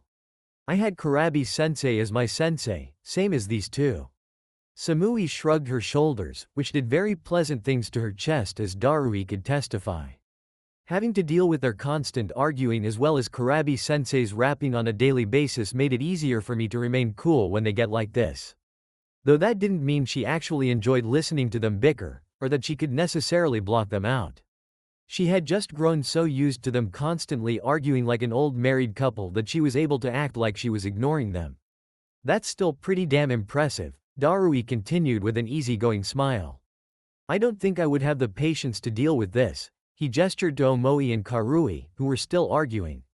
On a daily basis. Flattery will get you nowhere, Samui replied in the same cold tone she always spoke. I would like to ask that you not hit on me, Darui-san. It's not cool. Ouch, Darui over-exaggerated a flinch and effected a mock-hurt expression. I see those rumors about how cold you are weren't an exaggeration. He tilted his head back as he knocked back the sake in his saucer, allowing the warm liquid to burn down his throat. With a content sigh, he set the saucer back down and poured himself another glass. Though I did hear a rumor that you've gotten pretty cozy to the Namikaze boy Yugito is so taken in with. That's because Naruto-san is cool. He can at least look at me without looking below my face, Samui replied. And besides, he is already taken by Yugito-sama and, from what I understand, several other women. I did hear Bozu saying something about that after the Chunin exams a few months back. Darui hummed in thought as he remembered the Yondaime Reikage muttering something about lucky blonde bastards. He sounded jealous. I wouldn't know, Samui said in a cool voice. I'm not as close to Reikage-sama as you are. True, true. Before anything else could be said, the loud boom of multiple explosions and what sounded like something crashing into a number of buildings reached their ears. This was followed by the earth rumbling and shaking underneath them. What the hell is going on? Shouted Karui as she was knocked off her chair and onto the floor, an angry expression marring her face. Maybe some new techniques gone out of control, Omoi suggested, right before he began suggesting more theories. Or maybe there's some kind of large-scale earthquake that's managed to reach up here. Or maybe someone's attacking the village. Who would be stupid enough to attack the village? Asked Karui as she stood up with a growl. The thought that someone would attack their village so blatantly was absurd. They were the most militarized village out of all the hidden villages. No one would be dumb enough to assault their village with anything short of an army, and they would have been alerted long before now if that were the case. Samui ignored them both as she and Darui dashed towards the doors and quickly exited the bar. The two Kumo Junin hopped onto the roof in order to assess the situation. What they saw was enough to shock even Samui into losing her cool demeanor. Smoke and fire filled the air. Samui could smell the scent of ash on the wind. Everywhere she looked, dozens if not hundreds of fires were liberally dotting the village. Dozens of buildings were destroyed, their remains, cement corpses on the ground, lay on the ground as nothing more than large mounds of rubble. And a number of corpses, both shinobi and civilian, lay unmoving on the streets.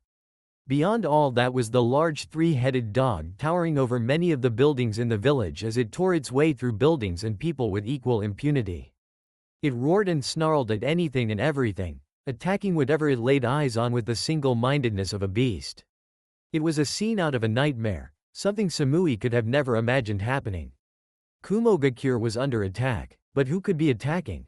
To assault Kumo directly was akin to suicide without an army, and there was no way an army could have attacked the village without Kumo having been alerted far in advance. That was another thing. She could clearly see that this was not an army attacking. There were no hordes of enemy shinobi, no mass amounts of hostile forces conveying on the city like a plague of locusts. In fact, from her point of view, it was easy to see that there were only 6 areas of Kumo being attacked at any given time.